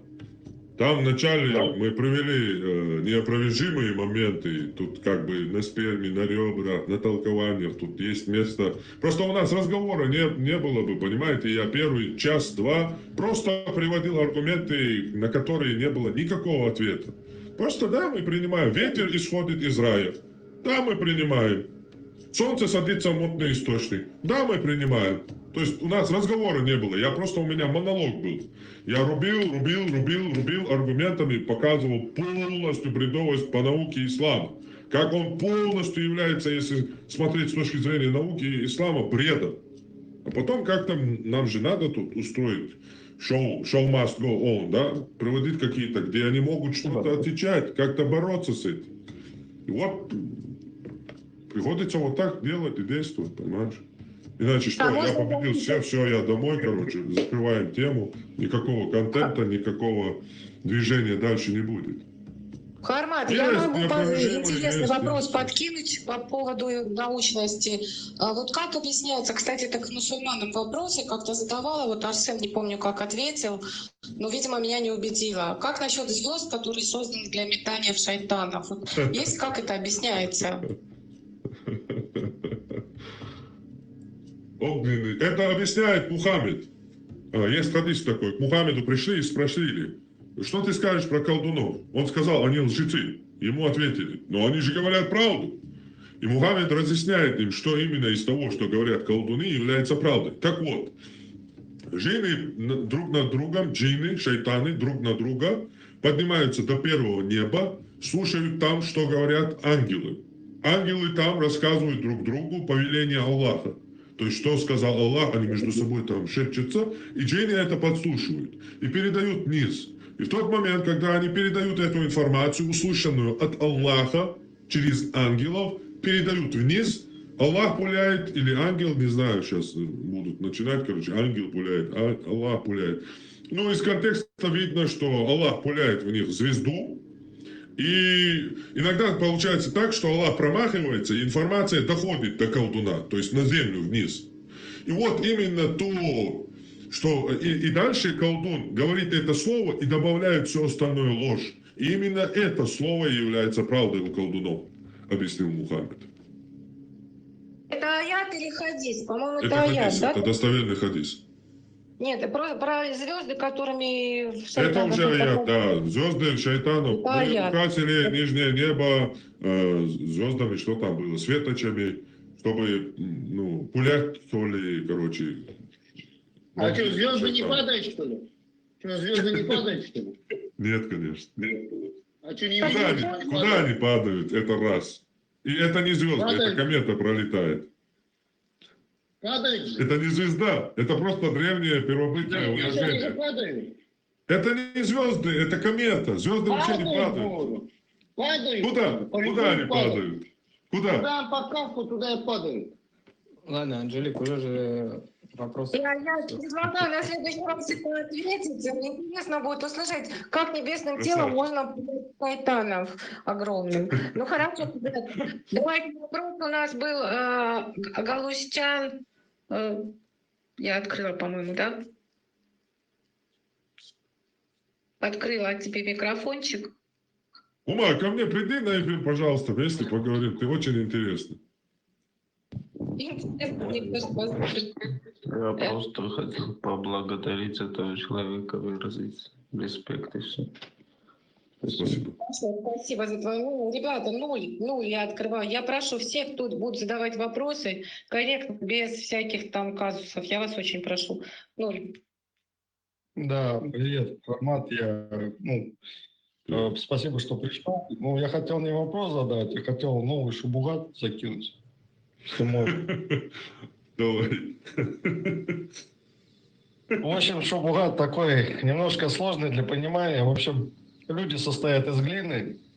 Глина из алюминия и кремния состоит.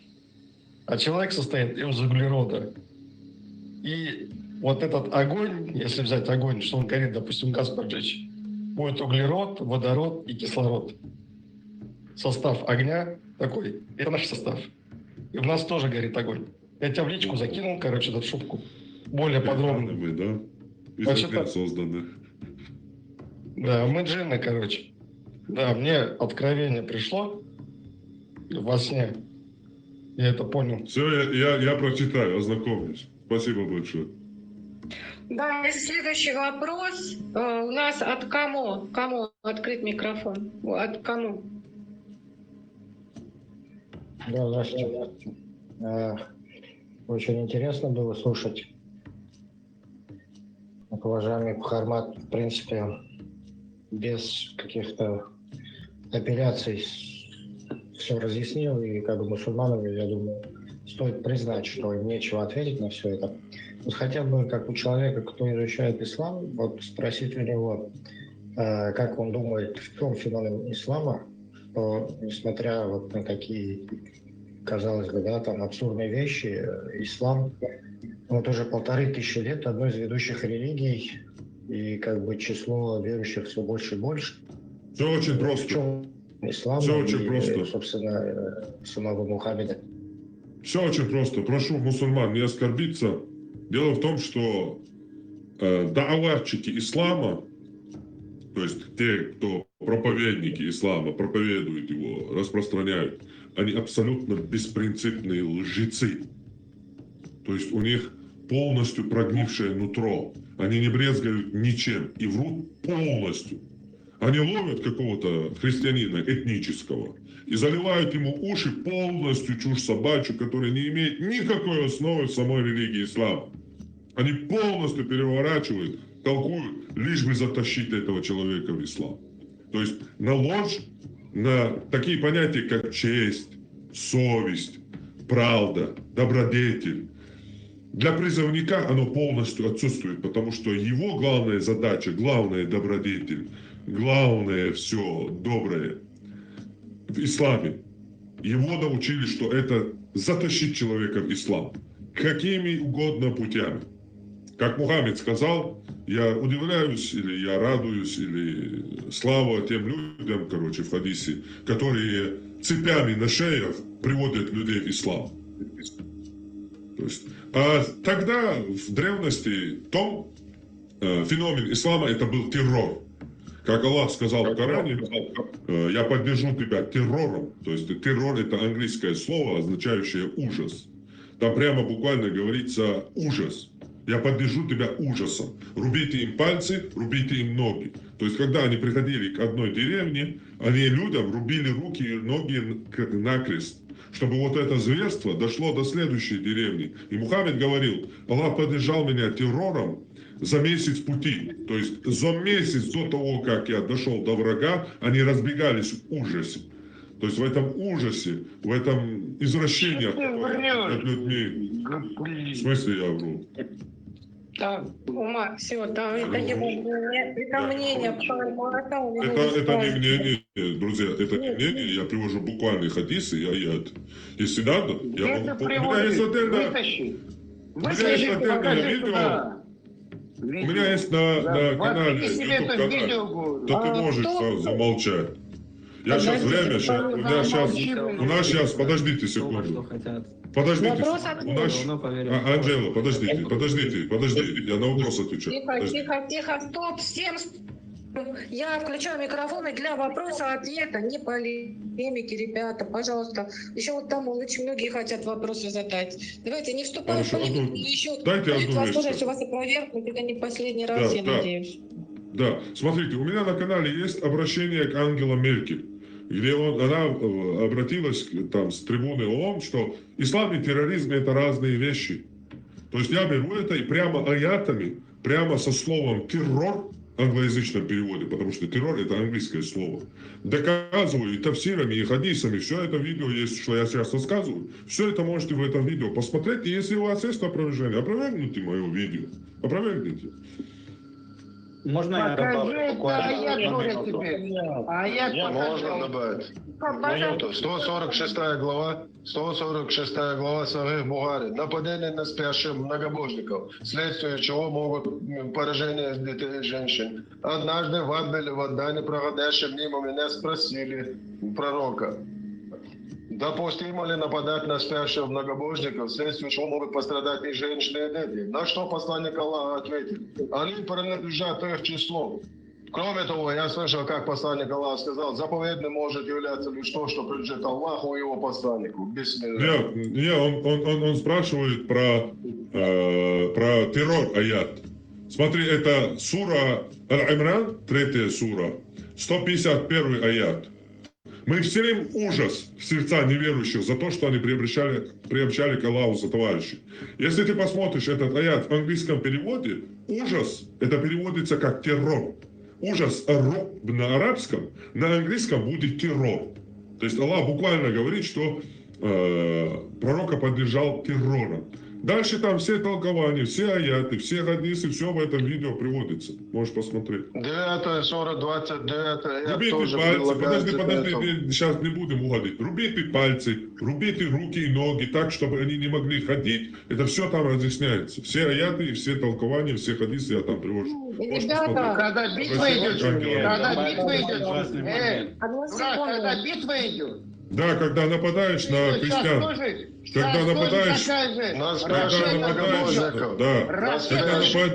когда нападаешь на спящих не мусульман, на деревню, на крестьян безоружных.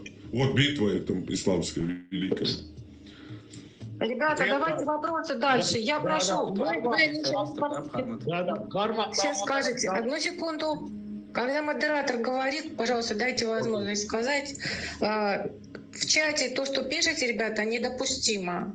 Мы не позволяем себе такие вещи писать. Блэкберри, говори, пожалуйста, твой вопрос. Спасибо.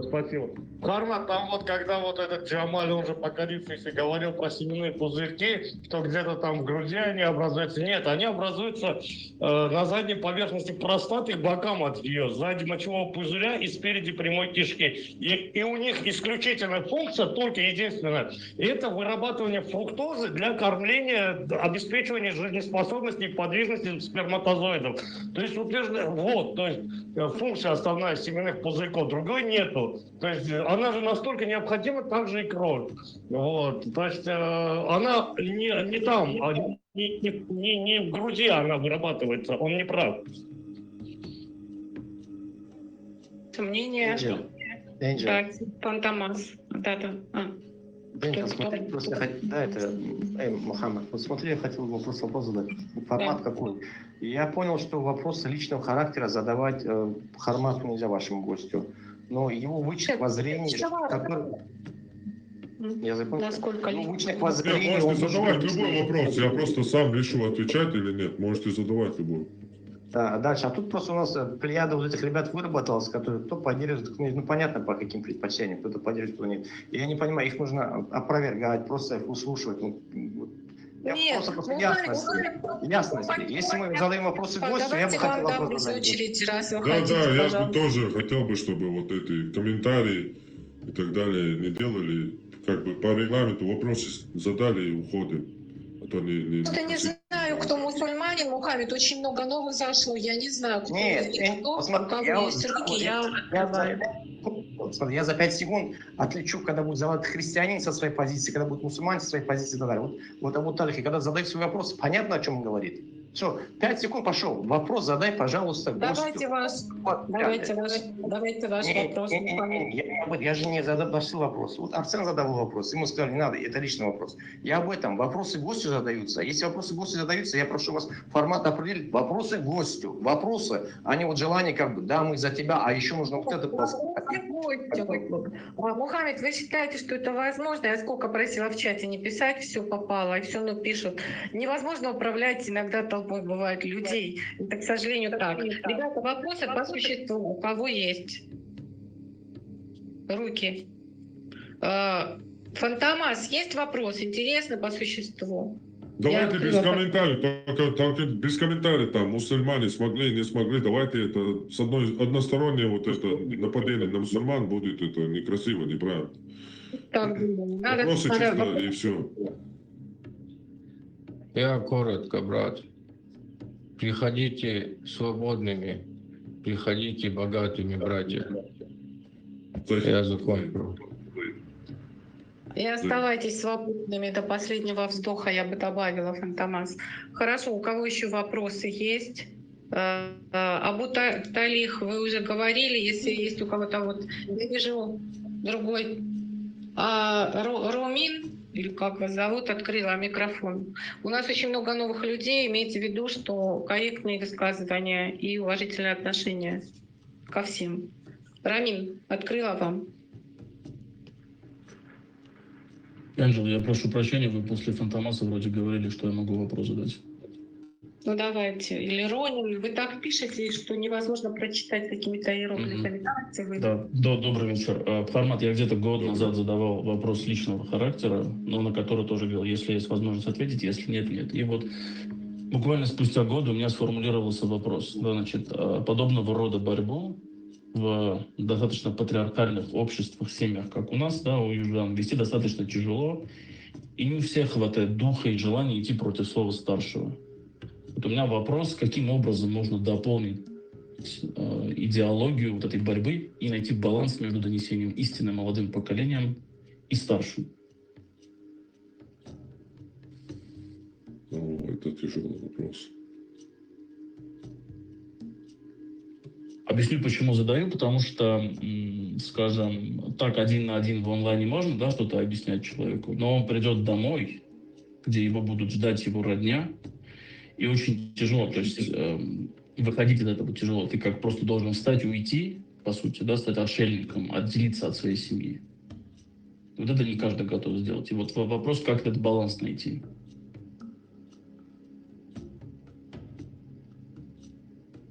Ну, я не знаю, я обычно на мою, если мне себя представить, я всегда, чтобы вот этот вот, скажем так, давление, которое витает, да, постоянно в воздухе, оно же очень тяжело.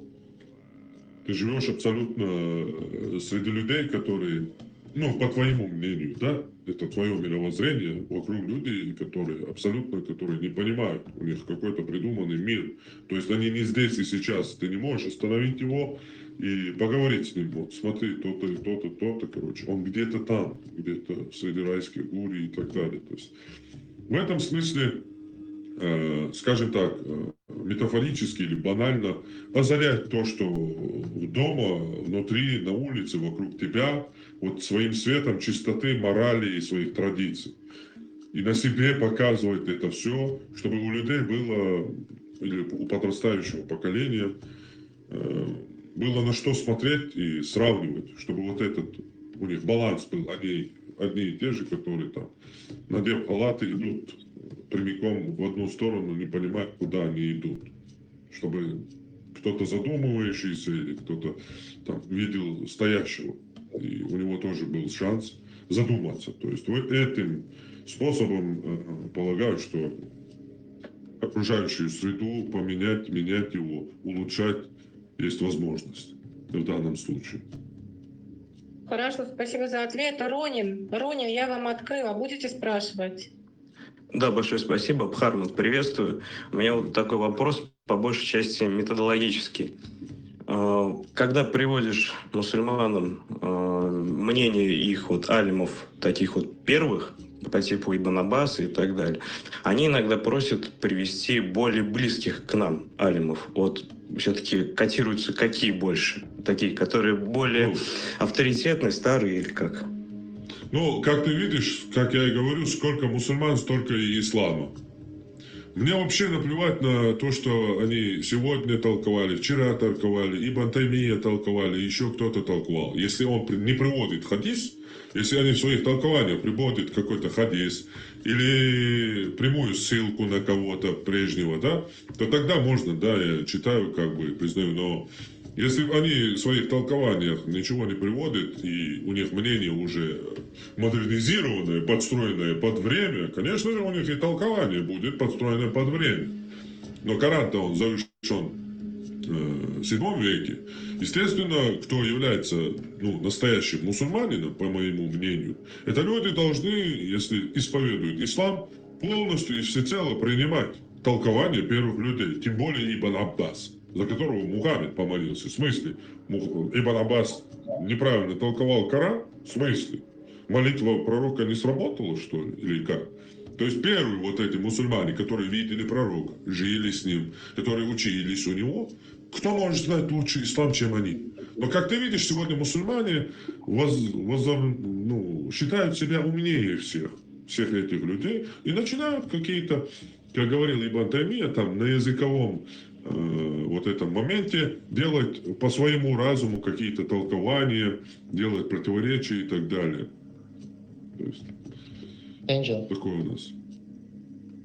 Хорошо. Следующий вопрос. Так, кто хочет обратиться? Angel, если есть, да. Давай. Я не совсем понял. Вот. Мне вообще можно какой-то комментарий дать, имеется на высказанное здесь, или же прямой вопрос должен быть гостю? Не можно. Ты можешь вопрос задать по регламенту. Все, давай ограничимся вопросом, если не можно. Если ты хочешь со мной пообщаться, то ты в любое время можешь ко мне прийти. Мы спокойно поговорим. Ты вроде человек тоже спокойный, хороший, умный. Я подозреваю, там Свагар тянет руку, ему нужно открыть. Он не был. Angel, я не могу задать вопрос, да? Да, конечно, вопрос, пожалуйста. Давайте, кто хочет. Я не вижу языку, у меня уже... Дайте этому задать вопрос, он вопрос хочет задать. Армен, одну секундочку. Сначала все-таки мусульманам у нас приоритет, потому что их не так много в чате, и сегодня наши собеседники. Я попробую быстро, хотя, наверное, за секунду не успею. Вот ваш гость, он как бы опровергает ислам. Не первый год опровергает, как он говорит, можно по-разному это оценивать, но его позиции я не понял. Вот здесь у нас есть заявленная тема «Ислам и наука». Я хочу у гостя спросить Бхармата. Бхармат, скажи, пожалуйста, а ты сам науку во всем поддерживаешь? Во всем ли поддерживаешь? Либо какие-то твои личные убеждения с наукой расходятся? Есть ли в тебе какое-то, может быть, сакральное, такое мистическое мышление? Верующий ты человек? Или, как многие говорят, ты многобожник, поклоняешься всяким истуканам и так далее? Да? Вот я у тебя отлично хочу спросить, чтобы понимать, мы же должны верифицировать того, с кем мы разговариваем, и понимать, когда у нас в чем-то обвиняет, не то чтобы имеете право. Мне самой интересно будет твое отношение к науке. Между прочим, хороший вопрос. И у меня последует еще один короткий вопрос, и все. Больше, очень короткое буквально предложение. После первого. Во-первых, для разъяснения скажу, что сегодня у нас была пропаганда 30 лет, созданная этим турецким сутенером Харуном Яхьей, который утверждал, что все научные открытия, они изначально были еще 1400 лет назад в Коране, и как мог посланник Аллаха знать, и этой ложью огромное количество невежественных людей затаскано в ислам, именно через ложь. И данная цель у меня на сегодняшнюю тему, это была 4-я часть, которая должна была быть на другой площадке. Там у меня было 3 части, и у меня оставался единственный вот этот научный момент, чтобы разбить навсегда вот этот миф и ложь, которая была создана, и очень много людей, опять же, затащило в ислам. Что ислам, он научный. То есть я сам лично в науку, естественно, не верю. полностью. Я ей не доверяю и не верю, и не делаю из науки идола.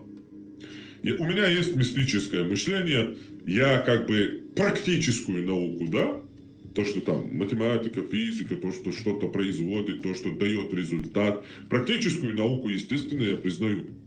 Я на нее опираюсь, от нее отталкиваюсь. А вот эти все космологические там и так далее, все эти относительности, все прочее. К этому всему я отношусь очень сомнительно, очень крайне сомнительно. И исхожу от практики, практической науки, и верю в Бога. Вот то, что нас кто-то создал, то, что есть некая сила, которая над нами и дающая нам жизнь и силу. Вот я в это верю. И все. Все, если позволим, будет короткий вопрос дальше, очень короткий. Вот ты как бы специализируешься по борьбе с исламом, с мусульманами, да, их проявлением. Я сейчас твою вот эту как бы оценку убираю в сторону. Я хочу вот как бы, вот если объективно подойти к тем аргументам, которые ты приводил, да, можно ли эти аргументы точно так же, вот ислам и наука, да, ислам не равно науке, да, можно ли точно так же сказать о других религиях, в частности о христианстве? Скажем так, ведь о христианстве много говорят о христианстве, о его антинаучности. Согласен ли ты, если объективно сказать, что христианство тоже не научно? Да, я скажу, что я никогда не слышал, что христианство, оно научно, или как мог 2000 лет назад Иисус, если он не Бог, знать такие вещи, говорить это, я такого никогда в своей жизни не видел, не замечал. Поэтому как бы на это я даже внимания не обращал. Моя главная цель даже не ислам. Моя главная цель это именно ложь. Именно что ложь это все делает. Вот я вижу ложь, да, человек врет, что нету такого в Коране, что нету такого в науке. Я считаю просто своей обязанностью взять и донести до людей, что их обманывают. Будь то ислам, будь то что, Все, смотри, Харма, я понял твою логику, но я не о том спрашиваю, потому что есть обвинение тебя или подозрение, что ты, получается, несправедлив не то, что в отношении мусульман, понятно, а что ты еще, получается, на явные противоречия христианства и других религий, ты их либо из страха, либо из каких-то других, корыстных соображений, ты их умалчиваешь. Я поэтому хочу, чтобы ты открыто сказал. Я хочу, но ты можешь этого не говорить, сказать, я не обязан это говорить. Да, христианство, вот то, что на него говорят в научной среде, ученые, что христианство не научно. Чтобы ты сказал, да, я это знаю, христианство во многих местах не научно. Или ты скажи, я этого не знаю, я вообще как бы с христианством никогда не сталкивался и не слышал, чтобы наука о нем что-то не... Я не знаю. Чтобы ты какую-то позицию я никогда не слышал, что христианство, оно научное, или я христианство воспринимаю как, духовное учение, а не как научное там, или еще что-то. Ты никогда не слышал опровержения больших ученых в отношении христианства? Никогда не слышал. А можно ли маленькую ремарочку? Мы не заявляем и не претендуем на то, что... Не, Инжела, я понимаю, я сейчас не хочу адвокатами христианства сталкиваться, это отдельный тема разговора. Я хочу просто спросить человека. Вы не слышали, да, Бхарма, чтобы кто-то когда-то с точки зрения науки критиковал христианство? Никогда не слышали? Я слышал каких-то библеистов, там, Барт Эрмана, что-то там, типа, эксперты по Библии, там, они что-то критикуют там или еще что-то. Слышал такое, но именно в научном направлении, что там научные ошибки какие-то в христианстве. Земля плоская, мир за 6 дней, мир, потом... Не слышал. 6 дней я слышал в бытие, что как этот день, если солнца еще нет. Это я с детства еще слышал. Все, вы не слышали, понял. Все, вопросов больше нет. Спасибо. У нас нет букаилизма и нету Букаи того, который сказал, что положил основу этому всему, что в Коране есть научные чудеса. У нас нету такого Магомед, серьезно. Мы не претендуем на это и так себя не позиционируем. Это у нас уже какой-то получается, спорный вопрос. Я думаю, есть христиане, которые по-другому говорят. Нет, мы на это не претендуем. Хорошо, я как православный человек говорю. Следующий вопрос у кого? И так далее и тому подобное. Следующий вопрос Муслим. Муслим, по существу, давайте, мы очень затянули уже, давайте более так сжато немножко пообщаемся. Муслим, твой вопрос? Вопрос-ответ. Да, мы уже 4 часа. Да, 1,5-2 часа. Да, очень много говорим. Муслим, давайте последний Да, вопрос. Муслим, да, я обрезан, да, все, следующий. Можно пару слов? Дайте сказать тем, кто не говорил.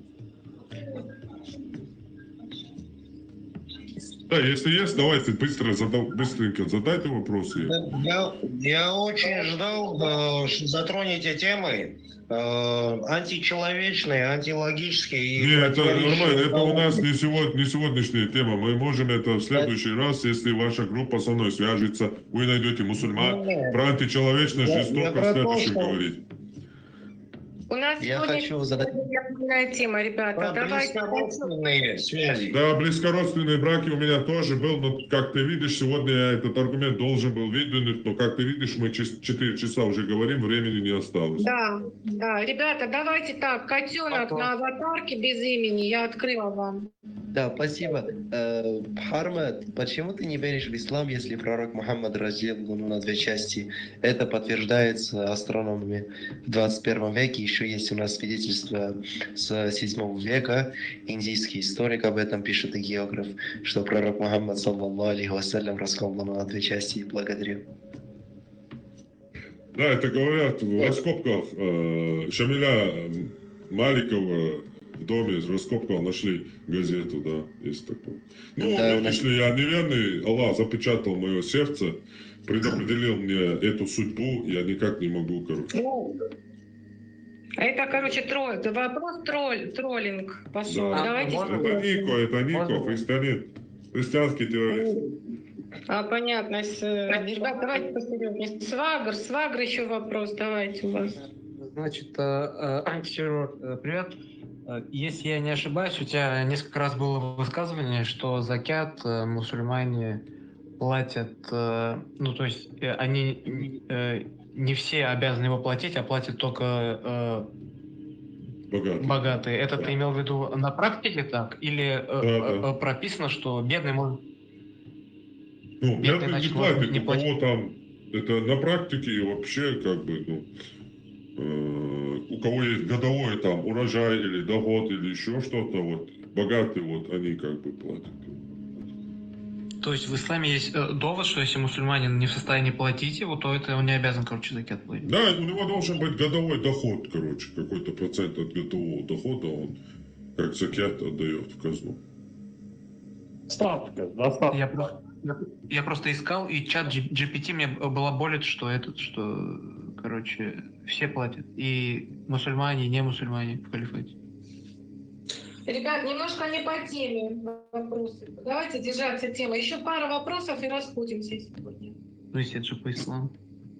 Но все-таки лучше по теме давать. Почему ислам и наука? Анжела и я, мы просто устали, поэтому любой вопрос неправильный. Отпустите нас уже сегодня. Ребят, есть еще вопросы у кого-то по теме ислам и наука? Не вижу руку. Ну, значит, закругляемся. Да, вообще, можно, я уже как бы тоже устал. Осталось много интересного. Вот Муслим еще тени. Давайте Муслиму еще дадим вопрос. Муслима интересует только я обрезан или нет. Можете ему не давать. Может быть, следующий кто-то поднимет. Может быть, вы на вопрос по теме. Да. А вот здесь идет сравнение ислама и науки. Перебивает.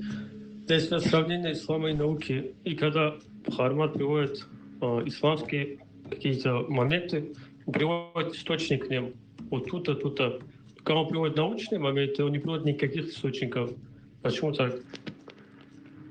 Ну, потому что это всем известный факт. Если хочешь научные какие-то журналы, то без проблем. Это очень будет длинно.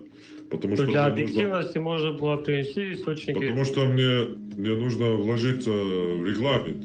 Это, если кто-то засомневался бы в ходе дебатов и сказал бы, приведи источник, где это сказано в науке, туда-сюда, то это никаких проблем нет. Зачем сомневаться? Изначально надо делать.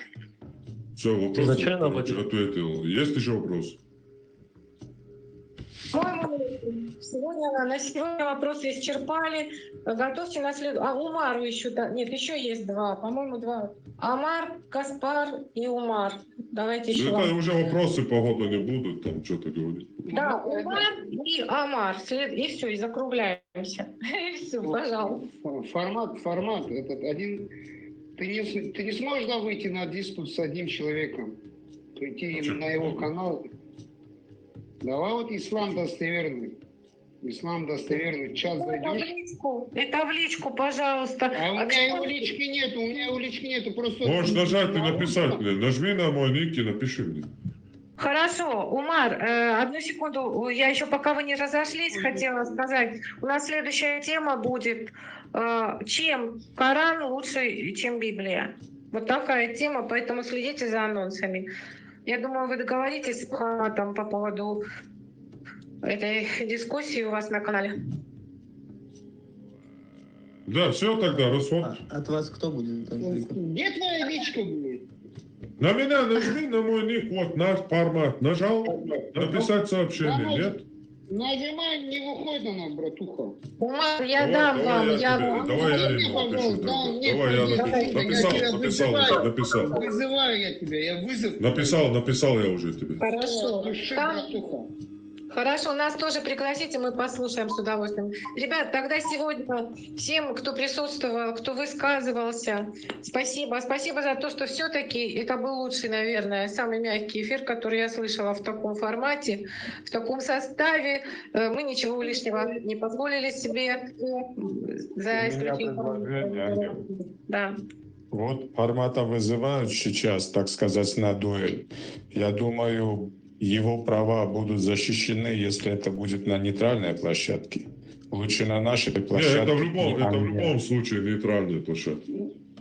Нет, права будут защищены. Там админку дадим, и все аккуратно будет. Там ни на личность, ничего не будет. Пропадет. Да, разберемся в личке, друзья, в личке разберемся. Когда христиане заходили, там аккуратно все произошло. Вы там... Да, в личке, Умар, в личке поговорим. Друзья, давайте попрощаемся. Погода это бесконечно у нас будет. Умар, подождите, пожалуйста. Мы с вами поговорим. Действительно, у них на площадке все очень пристойно было. Хармат могу засвидетельствовать. Но мы об этом поговорим, да, еще. Спасибо всем, Хармат. 4 часа. Наверное, тоже устал. Давайте всем мира, всем добра. Приходите, оставайтесь и живите до последнего вздоха свободными. Аминь. Спасибо большое за предоставленную возможность. Спасибо большое всем, и мусульманам, и вам.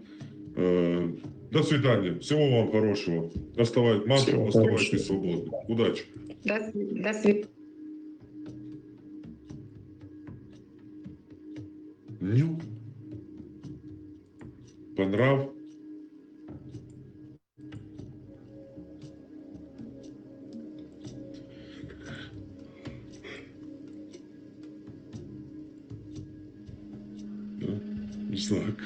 Знак сатаны и шайтана.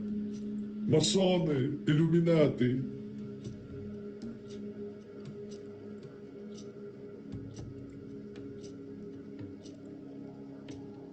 Понравилось, да?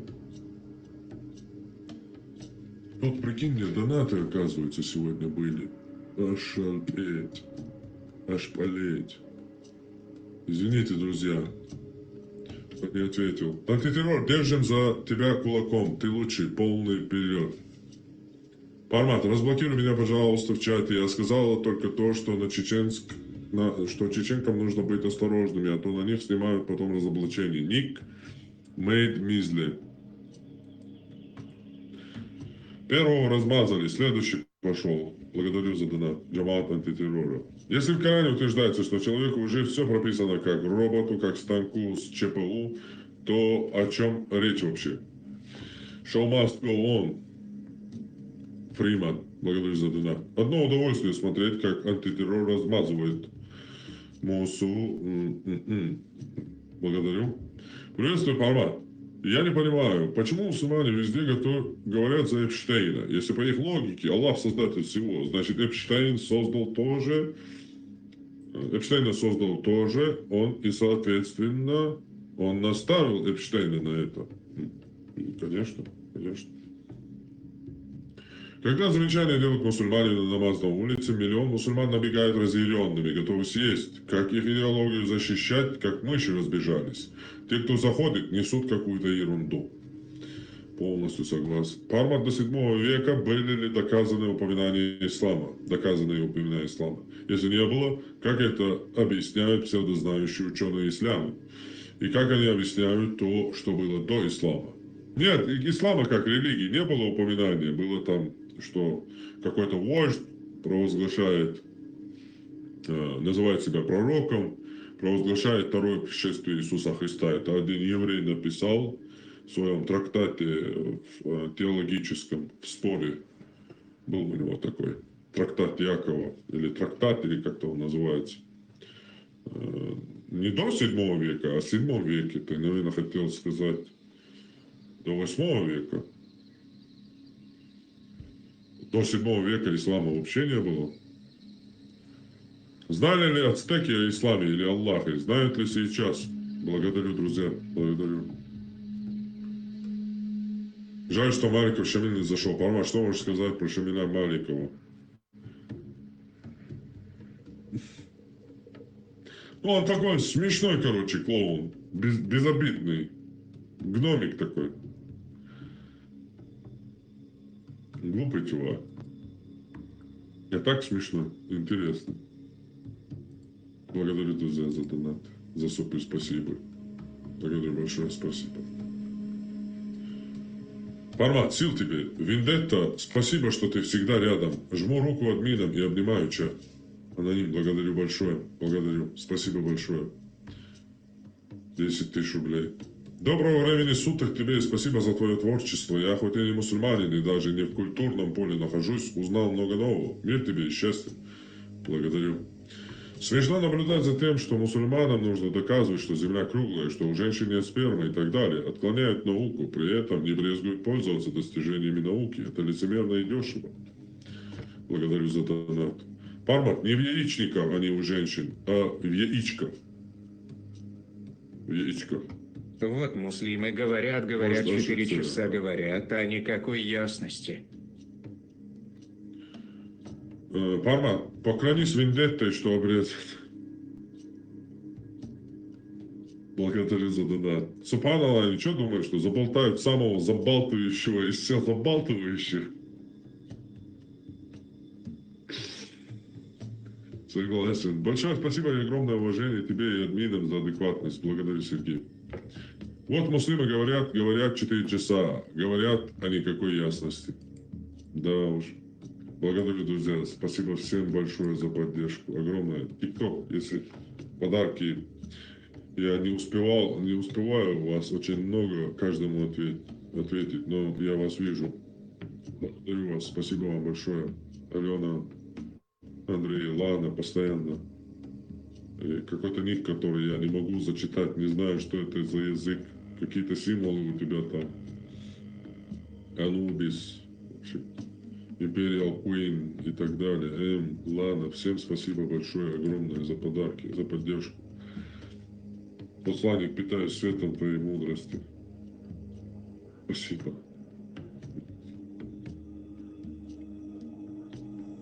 Ну, друзья, думаю, на этом заканчивать можно. Всем большое спасибо. Встретимся, я надеюсь, в понедельник, вторник или в среду, вторник, полагаю. Сегодня 15-е. На Вот муслимы говорят, 4 часа говорят, а никакой ясности. То есть у меня уже видео подготовленное, записанное на Навруз. Про Навруз, что говорит ислам, скоро будет видео. И книги мы будем читать, постараемся вторник или в среду. Встретимся, короче. Иншаллах. Иншаллах рахман. Хасбуналлах ни'ма вакиль. Аллаху акбар. Спасибо всем большое, друзья. По традиции прощаюсь с вами традиционным чеченским приветственным прощанием. Маршу. Оставайтесь свободными. До следующего, друзья.